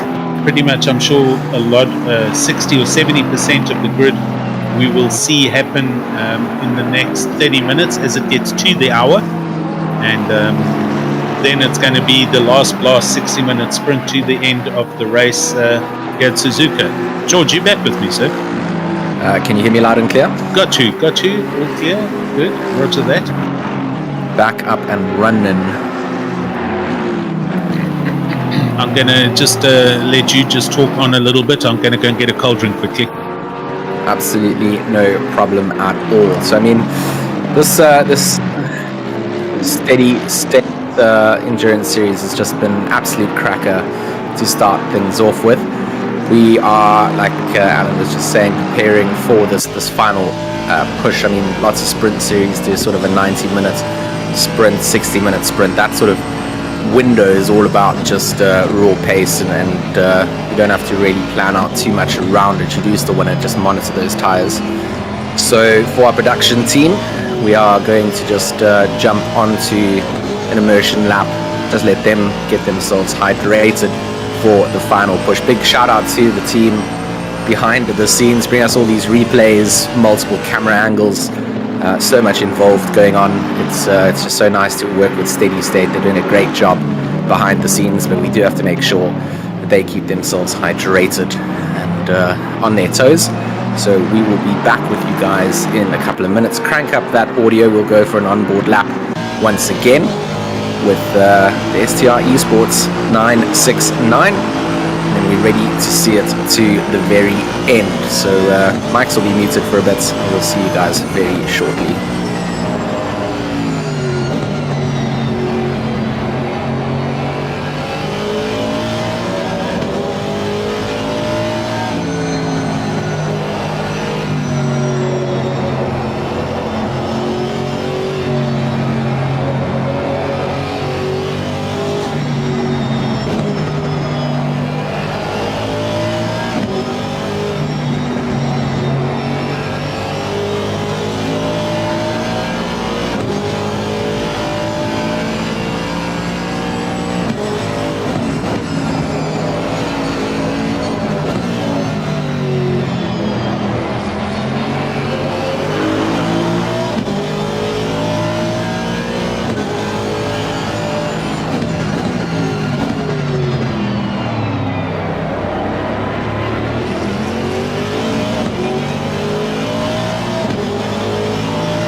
getting rid of those gremlins now, and we ready to finish out this race. An hour and 15 minutes to go on the clock, and as we alluded to before that little break, we are pretty much setting ourselves up to see how things pan out. I mean, Spears has just been absolutely monstrous up at the front.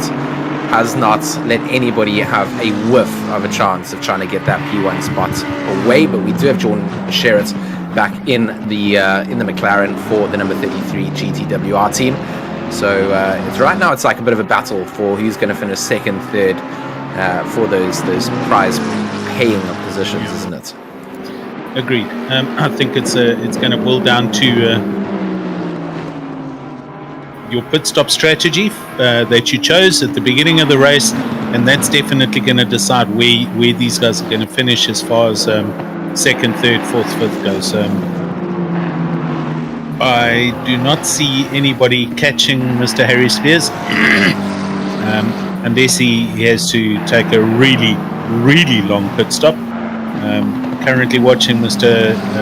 Jordan Sherritt in the McLaren, and he is in second place, but I think it's almost an entire lap back.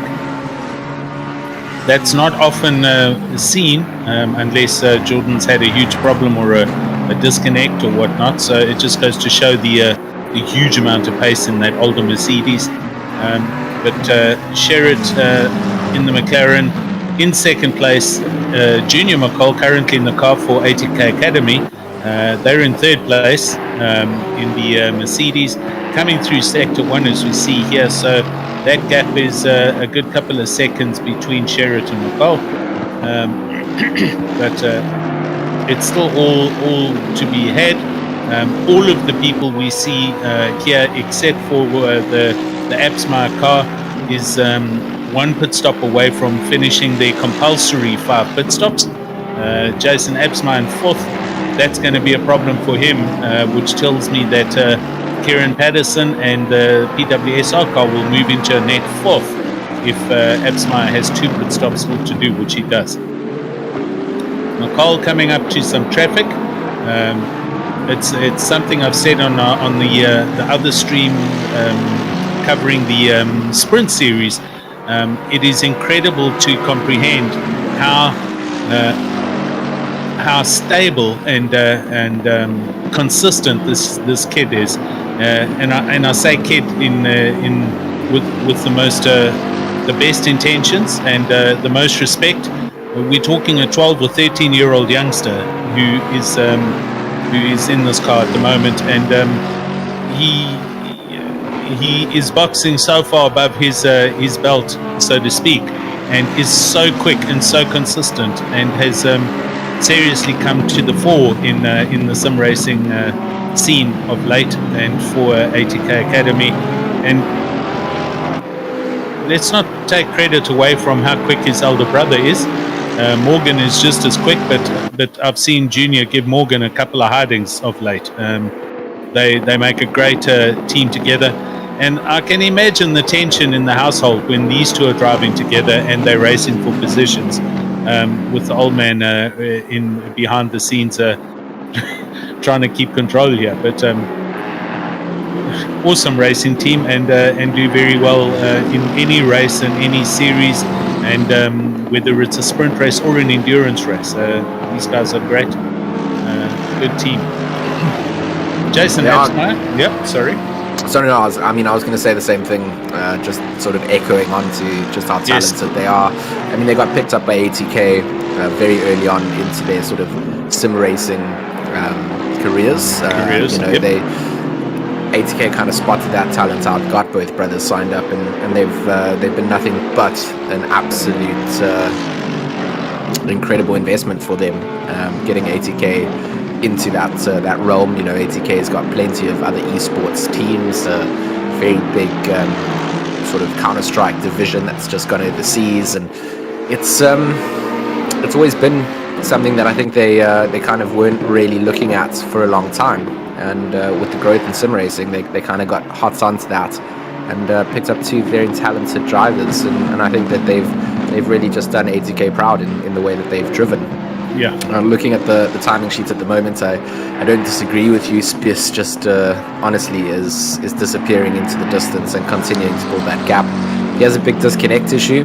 Could change up the way that this all pans out, but that's not something that as a commentator you ever want to see. If someone's had a murderous time outside and really deserves to have that win, it's something that you want to see see all the way to the checkered flag. You don't want someone to win on default because someone else has had a technical issue.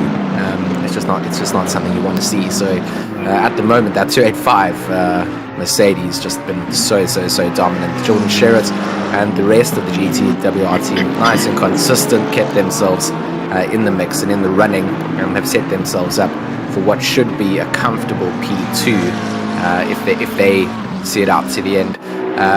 Like you mentioned, Patterson, I think from your team is certainly looking good to maybe round up with a P4, with Jason Absmeyer having to still serve 2 of those mandatory pit stops, going to put them down the order. But there's gaps between them, and we're going to have to just see how it all goes. Indeed. Look, it's obviously my aim and my intention for the guys was aim for a top 5. There is going to be a driver change. Kieran's not going to end. It's going to go back to Byron, and Byron will drive the car to the finish, which is great as far as the driving balance goes and how long they've both driven.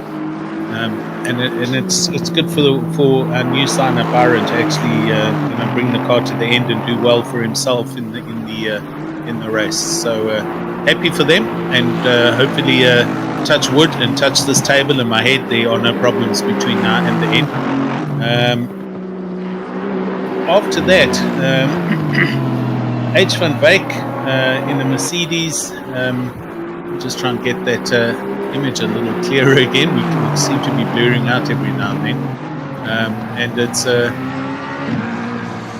Daniel Rowe in the Ferrari in 7th. So Daniel Rowe and Bega, etc., they've been hovering around 7th, 6th, 5th all race as well. So it's all to race for in that race for 6th place, just behind the top 5 cars. But it's never over until it's over, as everybody knows, and it's always been spoken about. Any of these guys in the top run, they might have an issue. Maybe they get a drive through now. It's expected if they were suffering a bad handling car that they might pick up a drive through penalty. Too many off-track excursions. You never know what can happen, and that'll change around the whole look and feel of the final hour of this race. We're going to bring it to you right to the end, and hopefully we'll see some good clean racing. Oh, as I say that, we're just watching P. Maher in 25th in the Aston Martin, and the Bentley of Riddell. He got right up close and personal into the braking for the chicane, and they bomb onto the start-finish line and start another lap that was super close. And just behind them, I think the Lexus not for position.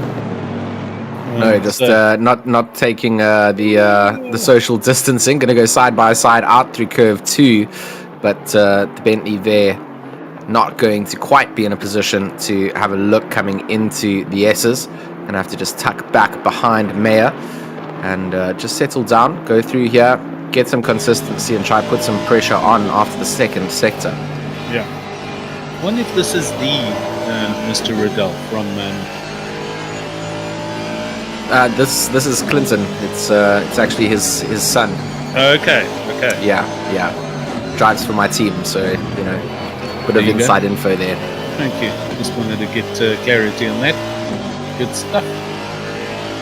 So as we can see on this screenshot, a couple of teams here already have reached their final pit stop, compulsory pit stop limits, and are done and dusted. Whether they can reach the end from here or not, who knows? We're going to have to wait and see. We know just about as much as you do from a commentary point of view. I can't see anything further on the back end systems here. I think Bertus is in the car and driving somewhere, so we're not getting any updates on penalties and so on. But we haven't seen any actually, to be fair, George, on the screen for are good sometimes. So I don't know if there are any being handed out. No, Or else it's- nobody's doing anything naughty. Yeah, I mean that's the other side, which we hope is more the case than there not being anything being monitored at the moment, which I'm sure they are. I mean, if we look down, I see the stewards room still a little bit packed up there, so it's not like they've all decided to take tea now before the race. Maybe people just behaving themselves out there on the circuit, which is what we want. George, you're so British. What are you talking about taking tea? I mean, what? Take tea time. It's like tea time now. You know, take tea. Right. I love it, buddy. I'm so glad that you're settling in and you've got roots down and it's starting to fall in place. As we see Riddell, oh dear, that didn't work out too well at all. Does catch it. He caught the front of that Aston Martin going through turn 2, back on the track, and has fallen a little bit back behind Maher. I'm sure we'll be able to see a replay of that shortly, but they were side by side, a little bit of drifting around on the track, and there was a bit of contact, and that put the big Bentley off on the outside of the corner. Kirstein and Van der Westhuizen, the next two drivers out on circuit, similar strategies to one another, who are fighting it out for position, less than half a second between them during certain corners and braking zones, and obviously extend itself out, but certainly within slipstream range. And the defense from Kirstein has to hold up here. I mean, you've got an hour left to go. You've got one more pit stop to serve out. Does Van der Westhuizen decide to go in for a little bit of an undercut attempt? You know, are they being held up here by Kirstein? It's all the decision making that you hopefully got your teammates in the back kind of looking at this, going, okay, our pace is this, their pace is this. We need to either get past or decide to go into the pits earlier and try and catch them after that, get some fresh air, don't get held up. All of those kind of things are what you're hoping is being relayed to you. Always harder if you're a solo driver to try and manage those kind of situations out there. It's why big teams have, you know, their race engineers and everyone behind the scenes, so that the driver doesn't have to try and make too many decisions whilst they're out there. So that's always the important role of having people alongside you trying to assist you, is to try and relay as much helpful information that's out there and not put you under too much pressure yourself. You know, sometimes you need a bit of quietness, you need a bit of calm. You don't want to have someone nagging you in the back, letting you know what the previous driver said. Sometimes you just want to lash out and be like, no, leave me alone. But it's something that you know is part of managing that team dynamic, and it's all these little things that make sim racing what it is. Definitely, and I think, you know, they talk about team managers and team captains and so on and so forth, but besides the guys driving, there's a lot of information happening behind the scenes that the driver would want to watch. I followed yesterday a sim racing masterclass with Zahir Essa and Bashir Jadwat, etc. And you know, there's not a lot of information going on, but when the driver asks for information, the guys need to have it for him. So, you know, what's the gap to this or what's the gap to that? You can only see so much, but when you're in that zone and so focused and against up against the competition that you're, George, as an example, 40, read my lips, 40 cars were separated by 1 second. Oh, That's how close that race was. I mean, that's the stuff that dreams are made of, really. That's hectic, man. So no, that's incredible. yeah, we're not talking now 1 to 10. You know, when they showed the timing screen for the quali, and it was 40 cars 1 second apart. So, you know, that's what everyone aims for, and that's your drive to try and be and race in the World Cup Series, and that was an awesome race to watch. But Zahir Essa and the South African team won that race against the best in the world. But going back to the information within the team, whoever drove would ask for something or would supply the info. They didn't get bombarded with unnecessary information. And I've picked up on this. You know, Kieran often will tell me to keep quiet or I must stop talking when we're in a team race, because he just wants to get his focus on and just wants to do the job at hand. And you know, too much talking does distract the driver, because your point is your aim is to drive the car as quick as possible. You can see what you need to see in front of you and on your dash, and there we have another car on the inside of Spoon. it's another McLaren having a drama through Spoon as we watch Grobler, who's just picked up a 10-second penalty or something. From 7th place, in fact, so this is not going to help. In Oosthuizen, as I say, that gets a drive-through done in 21st. So, well, our stewarding reports, they've come back from T, and they can tell us that Grobler's incident, avoidable contact on lap 77, is the reason that they've got that 10-second time penalty against them. And the 545 also got allocated a 15-second penalty for the same thing, avoidable contact, but on lap 66. Thanks to the back end people, needed that. Sas van der Westhuizen now on screen for NSRR Racing, not so independent racing. Healthy 23rd place. They still have their last pit stop to go, and they're looking at the back of Kirsten up ahead in the McLaren, and this gap under a second. So good to see continual racing happening.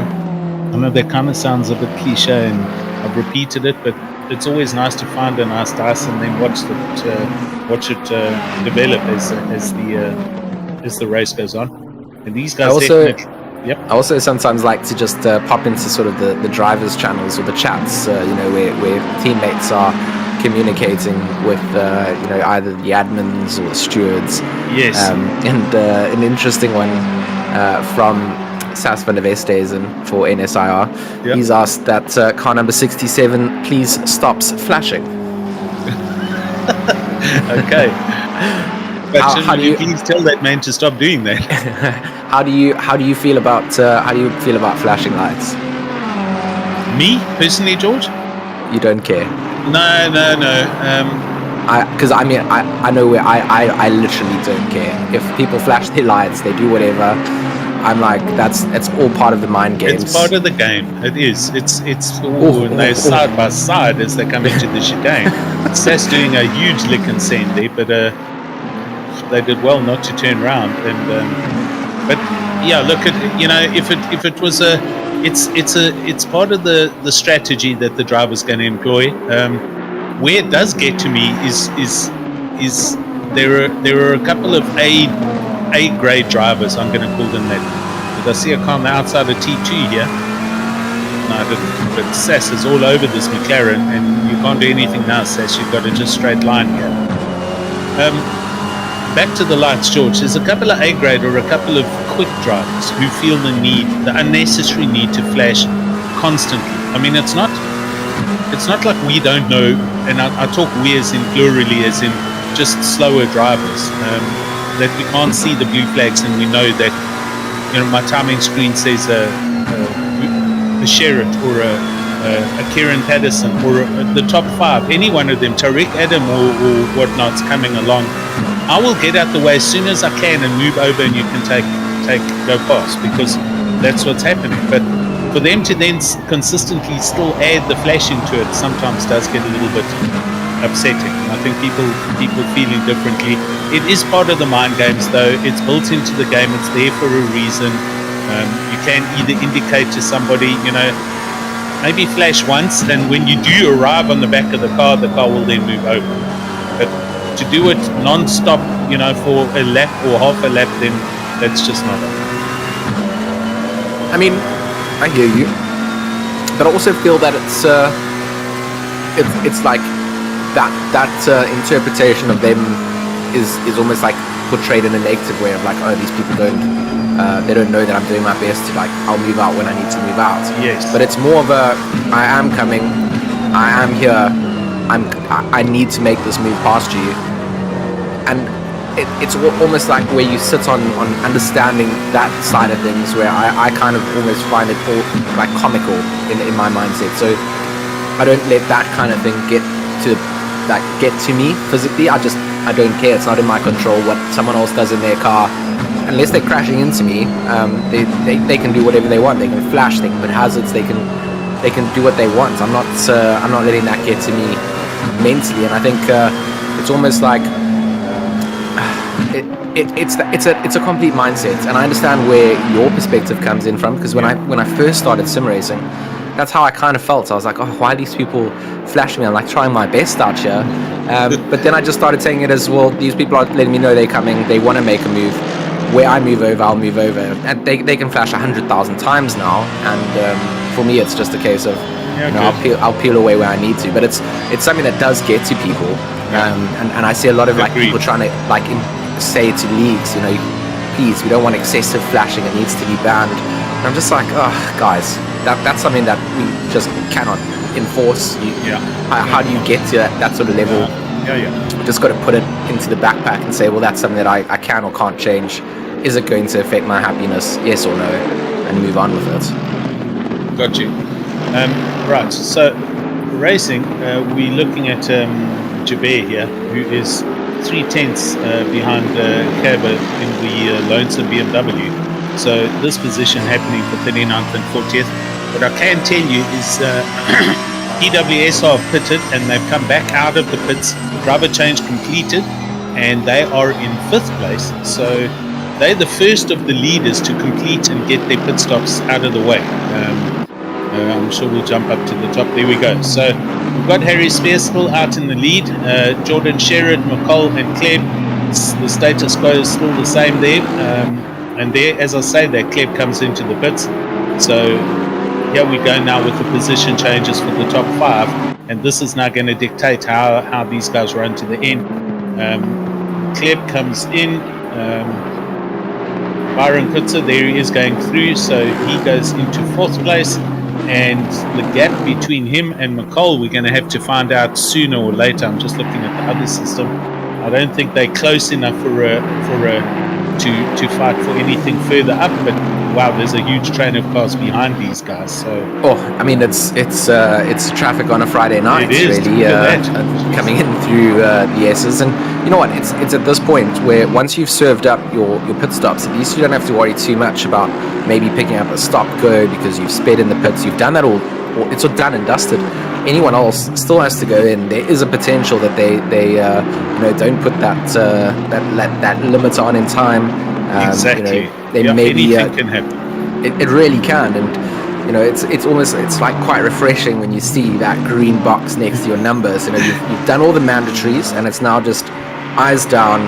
That's where I'm going to get it to the end. Yep. So we're going to wait and see what happens. Kleb in, he has come out, and he is in fact out behind PWSR and Kutzer, so they're net 5th. I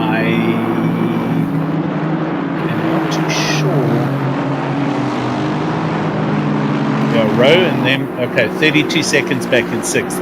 So that gap for 6th and 5th is 30-something seconds. And then we've got, as I say, McCall and Sherrod up ahead. They've all still got to do their bit. Kleb runs a little bit deep as he comes through Dagenham there. Car looks a bit unsettled, and he's got Fenter, who is just racing, but close up behind him. And we are now sub 60 minutes, 51 minutes left of this race. So we've had the best part of 5 hours and some minutes of racing. A lot of position changes happen, but all pretty much controlled by the pit stop strategies, and this is it. This is where we are at the moment. I mean, it's been quite an incredible race so far. Just seeing how much time and effort these guys must have put into getting prepped for this, working on setups, etc. We talked a little bit about the fact that we might have some rain coming in here. We were told from the weatherman that there was a chance of rain coming down. Oh, Fenter in the background there, just sliding off through 130R. Another check against the box of murder victims coming out from 130R, and there have been quite a number of those today. It's a very difficult corner, and it's the fastest corner that you're going to take on the circuit, really. It is definitely. It's 130R. It's if you made a trophy and you had to label a corner trophy, 130R would be the trophy, because it's such a corner. It's so difficult to nail, and you have to go through there at such a speed. So yeah, that's what it's. That's 130R for you. So Cleb coming through sector 1 again. It just it's all about timing through here. You have to nail your timing, and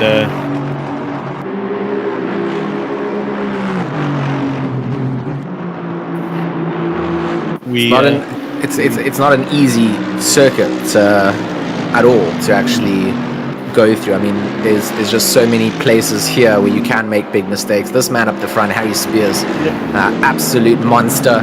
We've been told that Mercedes, the BOP coming through here, doesn't quite reflect how the car should be on the circuits, and Harry Spears using that knowledge to get a real advantage coming out here. Something for the admins to go back to after the drawing board and look at these kind of things, because you know, in the balance and equality side of sim racing, that's not something that should be able to slip through. You know, that should be something that we're a little bit tighter on from an admin point of view. Yeah. I mean, I don't. You know, he must have been experimenting with something, or somebody was testing something, and they found this car just absolutely annihilates this track, and you know, he took a dip, a selection on it. And kudos to him if he did work that out. Nobody else kind of picked up on it, but you know, the default says Sass there in a Ferrari is driving a 458 Evo. That's got to be the newest version of the car, and it has to be, it has to be quicker than the previous version. Why would you doubt that or not think that, you know? And so I think that's what's caught us and a couple of other people out. So yeah, anyway, so looking at Mr. Budnick, he has got into the Lamborghini Huracan. They are down in 37th. Mr. Jabir gets a drive through in 40th place. So those penalties are still hovering above a couple of people's heads.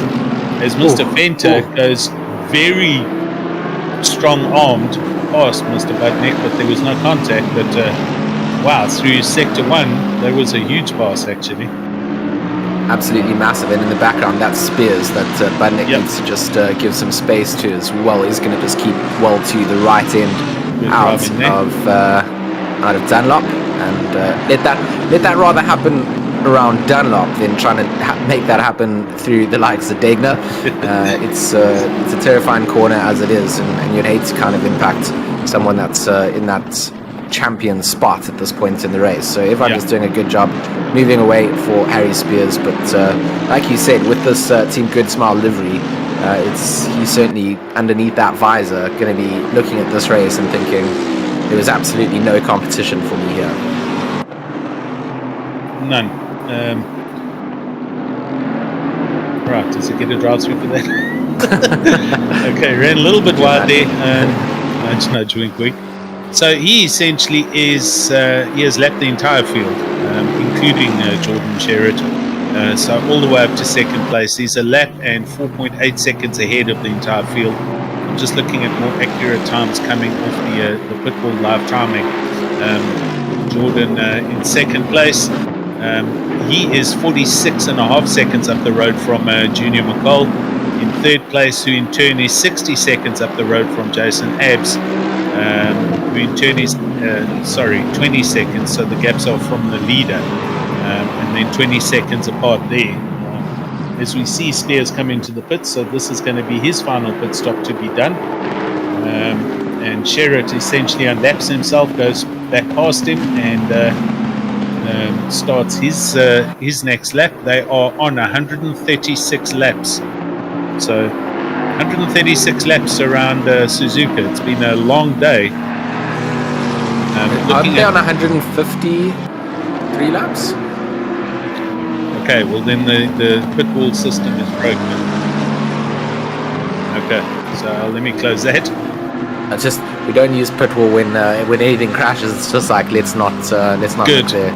Okay, right. So let's just maintain here. 45 minutes left, and. Harry Spears getting his last final pit stop out the way. Sherritt on his way round into the middle sector. He's still going to come out a ways behind Harry Spears. And then McCall in third place. Junior in the car, so to speak. He goes over the line now, so he's also the best part of a number of seconds back. It's definitely not as close up towards the top three as you would have expected coming down here, yes. but big gaps coming through. It's certainly been an interesting race. The fact we're going to get potentially two Mercs on the podium today, one old version and the new version as well, and the old one being the Trump in the back pocket. Jordan, I mean, he basically told us in the chat that obviously the BOP side doesn't really work out here, which is something for us to consider and look into. I mean, we can't discard that as maybe a bit of a short-sightedness, but I mean, this is where it comes down to. Sim racing is still for gamers by gamers, and gamers by definition will look at every single avenue of how to get advantage in the most legal way possible. On the benefit. Yep. You know, for people that spend hours and hours and hours a day practicing, getting involved with the culture, following forums, following international race events, kind of really getting as much out of the sim as possible. Those are the type of people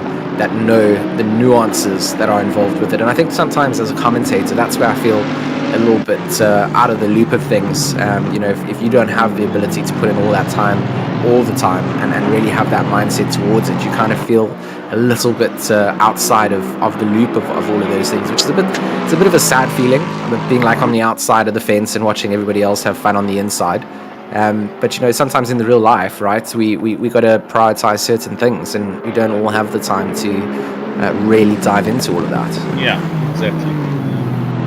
It's not always soft and comfy. There's hard times as well that you've got to deal with. Just watching Radloff in his Lexus, into Radloff 26th, and pretty much middle of the grid. Well, I think there 37 drivers left. How many started this race? Can you remember? There was about 54 on the original split 54, listing. 55, yeah. So I had a couple.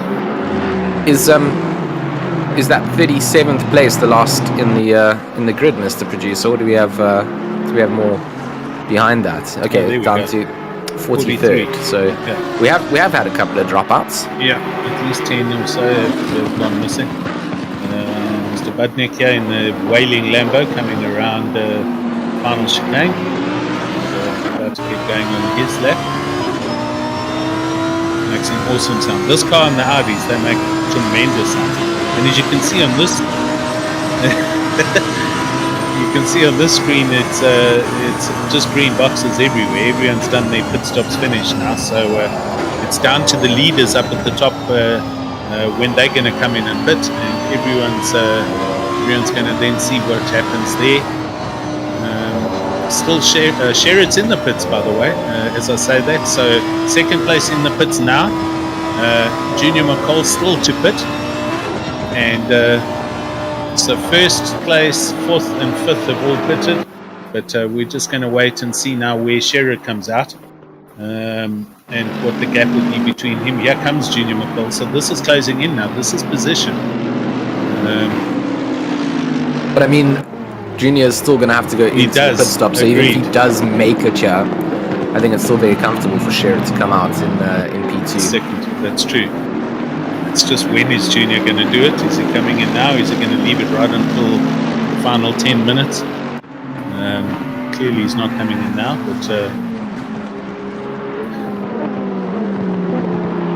yeah, interesting. 50-second gap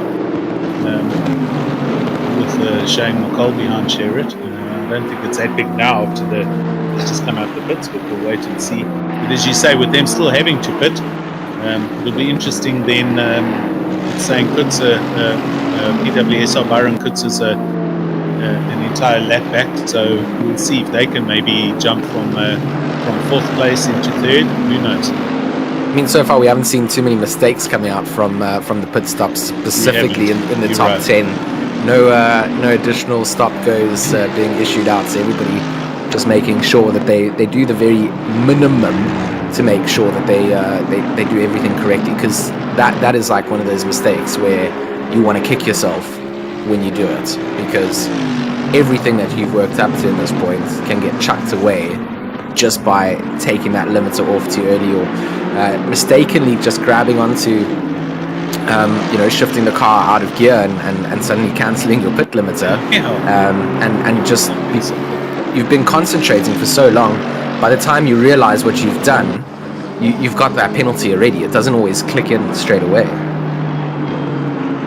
Definitely. I'm just doing a little checkup here. So in our YouTube chat, we've got JC Krobler. He's done with these stints.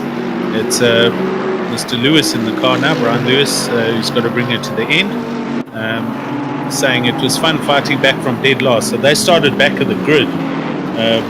Brian Lewis currently in 8th place in the Porsche. So that's like 42 positions that they took today. If you were going to put your drive of the day on somebody, and here comes McCall into the pits.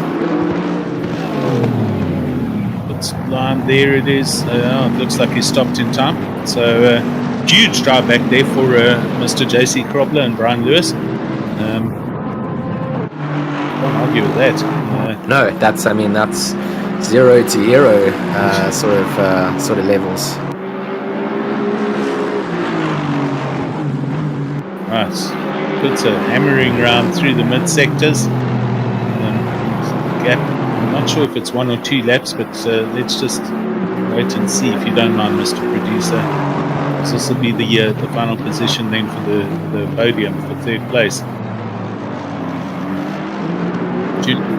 Replay. Let's see what we've got.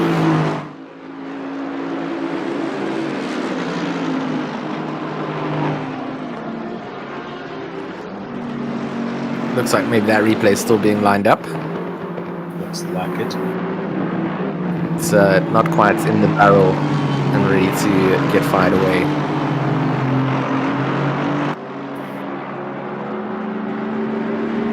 Looks like McCall finishes off that pit stop. Looks like they've exited the pit box now, so not too far behind then is Byron Kutzer as they come round 130 yards, so just shy of a quarter of that lap to complete. And 37 minutes to go now. Everything must be cranked up. You need to be making no mistakes, and you need to round out where you want to finish.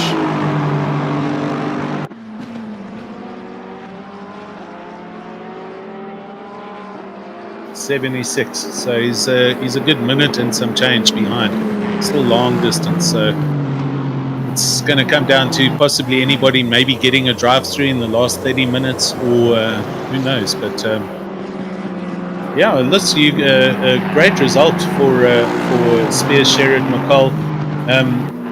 Again, we mentioned it a few times. It's a very talented field with powerhouse teams here. So to finish 6 hours at the sharp end of the stick, it's no mean feat. You guys have done well everybody has done well to get where they are and where they finished, and the results that speak for themselves. But good racing's happened all round. Rose still to do their pit stop, and they're in 6th, so they might possibly drop down a position or 2. Right here we have Mr. Walker, Lee Walker in his Bentley, and I think looking at a position here, it's from Royan at the head, Brits, his Bentley. Just trying to have a look at a couple of the gaps, I suppose. There's nothing that's too close at this point, which you would have hoped to happen in the last 30 or so minutes. You'd have hoped all those pit stop strategies get sort of banked in. Yes. It looks like Densham in that Bentley must have had a disconnect at some point.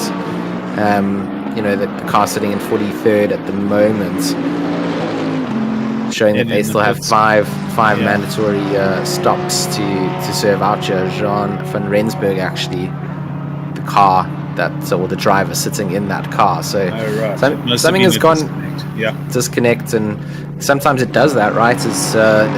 completely desyncs, and everything that you've done up until this point just Resets. doesn't exist anymore. Oh, I see the car number 526 got a 10-second penalty for moving under braking on lap 141. interesting. That's good. That'll have been a fair incident to lodge if that was in fact happening, and if the stewards obviously felt it was a correct lodge because they've handed out a penalty to Mr. Kirsten. So, right, with 34 minutes, just under 35 minutes, Harry Spears hammers through Sector 1 into Sector 2 through the Degener curbs, and I mean, I wonder, how is he actually feeling? I wonder what the longest stint he's done on his own, because this is 5.5 hours already. He's obviously very comfortable in his rig and capable mentally to deal with the fatigue, and he hasn't put a foot wrong the entire race. And with the super lap times that he's been able to put in, he's literally lapped the entire field. So I suppose, George, what could be done from an organizational point of view is the car can simply just be banned for the next couple of rounds if they want to manage this better. I think, it's a complete oversight from a planning point of view, something Yes. I don't think they really thought about in terms of people using it. I think Jordan kind of alluded to it's this Bathurst, or Suzuka, Bathurst, Kyalami, where a lot of the advantage comes out for it, and I think with just Bathurst being next, definitely something to just consider. I mean, as far as I understand, cars are locked in for this entire series, right? You can't make car swaps per race. You lock it in for the entire series. Okay. I think. I mean, that's how I would assume. Okay. Producer in our ears, just letting us know that is that's the way it runs. Single car picked up. So it'll be something that the good old drawing board needs to get out, pick up some felt tip pens and redesign the way that we handle these kind of situations. And it's all you can do at this stage, right? You can't really 100%. You can't take away a win from someone who gained an advantage by doing something that completely wasn't disallowed. So just catching up on YouTube channel chat, JC Krobler saying they started third, but they got hammered with 2 minutes worth of damage, which then obviously put them to the back end of the grid, and they drove back from there. Jason Absma on the YouTube saying they started fifth and they're finishing fifth by the looks of things, so happy with that result. So interesting there's some more penalties being handed out. Mr. Fenter getting a 5-second there for something. That's avoidable contact on lap 137 for C. Fenter in car 316. There's no calm in the stewards room. You've got, as you can see, we're on lap 160, and they're still going back and looking at incidents and things that have been reported back 30 or so laps ago. So very busy room to be in, and I'm glad that we don't have to be in there.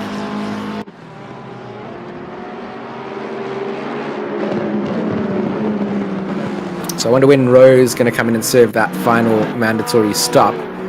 I think they've got time to go in and come back out. But George, was it that team that we were talking about that still had 2 pit stops to go? No, it wasn't. Who was that, and how's that it was just vanished? that was Kleben Absmeyer. Oh, okay. It hasn't just vanished though. I mean, they were quite a way up the field. Remember, like second, third. Yeah. And then those are kind of like reflected out now after serving the final ones. Good stuff.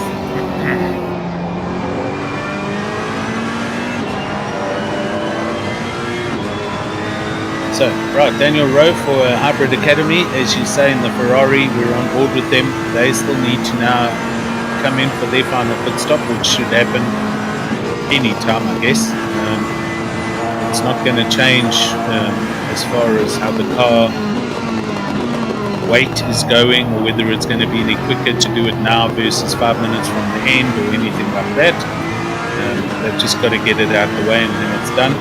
As has Sas van der Besthuizen done in 20th, also in a Ferrari.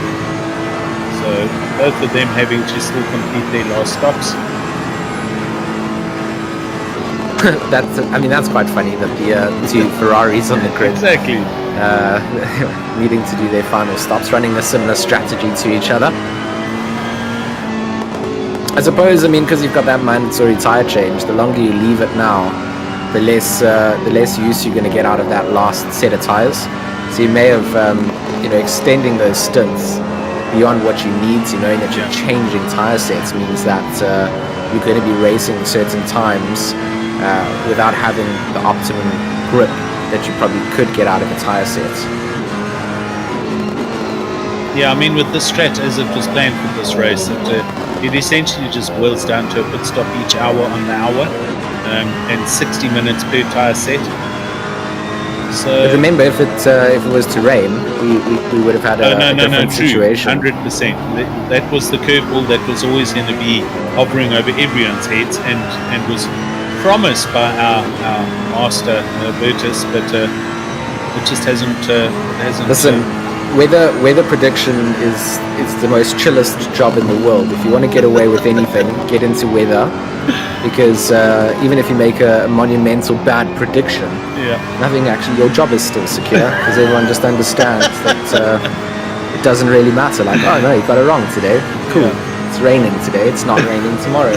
Cool. Cool. I like it.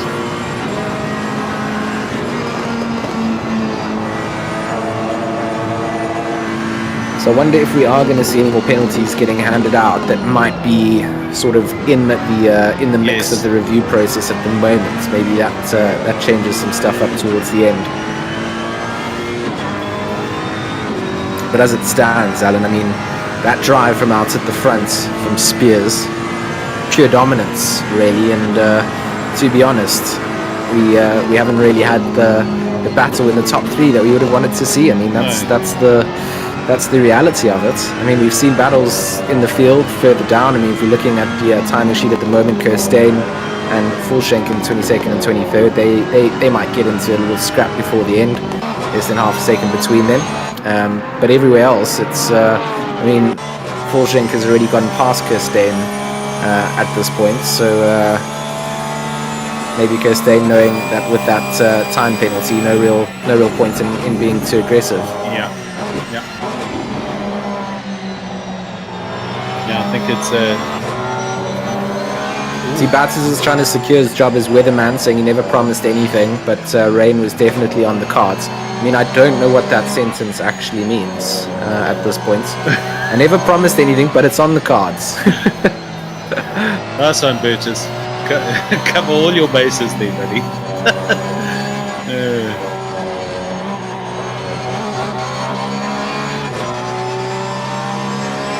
Side by side at the back there. Let's use that picture.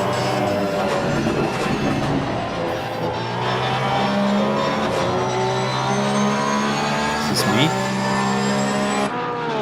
I also saw them peeling off a little bit in the background there. Couldn't quite see who it was.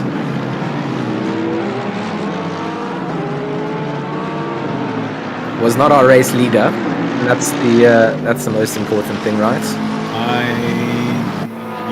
100%. I just had a complete blackout here, so I am back with you. I wasn't sure if you could hear me or not, so I just kept quiet. But there was a huge lag somewhere.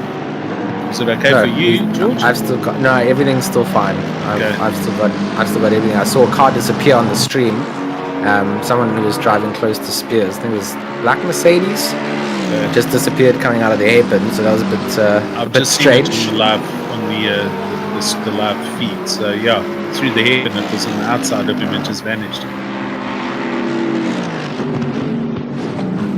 Right, so 25 minutes left. It is closing in on the dying moments of this race, and I'll tell you what, George, anybody now in the top 5 getting an accidental drive-through penalty,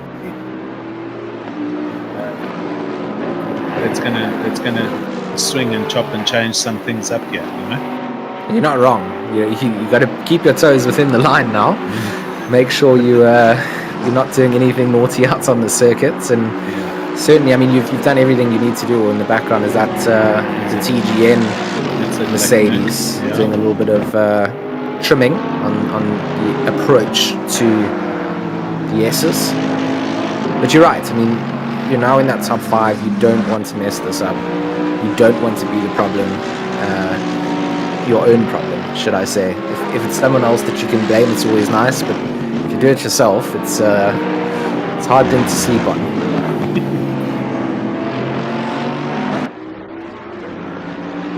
There's a lot of he's been getting out the way in his Porsche as Harry comes through. Oh, and the Porsche hammers the back of the Bentley. Doesn't turn it around, but definitely a little bit of contact there. Coming up to lap that pink Bentley there was full shank and kind of gives a bit of a love tap out of their hairpin. Lucky, like you said, not to cause any sort of turnarounds, but I don't know, man. The damage model in ACC can be so weird. A tap like that and suddenly you have some upset rear aero damage and your car just feels like it's a completely different animal. Crashed, yeah. Gotcha.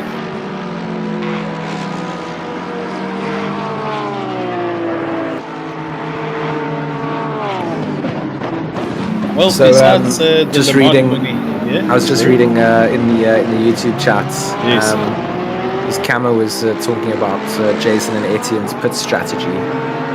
Jason saying that he wasn't aware that they actually needed to be. They didn't know that they needed to change tires with each of the pit stops. So perhaps that's what put them onto that odd strategy that we saw, right, where they were pit stop behind everybody else. So maybe one unnecessary stop had come in. Possibly, yeah.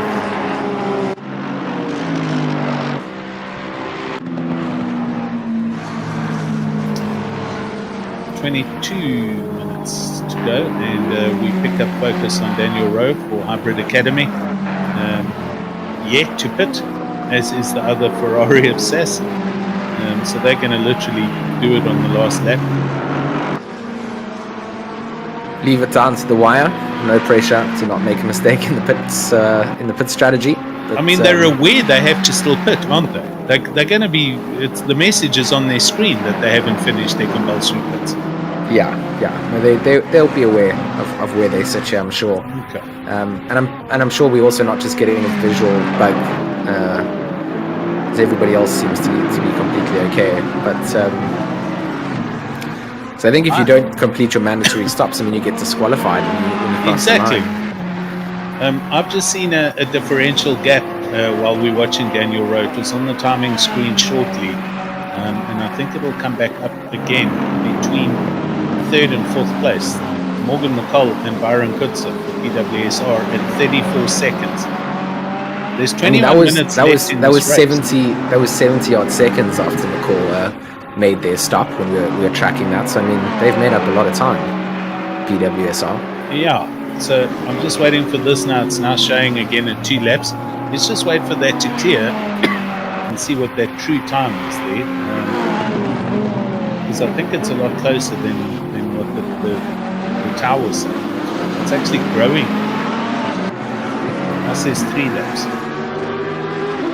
Not too sure what happened there. There we go. 35.6 seconds. Certainly making up some pace there. Your PWSR team. Maybe a little bit of a mistake coming out from Morgan. Maybe. Something like that can cost you a lot of time. But really, really good race coming out for a lot of the drivers here and their teams.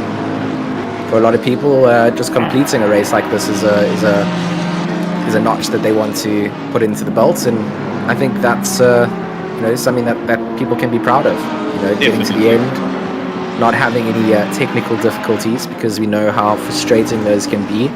And for the people that did have technical difficulties coming back in to finish it out, that's Yes. also a feather in the cap. And I think not enough praise is often given to people who do undergo those difficulties and still stick it out to the end. No, I mean if that is in fact the Porsche of Heineke and Marcus Stein, who had the disconnect, they back in and they've driven themselves as best as possible because they enjoy the sport in this game and what it's all about.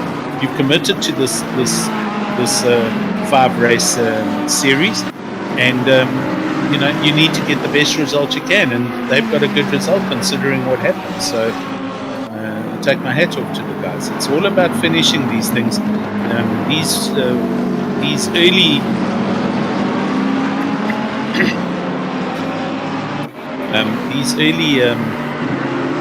cancellations or where disconnects happen and the guys don't come back in to finish them, etc. I don't think it's on. It's you've got to bring the car to the end.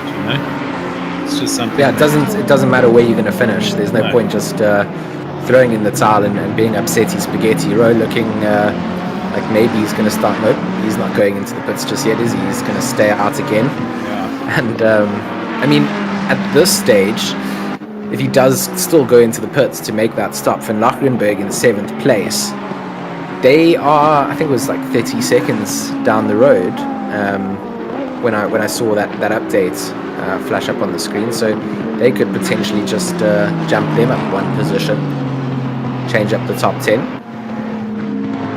Definitely can. There's nothing. This is not over. In no uncertain terms. There's a lot of things that are just kind of falling into place. It's like a Rubik's Cube finally getting solved at the end of the puzzle. There's various positions here that can still come into play. That pit stop of Rowe is still going to affect that position change between 6th, 7th, etc. I just saw while we were talking Lewis in the pits, and now he's out the pits, and yet he was on green. So I don't know if that was, maybe they had run a car too light or they didn't have enough fuel in the car, but that was a very quick short pit stop now, about 2 minutes ago from 8th place. So Look at Radloff down in 25th, the number 108 Lexus. there we go. Drive-through penalty coming through there. We said that this can be the plague towards the end of the series, or the end of the race, should I say? And having to serve that in, you need to now look back and see, does Serfontaine have the option to leapfrog them when they have to serve this out? That's for track limits, which I think it is in terms of looking at the timing and what the stewards have posted to us. Yeah. You now need to be very careful for how you finish out the race. You don't want to get another one of those stacked up onto it. So doing a driver change, putting another driver in their car, and that's them done now with 17 minutes left. They have completed their 5 compulsory stops. So only car left, as far as I make it out to be, is going to be, oh my word, and Kirsten just hammers that poor Ferrari. No, I mean, I want to see a replay of that. I mean, Kirstein's already had a penalty for something in this race. I don't know if you remember it, but I'm pretty sure it was also for a bit of a warning from the stewards. So if the stewards was moving under braking. Moving under braking was the warning. And that looked like a bit of a nasty little shunt there coming in to the side. Maybe we can get that replay back. That would be good to just see that. And Rowe's in the pits now, as we saw. So as this accident happened. But let's just quickly see where Rowe comes out then, because it's going to be important for us to just see if they do get jumped out there. They're a 30-second gap or so according to the timing split. And so Van Lachrenberg up into 6th, and how far back is Lewis then? Yeah, so it's 26 seconds up ahead. Lachrenberg's gone. But there's a position change, as we said. So Kleb into 5th, Van Lachrenberg 6th, and Rowe comes out in 7th overall. And I don't know what the gap back is to Brian Lewis.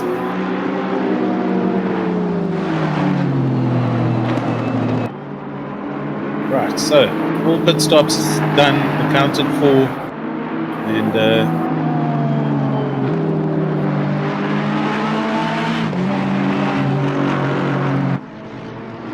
hopefully we're going to see that replay now of the contact with not Van der Westhuizen, but the NSRR car.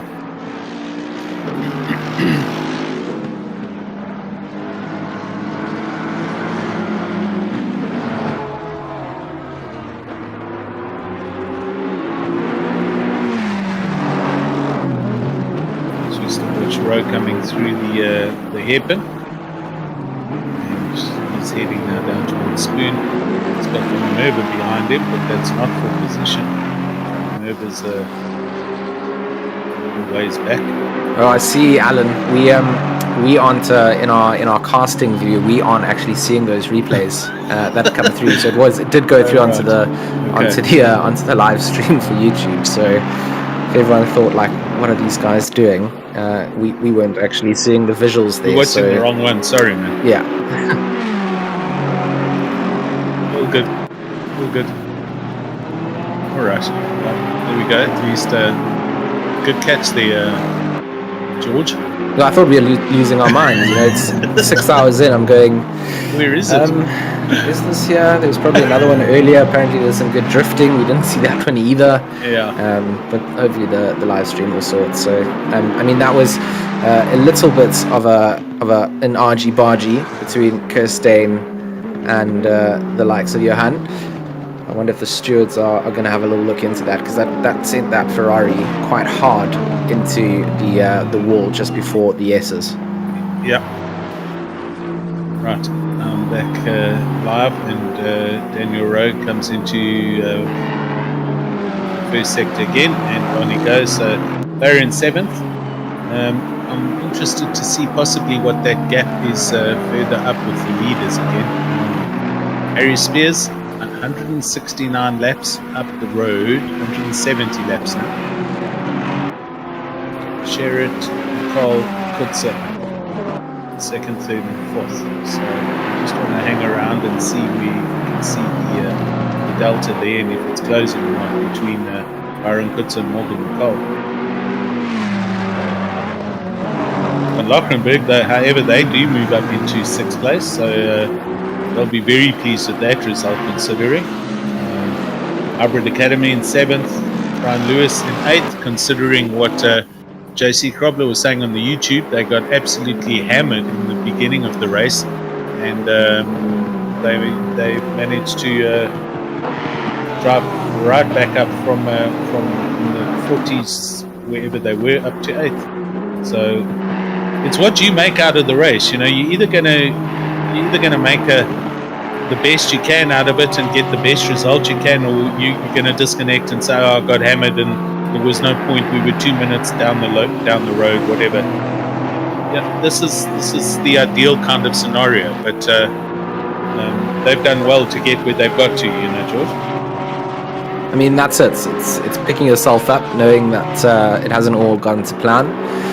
But some of the best situations in life are not to plan, and you can't foresee the future. And if you don't at least attempt it, you're never going to understand what could potentially happen. So I think if that hadn't been what had happened to them, these guys would have been obviously further up the order, but maybe even fighting out for those battles that we wanted to see in the top 3.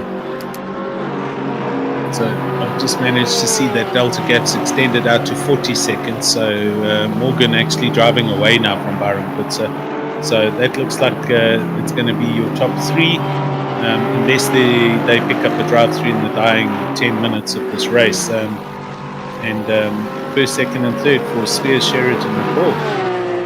I mean, it's a nice little cheeky take home for a Sunday. $2,500 for 1st place, 1,500 rand for 2nd, and 1,000 rand for 3rd. So I mean, $5,000 split amongst the top 3 to do a cheeky little afternoon of sim racing. Not bad, really. Not bad. Walk away with that. And very thankful to the sponsor Steady State for putting this together, and Bertus from Raceface as well. So I'm sure the drivers have enjoyed it. Yes, it's a Sunday, but you know what? It's a sport, and you enjoy your sport, your motorsport. So you know what rhymes with Sunday, Alan? fun day. Very clever. Good one. And that is legitimately what it's been. So really enjoyed the racing. I'm glad that big shout out to you as well, Alan. I mean, it would have been a very, very long day for me here by myself. So it's really nice to have you jump Awesome. in and join. And it's always a pleasure to share the box with you. It's fun to run ideas past each other, have a bit of banter between us, and of course enjoy the glory that is South African sim racing. Ditto, young man. Thank you for the time and allowing me to come and join you. It wasn't a planned thing. It was briefly hinted by Bertus, and I did suggest I would chat to you this morning before the event just to clear it with you, and if you're okay with that. But life and family got in the way of that, and so I thought I'll stick my head in and say hello, and if you are keen, I'll join. So there we go. I need to just make sure first. That's all. No, perfectly okay with me. It's been an absolutely blast of a morning and afternoon. And I know that in South Africa the sun goes down quite early on the weekday now. For me, it only sets much later. So whilst the British summer is here, and I would like to say it's just sunny all the time. It's not. It rains a lot. It's Sunday afternoon is done. Then I've got a good couple of hours until the sun sets here. So it feels like I get a good full day in. It's been a really, really nice way to spend the afternoon.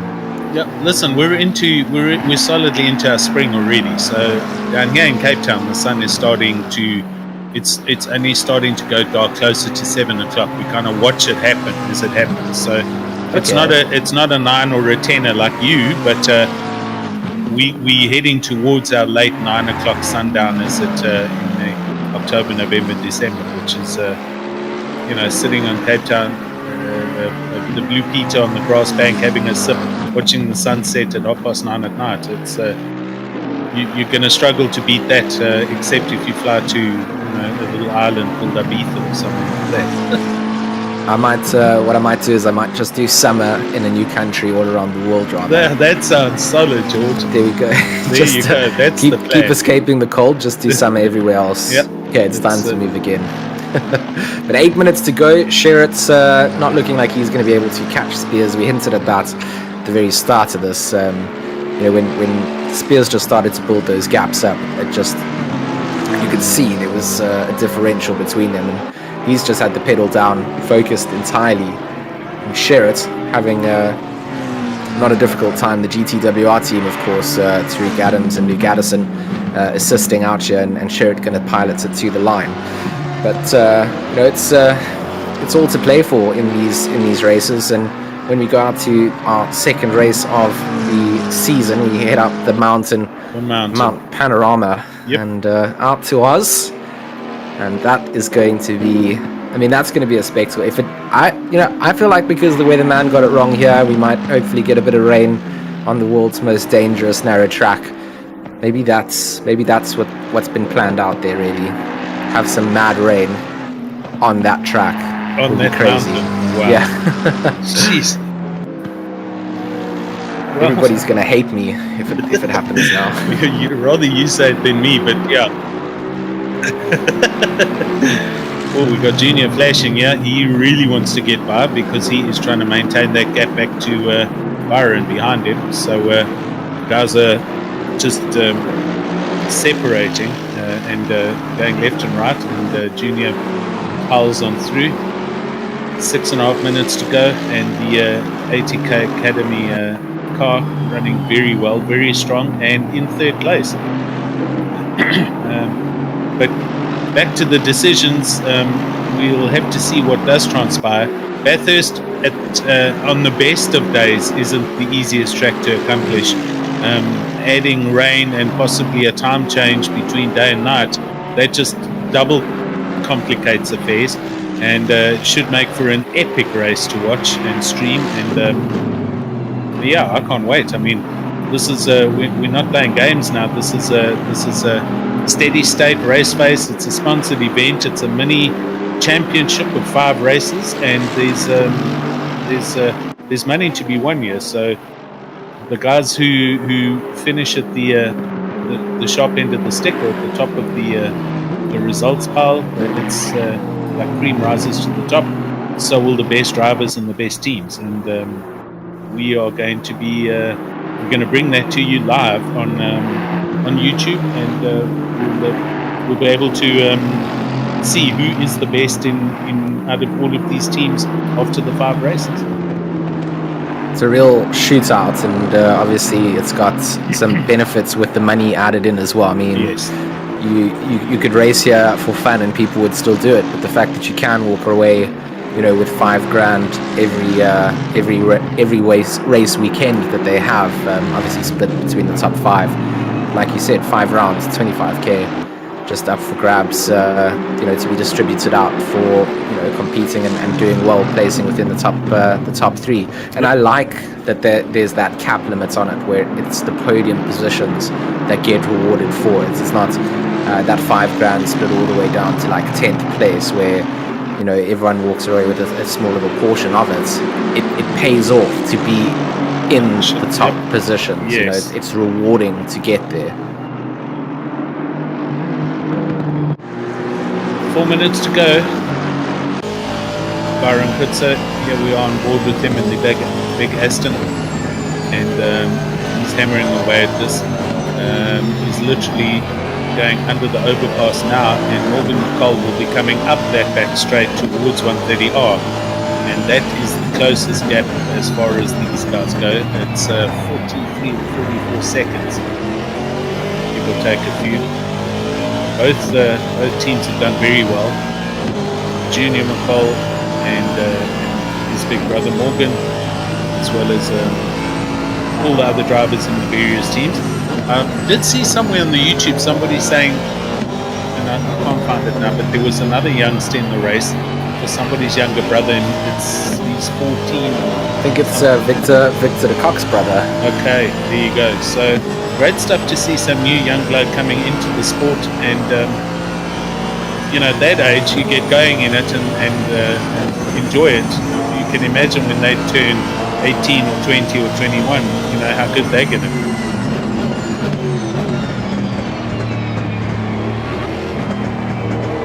Getting through traffic in the final chicane,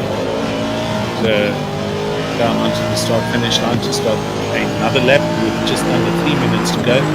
It's going to probably be 2 more laps in the race left now.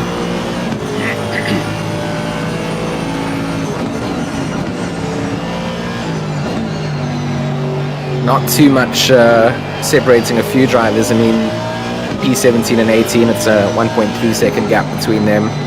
It's for some people that's what they're measuring out here. For a lot of drivers, trying to finish up right at the top is where you want to be, but it's not always going to be that way, is it? It's sometimes you just pick your battles, and that's who you're fighting against for the series now.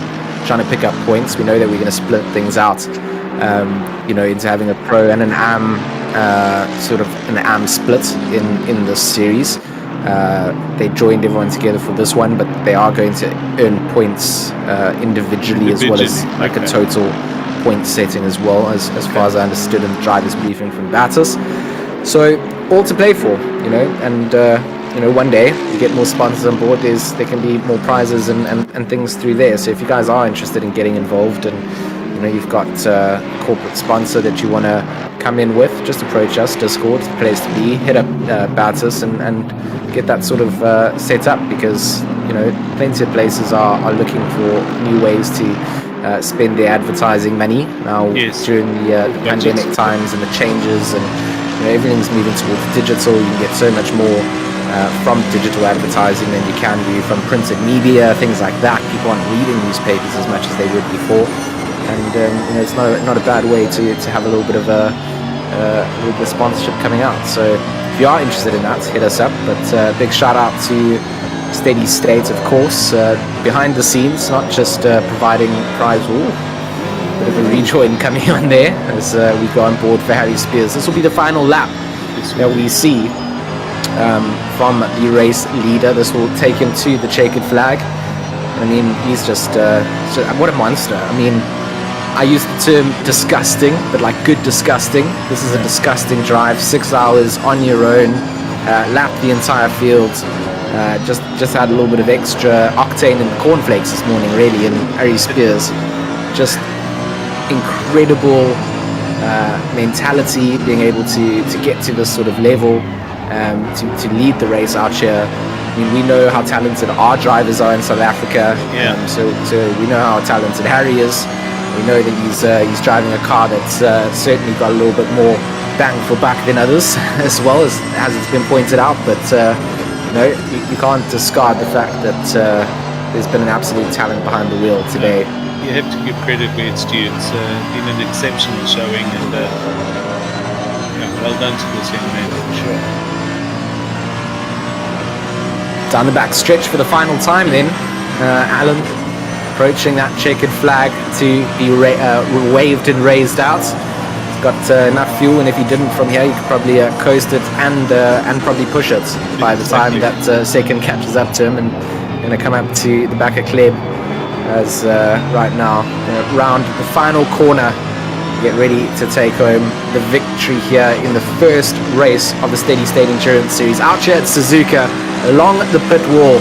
And the checkered flag is out, and he takes that victory. Harry Spears absolutely elated with that victory. Look at that. That's the excited little bum wiggle that you do. And Harry Spears taking home P1. Jordan Sherritt going to take home P2 for GTWR. Of course, the teammates for Sherritt being Tariq Adams and, of course, Luke Addison. Here is our race winner, Sherritt, actually tucked in behind there, so crosses the line to get that checkered flag as well. A little bit of a drift being attempted out by Spears in celebration as Sherritt comes past.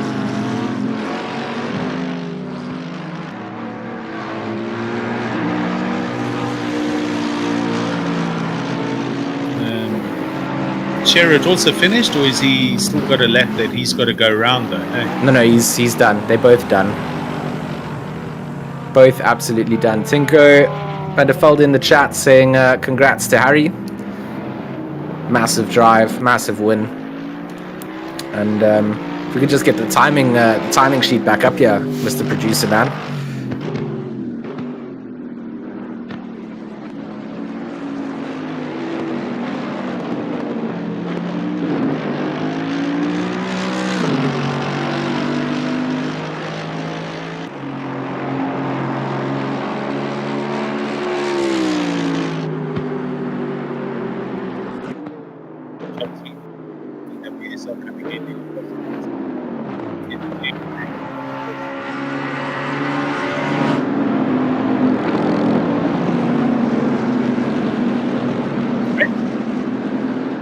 I don't know if I've lost Alan on my side. I'm here. Oh, there we go. I got you there. Cool. Everything dead quiet. So, I mean, do you wanna round out our top 10 there for us? Can do. And so starting from the top. All right. I think we're going to take a fast ad break now, but pretty much all done and dusted. Spears in first, Jordan Sherritt and his team in second, and Morgan McCall, Junior McCall for ATK Academy in third. That's your top three. We're going to go for a fast ad break before we come back to get some interviews done.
So my name is Carl van Us. I'm a very professional amateur racing driver.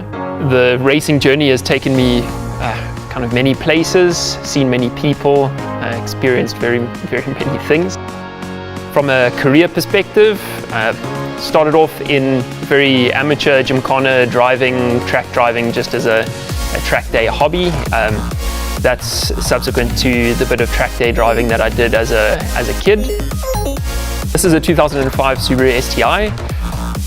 It is version 2 of the Subaru STI that I have been driving for quite a while. So first iteration was my second car. It's gone through the motions over the last 9 or so years. This is a new replacement of the previous car. So I've had this for about a year or so now. Modifications wise, this was an ex Silver Cup race car. So most of the suspension and a lot of the weight has been removed off the car. It's been widened quite significantly, so you'll see a bit of the wide body kit that's on the car, and quite a lot of carbon fiber and the like doing its job there. Motor wise, it's a fully built 2.5 STI motor. It did originally have a 2.7 Cosworth motor in it, but we've replaced that for a bit of reliability now.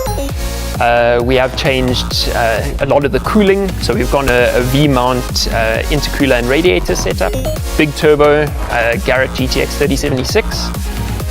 We have gone down in turbo size just to get a little bit more spool in the car and a little bit less lag. Engine management wise, ECU Masters ECU, and most of the wiring has been redone and been made by hand. So racing is a way of life for me. It's a passion. It's getting out of the real world. So what it really does for me is it takes you out of normal day-to-day life. It puts you into a particular zone where absolutely nothing else matters in the world. You are so focused on getting a particular job done that your adrenaline is heightened, and that level of focus you just cannot get in any other form or mode that I've at least experienced.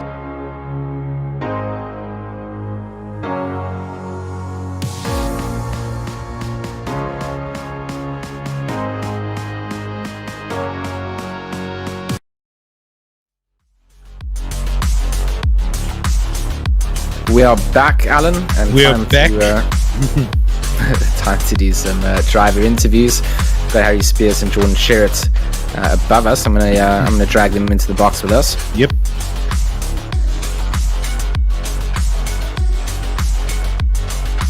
So there we go, joined by Harry Spears and Jordan Sherritt, our top 2 finishing teams and drivers. We'll representatives of those teams. Harry, of course, doing that whole race solo, so he just represents that team on his lonesome. Jordan coming through as the spokesman for GTWR, and then of course ATK not quite here to have those interviews. So we'll have a little chat to Harry first, and then we'll move over to Jordan. Harry, firstly, just a massive congratulations. I mean, that was a monster drive coming out there. How are you feeling after that? Yeah, really good.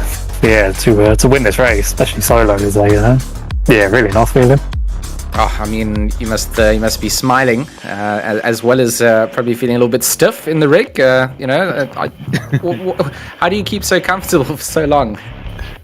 To be honest, it's less trying to keep comfortable, more just accepting that I'm going to hurt for the second half of the race, because I'm dying right about now. But a couple of the pit stops I got up on a bit of a stretch. So just to make sure I wasn't sitting down for 6 hours straight. Got a tube of Pringles and a bottle of water to keep me going. So it's not been too bad, but that last hour was a bit of a slog. It was definitely tough. I mean, from our perspective, it felt like you were just playing a hot lap simulator out there. There's no one really to give you any answers. Yeah, the thing is, the Merc, I'm not sure about other cars, but I know the Merc round here, the tyres, and it's almost like a lottery about whether they go off or not. Like in the second to last stint, I was about a second down on pace compared to the previous one, just because I'd chewed through my tyres too early on. So Suzuka, you have to almost be on top of it 24/7, at least in my setup. to like sort of stay on top of the tyres and make sure you don't lose too much pace out of them. Because there's been times before where in the first World Cup in the sim grid, I did a double stint, and by the end of it I was down about 10 seconds a lap on pace because I just absolutely mullered the tyres. Just had absolutely zero life in them left. So obviously that's a fate I'm keen to avoid, and yeah, I seem to avoid it relatively well today. Yeah, I mean, you basically lapped the entire field by the time we came around and saw the end of the 6 hours. So I mean, absolutely monstrous drive. You know, are you feeling sort of confident for this sort of pace for the rest of the series? Are you in for the rest of the series? Are you not quite sure if you're doing all the races yet? Yeah, sadly I'm going back to uni from round 3 onwards, so I can only do rounds 1 and 2, which I suppose works out well for me because it's 2 very good Merc tracks. But yeah, I'll definitely be here for next round at Bathurst, doing it solo again. Oh, that is... Jeez, you're a brave man. But I mean, we're not going to keep you here too long. I mean, you've had an absolutely long day as it is already. We just wanted to offer you some congratulations and looking forward to seeing you back at Bathurst again for another Crazy Man single solo series. I mean, that is going to take some concentration. Yeah. Yeah, absolutely. Yeah, thanks guys. Thanks, Good. Harry. We'll done, see you. Harry. We'll see you for the next round. See ya. Then we've got Jordan here as well. Jordan, good to have you back in the interview room. I know if we're ever doing a sim racing event and we're going to have live interviews, I'm most likely going to be speaking to you. How was the race for you?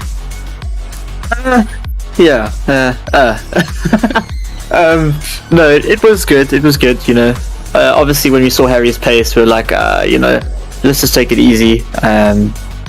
You know, Luke and Tariq just kept it on the black stuff, and we knew that P2 was sort of in the bag, so there was no point trying to catch Harry because we knew we couldn't, you know, beat him because I mean, it's just so fast. So, yeah, I mean, it was good overall. The car was good, setup was good. We had more of a hybrid setup, so you know, obviously that inhibited us slightly, but you know, otherwise it was good. And at the end there, I'm not sure if you guys knew, but I was trying to unlap myself from Harry, and I was chasing him like crazy. That's why he said he struggled in the last stint, because yeah, man, it was an intense race. Let's put it that way. I mean, you weren't far off managing that, so good push right towards the very end. So coming into the next round at Bathurst, are we going to expect something different? Are we going to see something much the same?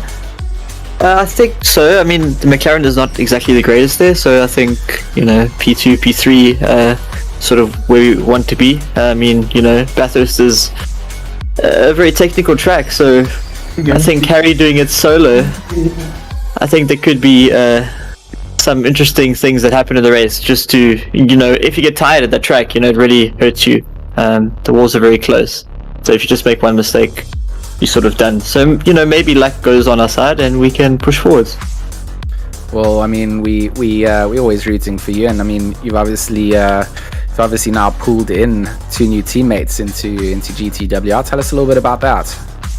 Yeah, exactly. I mean, basically my story is that when I first started racing, funny enough, I got into contact with them, and, you know, I was more or less where Tariq and Luke are in terms of pace-wise, and, you know, GTWR sort of made me who I am today in racing just by teaching me and, you know, pushing myself forwards. And obviously I'm friends with Luke and Tariq, and Giorgio, who's the team boss, sort of saw that, and he was like, well, you know, maybe we could offer them an opportunity here, and that's sort of how that came about. You know, and I think it's really good for them actually, and I think, you know, it will help them push forward. And like, as you see here, and I'm sure maybe if you've been following, they've been doing absolutely insane in the Raceface seasons, constantly improving, and I think this is just a step forwards in terms of making them want to push more and getting the help and advice that they need to actually push forwards. I think that's absolutely incredible. I think nurturing talent from a young sort of foundation phase is probably the number one thing that you can do in any esports. And I think getting involved in those kind of training regimes and getting help from the best is the way that people do push themselves to get to those top levels. And I mean, for you, Jordan, we've seen your incredible talents sort of get highlighted, and you've shone very bright and a good representation of what we can offer from South Africa when it comes to sim racing. You've made a big mark internationally, and it's just nice to have you still racing with us and continuing to highlight why you need to be a household name when it comes down to sim racing. Yeah, exactly. And we do have the talent, and one thing I always try and say is that you got to have confidence, because anyone can be fast. It's not just they look at me and they're like, oh, I'm just fast, I can jump in any car, but they don't know what's gone on in the background. And that's why I say anyone can get there with a lot of practice and trying to work and push themselves. So yeah, I mean, that's all that the results I have is just because of hard work. It's not just because I'm special. I mean, or what people think I'm special. It's actually just hard work, and that's all it is actually. For sure. It's there's a little bit of talent there as well. We're not going to lie to the people on the stream. Hard work doesn't always just work out. You got to nurture some talent, and we know you're talented, but you got to just put in the hours. You got to put in the time. And you actually have to work towards things. It doesn't just get given to people. So I think that's very true. Just a big thank you once again, Jordan, and a congrats for your guys' result. We look forward to seeing you in round 2, and shout for coming in and having a little interview with us. Cool, sweet, and it's nice to see you back, and we'll hopefully see you on the next one. Yeah, I will. I'll be here for all the endurance series, and hopefully Alan's going to join me as well for those. Yep. Awesome stuff. As we do all of that, so making some time to get back and do some local sim racing stuff as well. Awesome stuff. Thanks to you guys. Sweet. Thank you so much. And say well done to Tariq and to young Luke as well. Sure. You guys did well, man. Awesome. Thanks, and I will. Cool. Cheers. Yeah, cheers. And then onto our final interview then, down to the McCall team. I don't know who we have in the... We have Morgan here. We have Morgan. Morgan's here. Morgan, how's it feeling? A bit tired, I have to say, and a bit... but yeah, it's a sigh of relief that we finished now. It was a tough race, getting... staying away from back markers and not bumping and getting safely through them for 6 hours. It was a bit of work, but at least we managed to get through. Yeah, guys, you did well considering how big that field was, George. Yeah, I mean, we right at the very start of this, we said top 3 finish, 80k. That's always where they are, within the top 5 at least. But you would consider your 80k Academy team to feature up in the top 3, and you guys finished up there, picking up the last points paying, or should I say podium position and prize money spot. So I mean, that must just be rewarding and relieving as well. I mean, you said it's been a long race and lots of concentration required, but knowing that you did find a little bit of prize money at the end of it, I mean, that must sweeten it up a little bit. Yeah, I mean, I think today was the biggest field of back markers we had to get past for the whole of the 6 hours. I mean, it was difficult. We had a bit of bumps and bruises during the race, and Absmai and them kept us on our toes. But I think we did enough just to stay out of trouble and finish the race safely without any damage or so much damage or anything like that. No, I think you guys deserve a nice little break now ahead of the next round. Bathurst coming up next on the calendar. Any thoughts for that? How you feeling with your Merc around the daunting mountain out in Australia? I think I don't feel so great about Bathurst. I don't know about Junior, but I think Bathurst will be more challenging than Suzuka. will ever be, I think. But I hope we practice enough to do good at Bathurst, because we don't have such a great record there. So I'm just hoping for the best.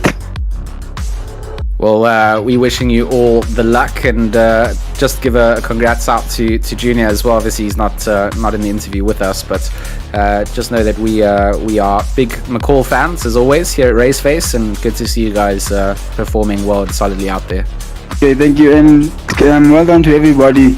I think today it was a cleanish race. I think everybody tried their best to follow the rules of the road, and the backmarkers getting out the way. Even though there were a few accidents, but I think it was a good spectacle today. And I want to give a shout out to ATK. Thank you. Awesome. Well done. Thanks very much, and that's going to round out our winners' interviews. Hey, thank you. Alan, from us, I mean, it's been a long day. It's been awesome, but it really has been worth it at the end of the day to crown some champions out at Suzuka.